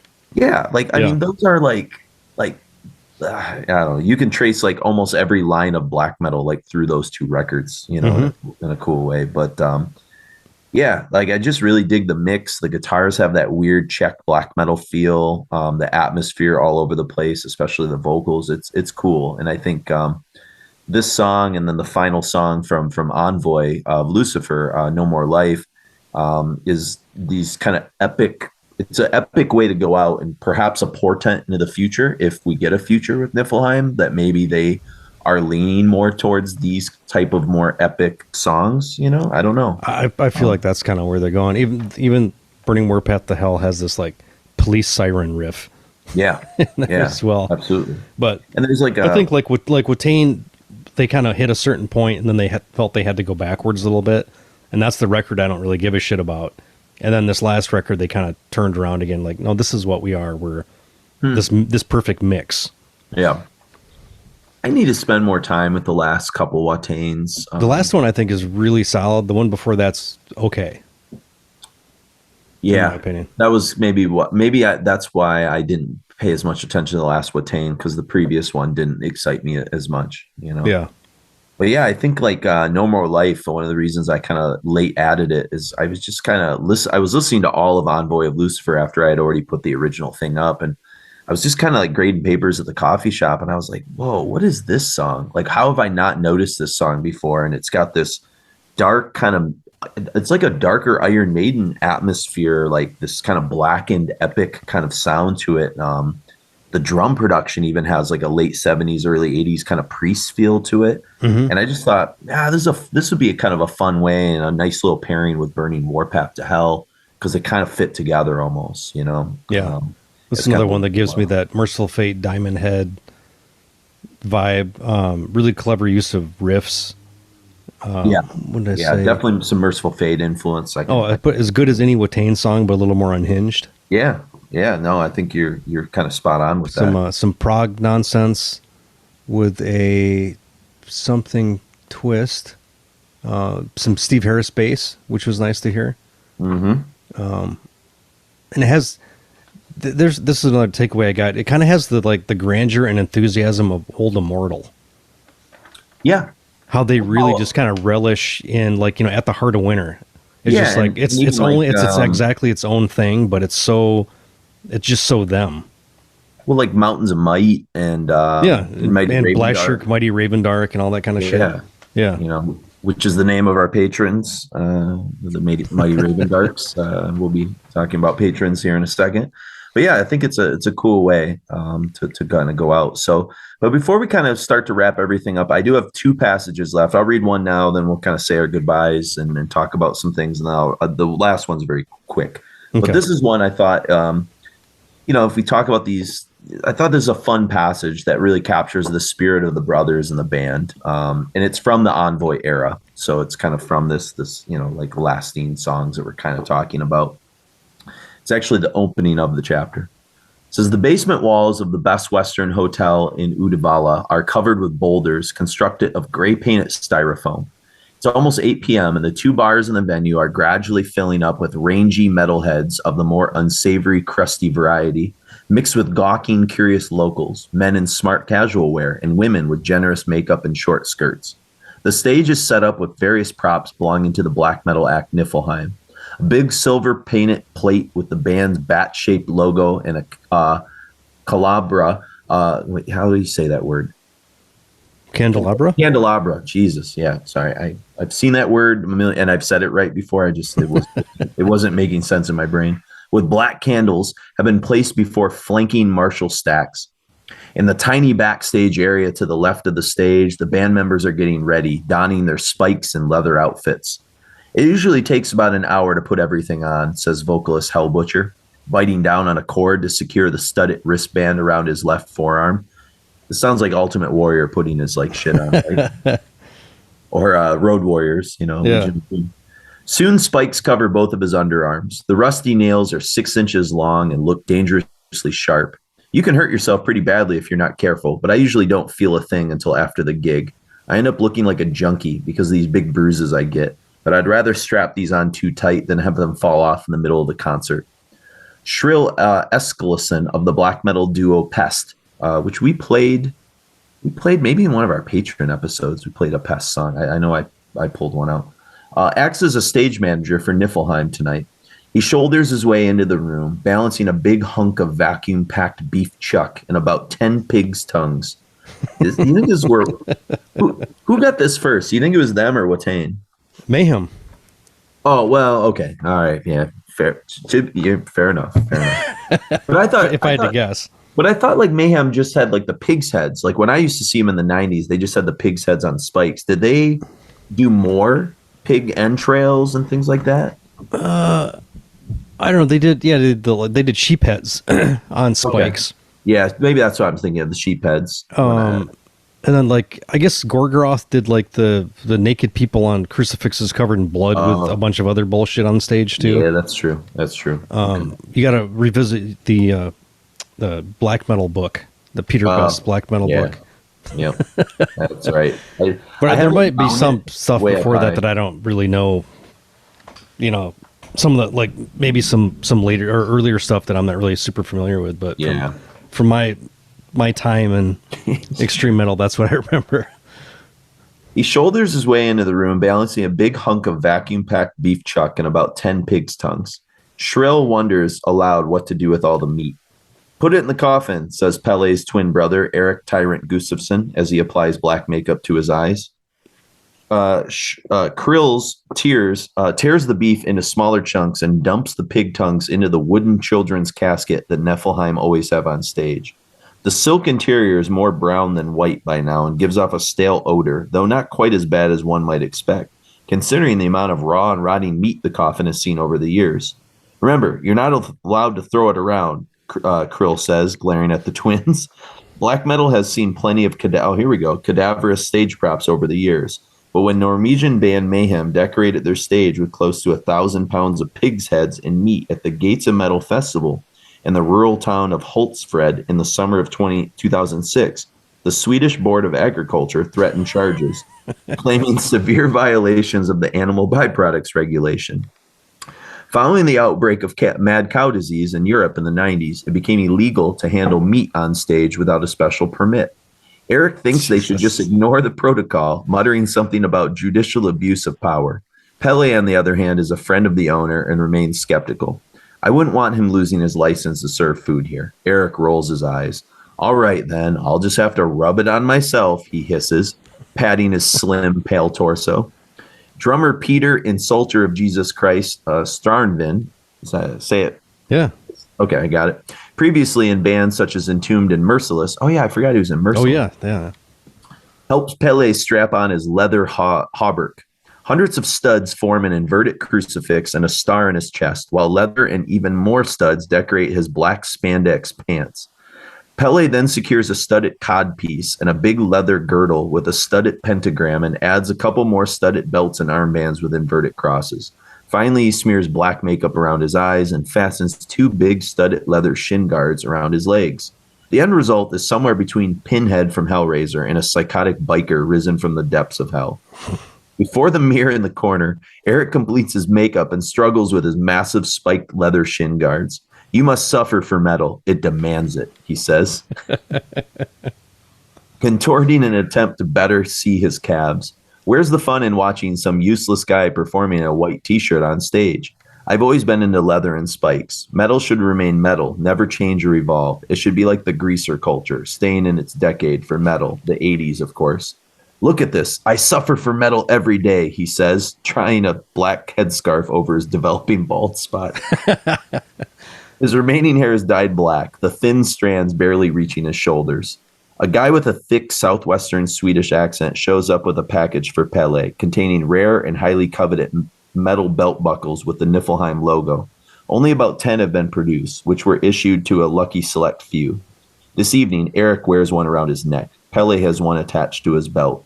All the gear they use is homemade. Every single spike and stud has been fastened by the brothers themselves. Homemade equals authentic, and authenticity is of utmost importance to Niflheim. Everything should be as evil, bleak, and rotten as possible. The brothers' prime influences are old metal bands from the Eastern Bloc. The deeper the misery, the better. Ideally, the musicians should have procured their instruments on the black market, trading their younger sisters for them. The fact that by day, guitar player Sebastian, Vengeance from Beyond Romstead, is a popular preschool supervisor in Stockholm is something the brothers aren't too keen to mention. After all, this is a band who claims to have fired a member just for standing outside of a disco. The supporting act, it's so funny. The supporting act, local black metal quartet Vornth, have just vacated the stage, and it's almost showtime. Peter is busy writing set lists. He manages 2 of them, one for himself and one for Pele. The rest of the guys will have to follow their lead. Peter wears the least amount of spikes in the band. The leather is too hot and heavy to play drums in, not to mention the very real danger of executing blast beats while wearing spikes. He appears quietly relieved, not having to don the full attire of his bandmates. Eric tries to turn around for one final stage gear inspection in the mirror, but in the cramped space, his 6-inch leg spikes get snagged on a bag. He lets out a deep sigh. The venue is filling up with attendees as well as liquid intoxicants they have inside of them. At the merch table at the quarter, commerce is in full swing. Approximately 400 tickets have been sold, and there are rumors of people traveling from both Germany and Mexico for the concert. In the crowd, Watain vocalist Eric Danielsson can be seen, along with several others, several journalists from Stockholm. From Gothenburg, we find legendary punk rocker Uncle and Jonas Bjoller from metal bands At the Gates and The Haunted. He became friends with the Niflheim brothers in the early 90s and maintains that even if the band's live shows are spectacular, their true strength lies in the songwriting. Many black metal bands just stack a bunch of riffs on top of each other. Pele and Eric give much more consideration to the actual arrangements. Their songs are hits, really. Add this to the fact that they've been for real this entire time, completely authentic. They've stood their ground since the first album, both image-wise and musically. Abruptly, The venue lights dim, and there's a minor stampede for the stage. To the sound of thunderous intro, the band members assume their places. They stand wide-legged and bold, making threatening faces. Finally, Pele materializes. With a maniacal scream, the band unleashes the track Unholy Death from their very first demo. So I thought that's kind of a cool little like last way of maybe sort of thinking about them, or penultimate way of thinking about them, because I got one little last thing that I'll say at the very, very end. But you know, you just really get into the spirit of their philosophy in that, you know, like who they are. And maybe we actually answer the question of why they have so much band turnover too, right? Like, it's probably tough to be in a band with these guys. It's like being in a band with Death, with Chuck. Like, Chuck has such a personal vision that you got to be on board with that 100%, or else like you're not going to like fit what he wants to do. You know, I've in my experience too, like there's very few people outside of you and Chris Dick that have ever come up to the challenge of meeting what I wanted out of a collaborator. Yeah. Too, you know, so it's like, I that's why I do a lot of shit by myself, because most people don't put in as much as I put in. I think it's really hard to find, especially as you get older, it's tough to find people that want to put as much into a project that you want to put into it. And I think that carries off into why I think for me, the profession that I kind of almost had to do was teaching, because I get control of the classroom. And like, that's my realm, you know, and I, you know, for the most part, and that's almost one of the reasons why I've been driven to create my own curriculum and my own classes, because it like allows me freedom, you know, like, yeah, it's a lot of fucking work, but guess what? I get like, no one knows what I'm teaching in rock history but me. And I'm not saying that like because I'm teaching like bullshit. It's because it's like, you know, that's like I've earned that privilege, just like you as a freelance artist get the creative freedom to do the things you want to do, you know. Well, and nobody could come in and teach your class. No. You like, nobody can come in and say, like, if somebody hires me to do something, I don't know anybody that can come in and do exactly what I'm going to do. No. Like we've got our own kind of we cultivated this thing around our entire lives to do this exact thing. So I totally get, not necessarily to the degree of, you know, wearing the spikes and all that shit, but I get where they're coming from for integrity. That's because that's, you know, no matter how little money you make or whatever, as long as you got your integrity, that's an hell of a, especially nowadays, it's even a bigger of a deal, because there's so much just like phony horseshit on social media that people that actually stick to their guns for a long time, even if people throw money at them and they're like, nah, that doesn't really reflect what we want to do. Like I think that's powerful. Yep. Well said. Well said. And, you know, I love the people I teach with, but like and you know, this is not a knock, but like, they have their own passions that are different than some of ours, but generally I haven't seen too many other people that I teach with be as sort of driven towards one thing as like, say, I am. And I'm not saying that that's right or wrong. I just, it's hard for me to explain like what we're actually doing sometimes with the podcast, because I think they just think, oh, that's like kind of a fun little hobby. And I guess it is. But like, I don't think they get it. Like, I don't think they get what this thing is. And I think it's like a positive obsession. Yeah. And they have like little kind of hobbies, but they're not as deep into anything as deep as like we are into like film and music and things. It's like, and so it's nice to have like you and Chris and a few other people like that in my life, because at the same time, I love those people and they're my colleagues and some of my good friends. But I almost like can't relate to them completely, and they can't relate to me completely. And we just kind of, I don't know. It's, but like you guys like kind of get it, you know, like my friend Luke in Taiwan, like he gets what this is all about, you know, and he's a fellow history teacher like me. So like, he also gets that part too. So it's, it's a weird club, you know, and that's why, you know, when we meet people like your Alberts and Joseph Schaefer's and some of those type of people, you know, that like, you glob onto them, or Nick Greens, because they're equally as strange as we are, but in all the right ways, you know? So totally. Absolutely. It's good stuff. So, I mean, and the thing that we got to, you know, we found a avenue for our obsessiveness, just like they found an avenue, like they create something that, you know, music is generally something that people share and want to see performed, but they're doing it for themselves, just as we're we would be sitting around doing this at certain, when we had time. Yeah. We would sit around and do this kind of shit and sit around and have a couple beers and talk for a couple hours about how great some obscure fucking album is, just as they're doing the same with their, like, we haven't ever taken advertising. We haven't been like, yeah, let's take an ad from Bespoke Post so we can, make an extra $50 this month or something. Like, it's never been about money. No. And I think that's why people have been so supportive of us after seeing like how long we've had this thing go on and how kind of ridiculous each episode has become, where each month we give people like 10, 12 hours of content. Yeah. And for think free, it's free, just like, if you feel like you get something out of this, then, throw something back at us, but we're not asking you for anything.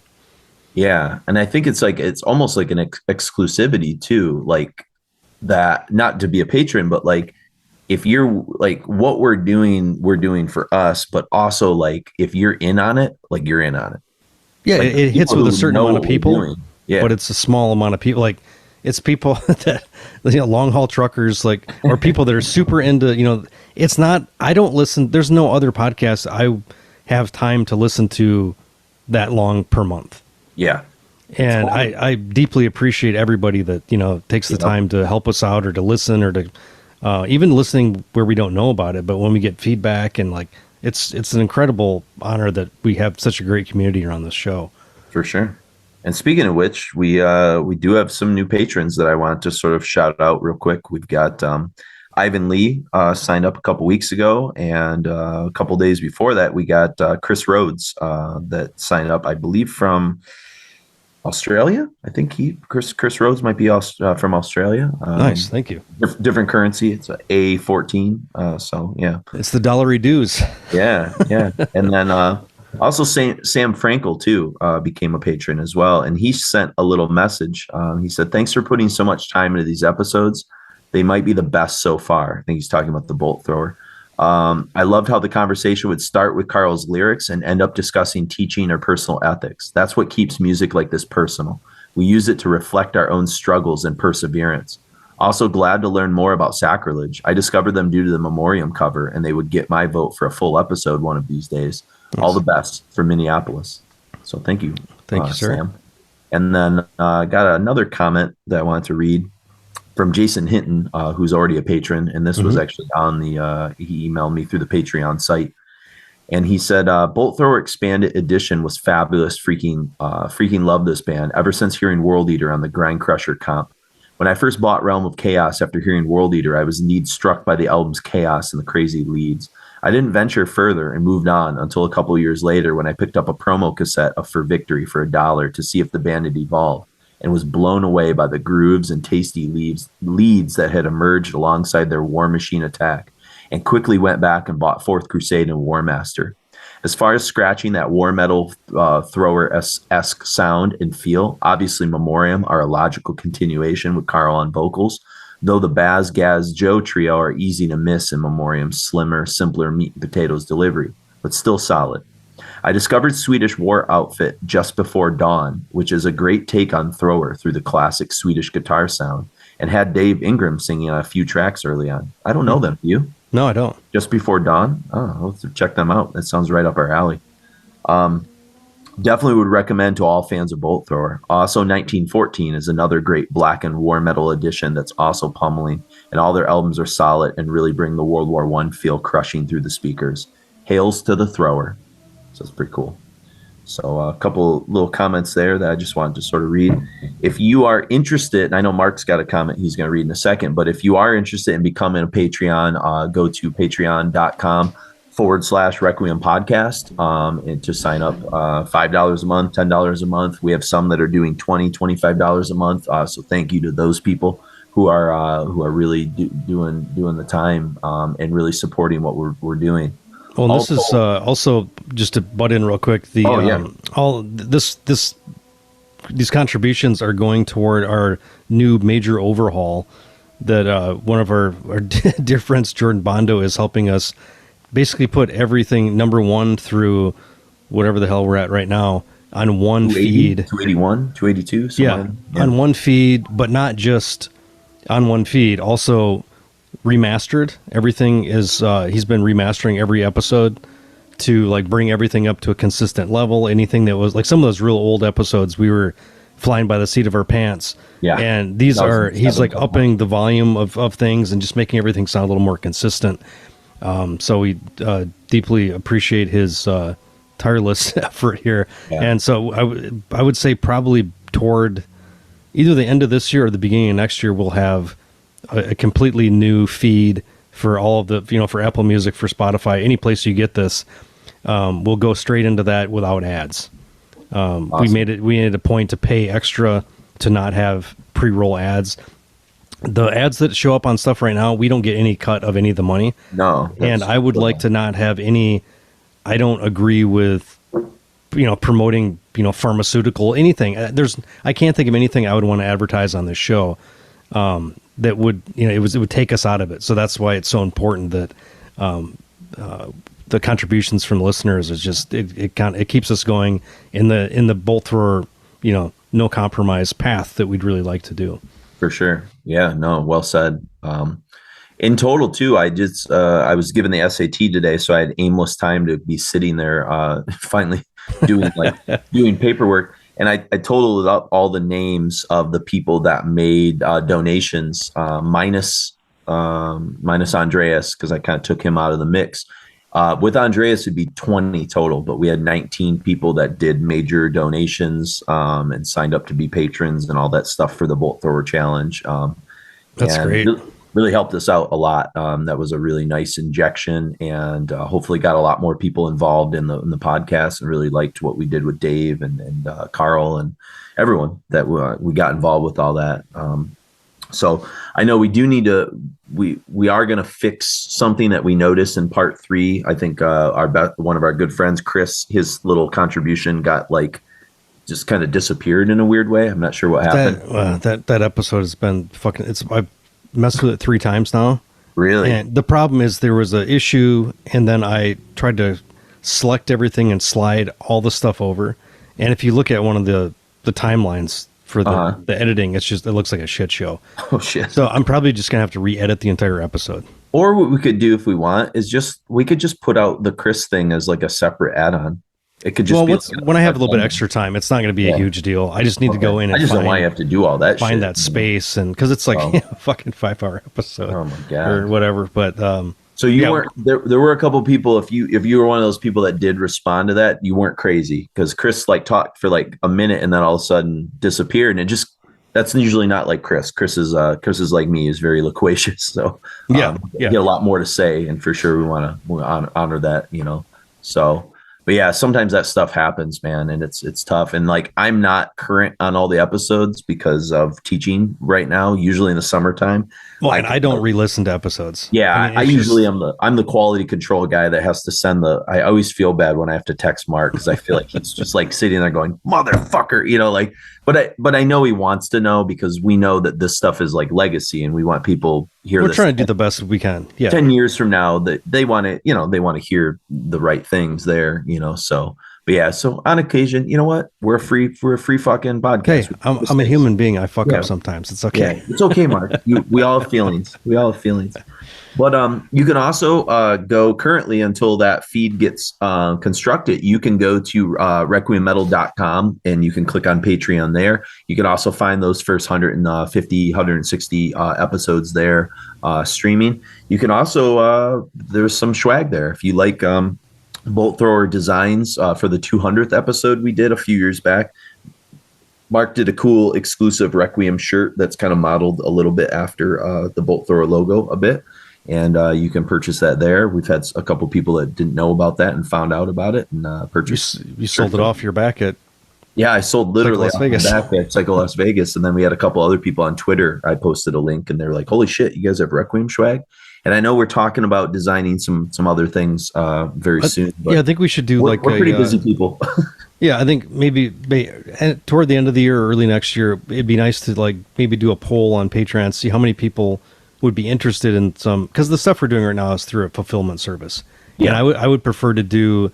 I have a friend who prints a lot of silkscreen shit for me, And if we find out, like, hey, my cross country shirts, and they're quite nice. Yeah, like how many people do we have that are interested? Let's get some sizes, put some orders together, and we can get better prices. We get more of the cash.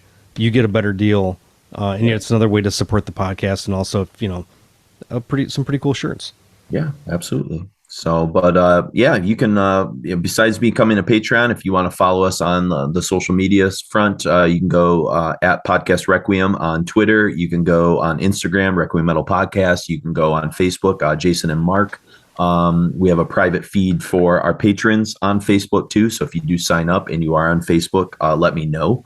I have a feeling there are probably some current patrons that might be on Facebook who I'm not friends with, and you just got to like friend request me, and I'll get you all the way into the Mighty Raven Dark little group there. Mm-hmm. And we just again appreciate all your support. If you can leave us a review on Apple Music, anything, just share the podcast with some friends that you think would like it.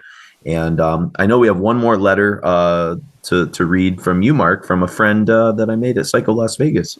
Yes, from Colin Tranter. He had two short messages, but okay. The first is like, hey, we chatted in Vegas at Mulberry Pizzeria about Tribulation and Solitude in your Badass podcast. Checking out some of the oldest episodes on Spotify at the gates. Just wondering, who did I speak with, the artist or the history teacher? Well, you spoke with the history teacher. It was the history teacher. It was I. Yeah. And then here's a little follow-up. Colin from Psycho Las Vegas again. Love the in-depth episodes on punk bands, in parentheses, which I love. Hitting the black metal catalog. I've listened to Gehenna before, but never gave them the time they deserve. Thank you guys. Talking about Emperor Graveless Souls and Typo Negative was spot on. I don't remember what we talked about, but I'm glad that you think so. Yeah. Hit me back on some upcoming black metal episodes, and we'll definitely become a new Patreon supporter. Oh, so now we're holding them out there. Oh, I think Niflheim. This might be it. This is as black metal as you're gonna get right now, sir. Yeah. Yep. And so I think it would be appropriate before we say goodbye to just kind of talk about it's kind of the last little part of the chapter, and it's kind of a nice little way to sort of go out from the Blood, Fire, Death book, which all of you should go out and purchase. By the way, it's a great book. Absolutely. Says the brothers have continued to follow Iron Maiden tours through Europe. It's been 10 years since the last full-length album, Envoy of Lucifer, but there's no immediate rush to record new material. Niflheim have never had a major commercial breakthrough, but with their hardline metal attitude, they have become a group that many others look to for inspiration. Eric tells us he's just come up with a new catchphrase for the band. Quote, like a chainsaw to the roots of Yggdrasil, he hisses with a certain amount of satisfaction. It came to me this morning. He says that as soon as the band had formed, a decision was made. In the early 90s, everyone started pretending to be things they were not. Our idea was to do the opposite. We tried simplifying everything by using the most primitive wording we could come up with. Instead of saying something darkly poetic or complicated, we said, fuck off. It's difficult to accurately convey the brothers' biting sarcasm in writing, and as a result, after a long period of skepticism towards journalists, the bands finally stopped agreeing to interviews entirely. Peter, the drummer, says, I understand them. They're always ridiculed. No one mocks Watain, despite the fact that they burn just as fiercely for what they do. But with Niflheim, it's easy to poke fun at them. I suppose it's more entertaining to make fun of the hillbillies. Any fool can pick up on that. What's fascinating about Niflheim and the Gustafsson twins is that their sincere love for black metal, along with the desire to create something as filthy and evil as possible, collides with their general personalities. The reason they end up in situations where they get interviewed despite their discomfort is that they're naturally accommodating and polite. Peter sees no conflict in this paradox. Being the way they are, they don't come across as anything but good people. But that is, in my opinion, for the best. They're like two little old men. If they're having coffee, it has to be from these tiny grandmother cups, on a tray preferably, and then some cookies with that, of course. When you have them over, you'd better get your porcelain out. It's charming, and at the same time, hilarious. So that's the boys, the Gustafsson twins. Yeah. So well said. So cool. So again, if you are interested in becoming a Patreon, go to patreon.com, Requiem Podcast /Requiem Podcast. We hope you enjoyed this. If you want to shoot us a letter, you can shoot us a letter or comment at requiempodcast@gmail.com. And Yeah, it's been fun. It's been a while since Mark and I have gotten to get together, so with lots of good catch up going on. So Absolutely. And who knew we had this much to say about a band that put out 4 albums in 30 years? But Well, yeah, I didn't. When I got to page 9 of my notes, I was like, okay, it's what we do. It's what something's there. Yeah. So we're going to close off with The Burning Warpath to Hell from 2019, 7-inch from the same title. And then we'll end truly with No More Life, which is the album closer from their last full-length record from 2007, Envoy of Lucifer. So for Niflheim and Requiem Metal Podcast, I am Jason. And I'm Mark. Fuck you very much. Fuck off. So at first I have to say that these are the Niflheim guys.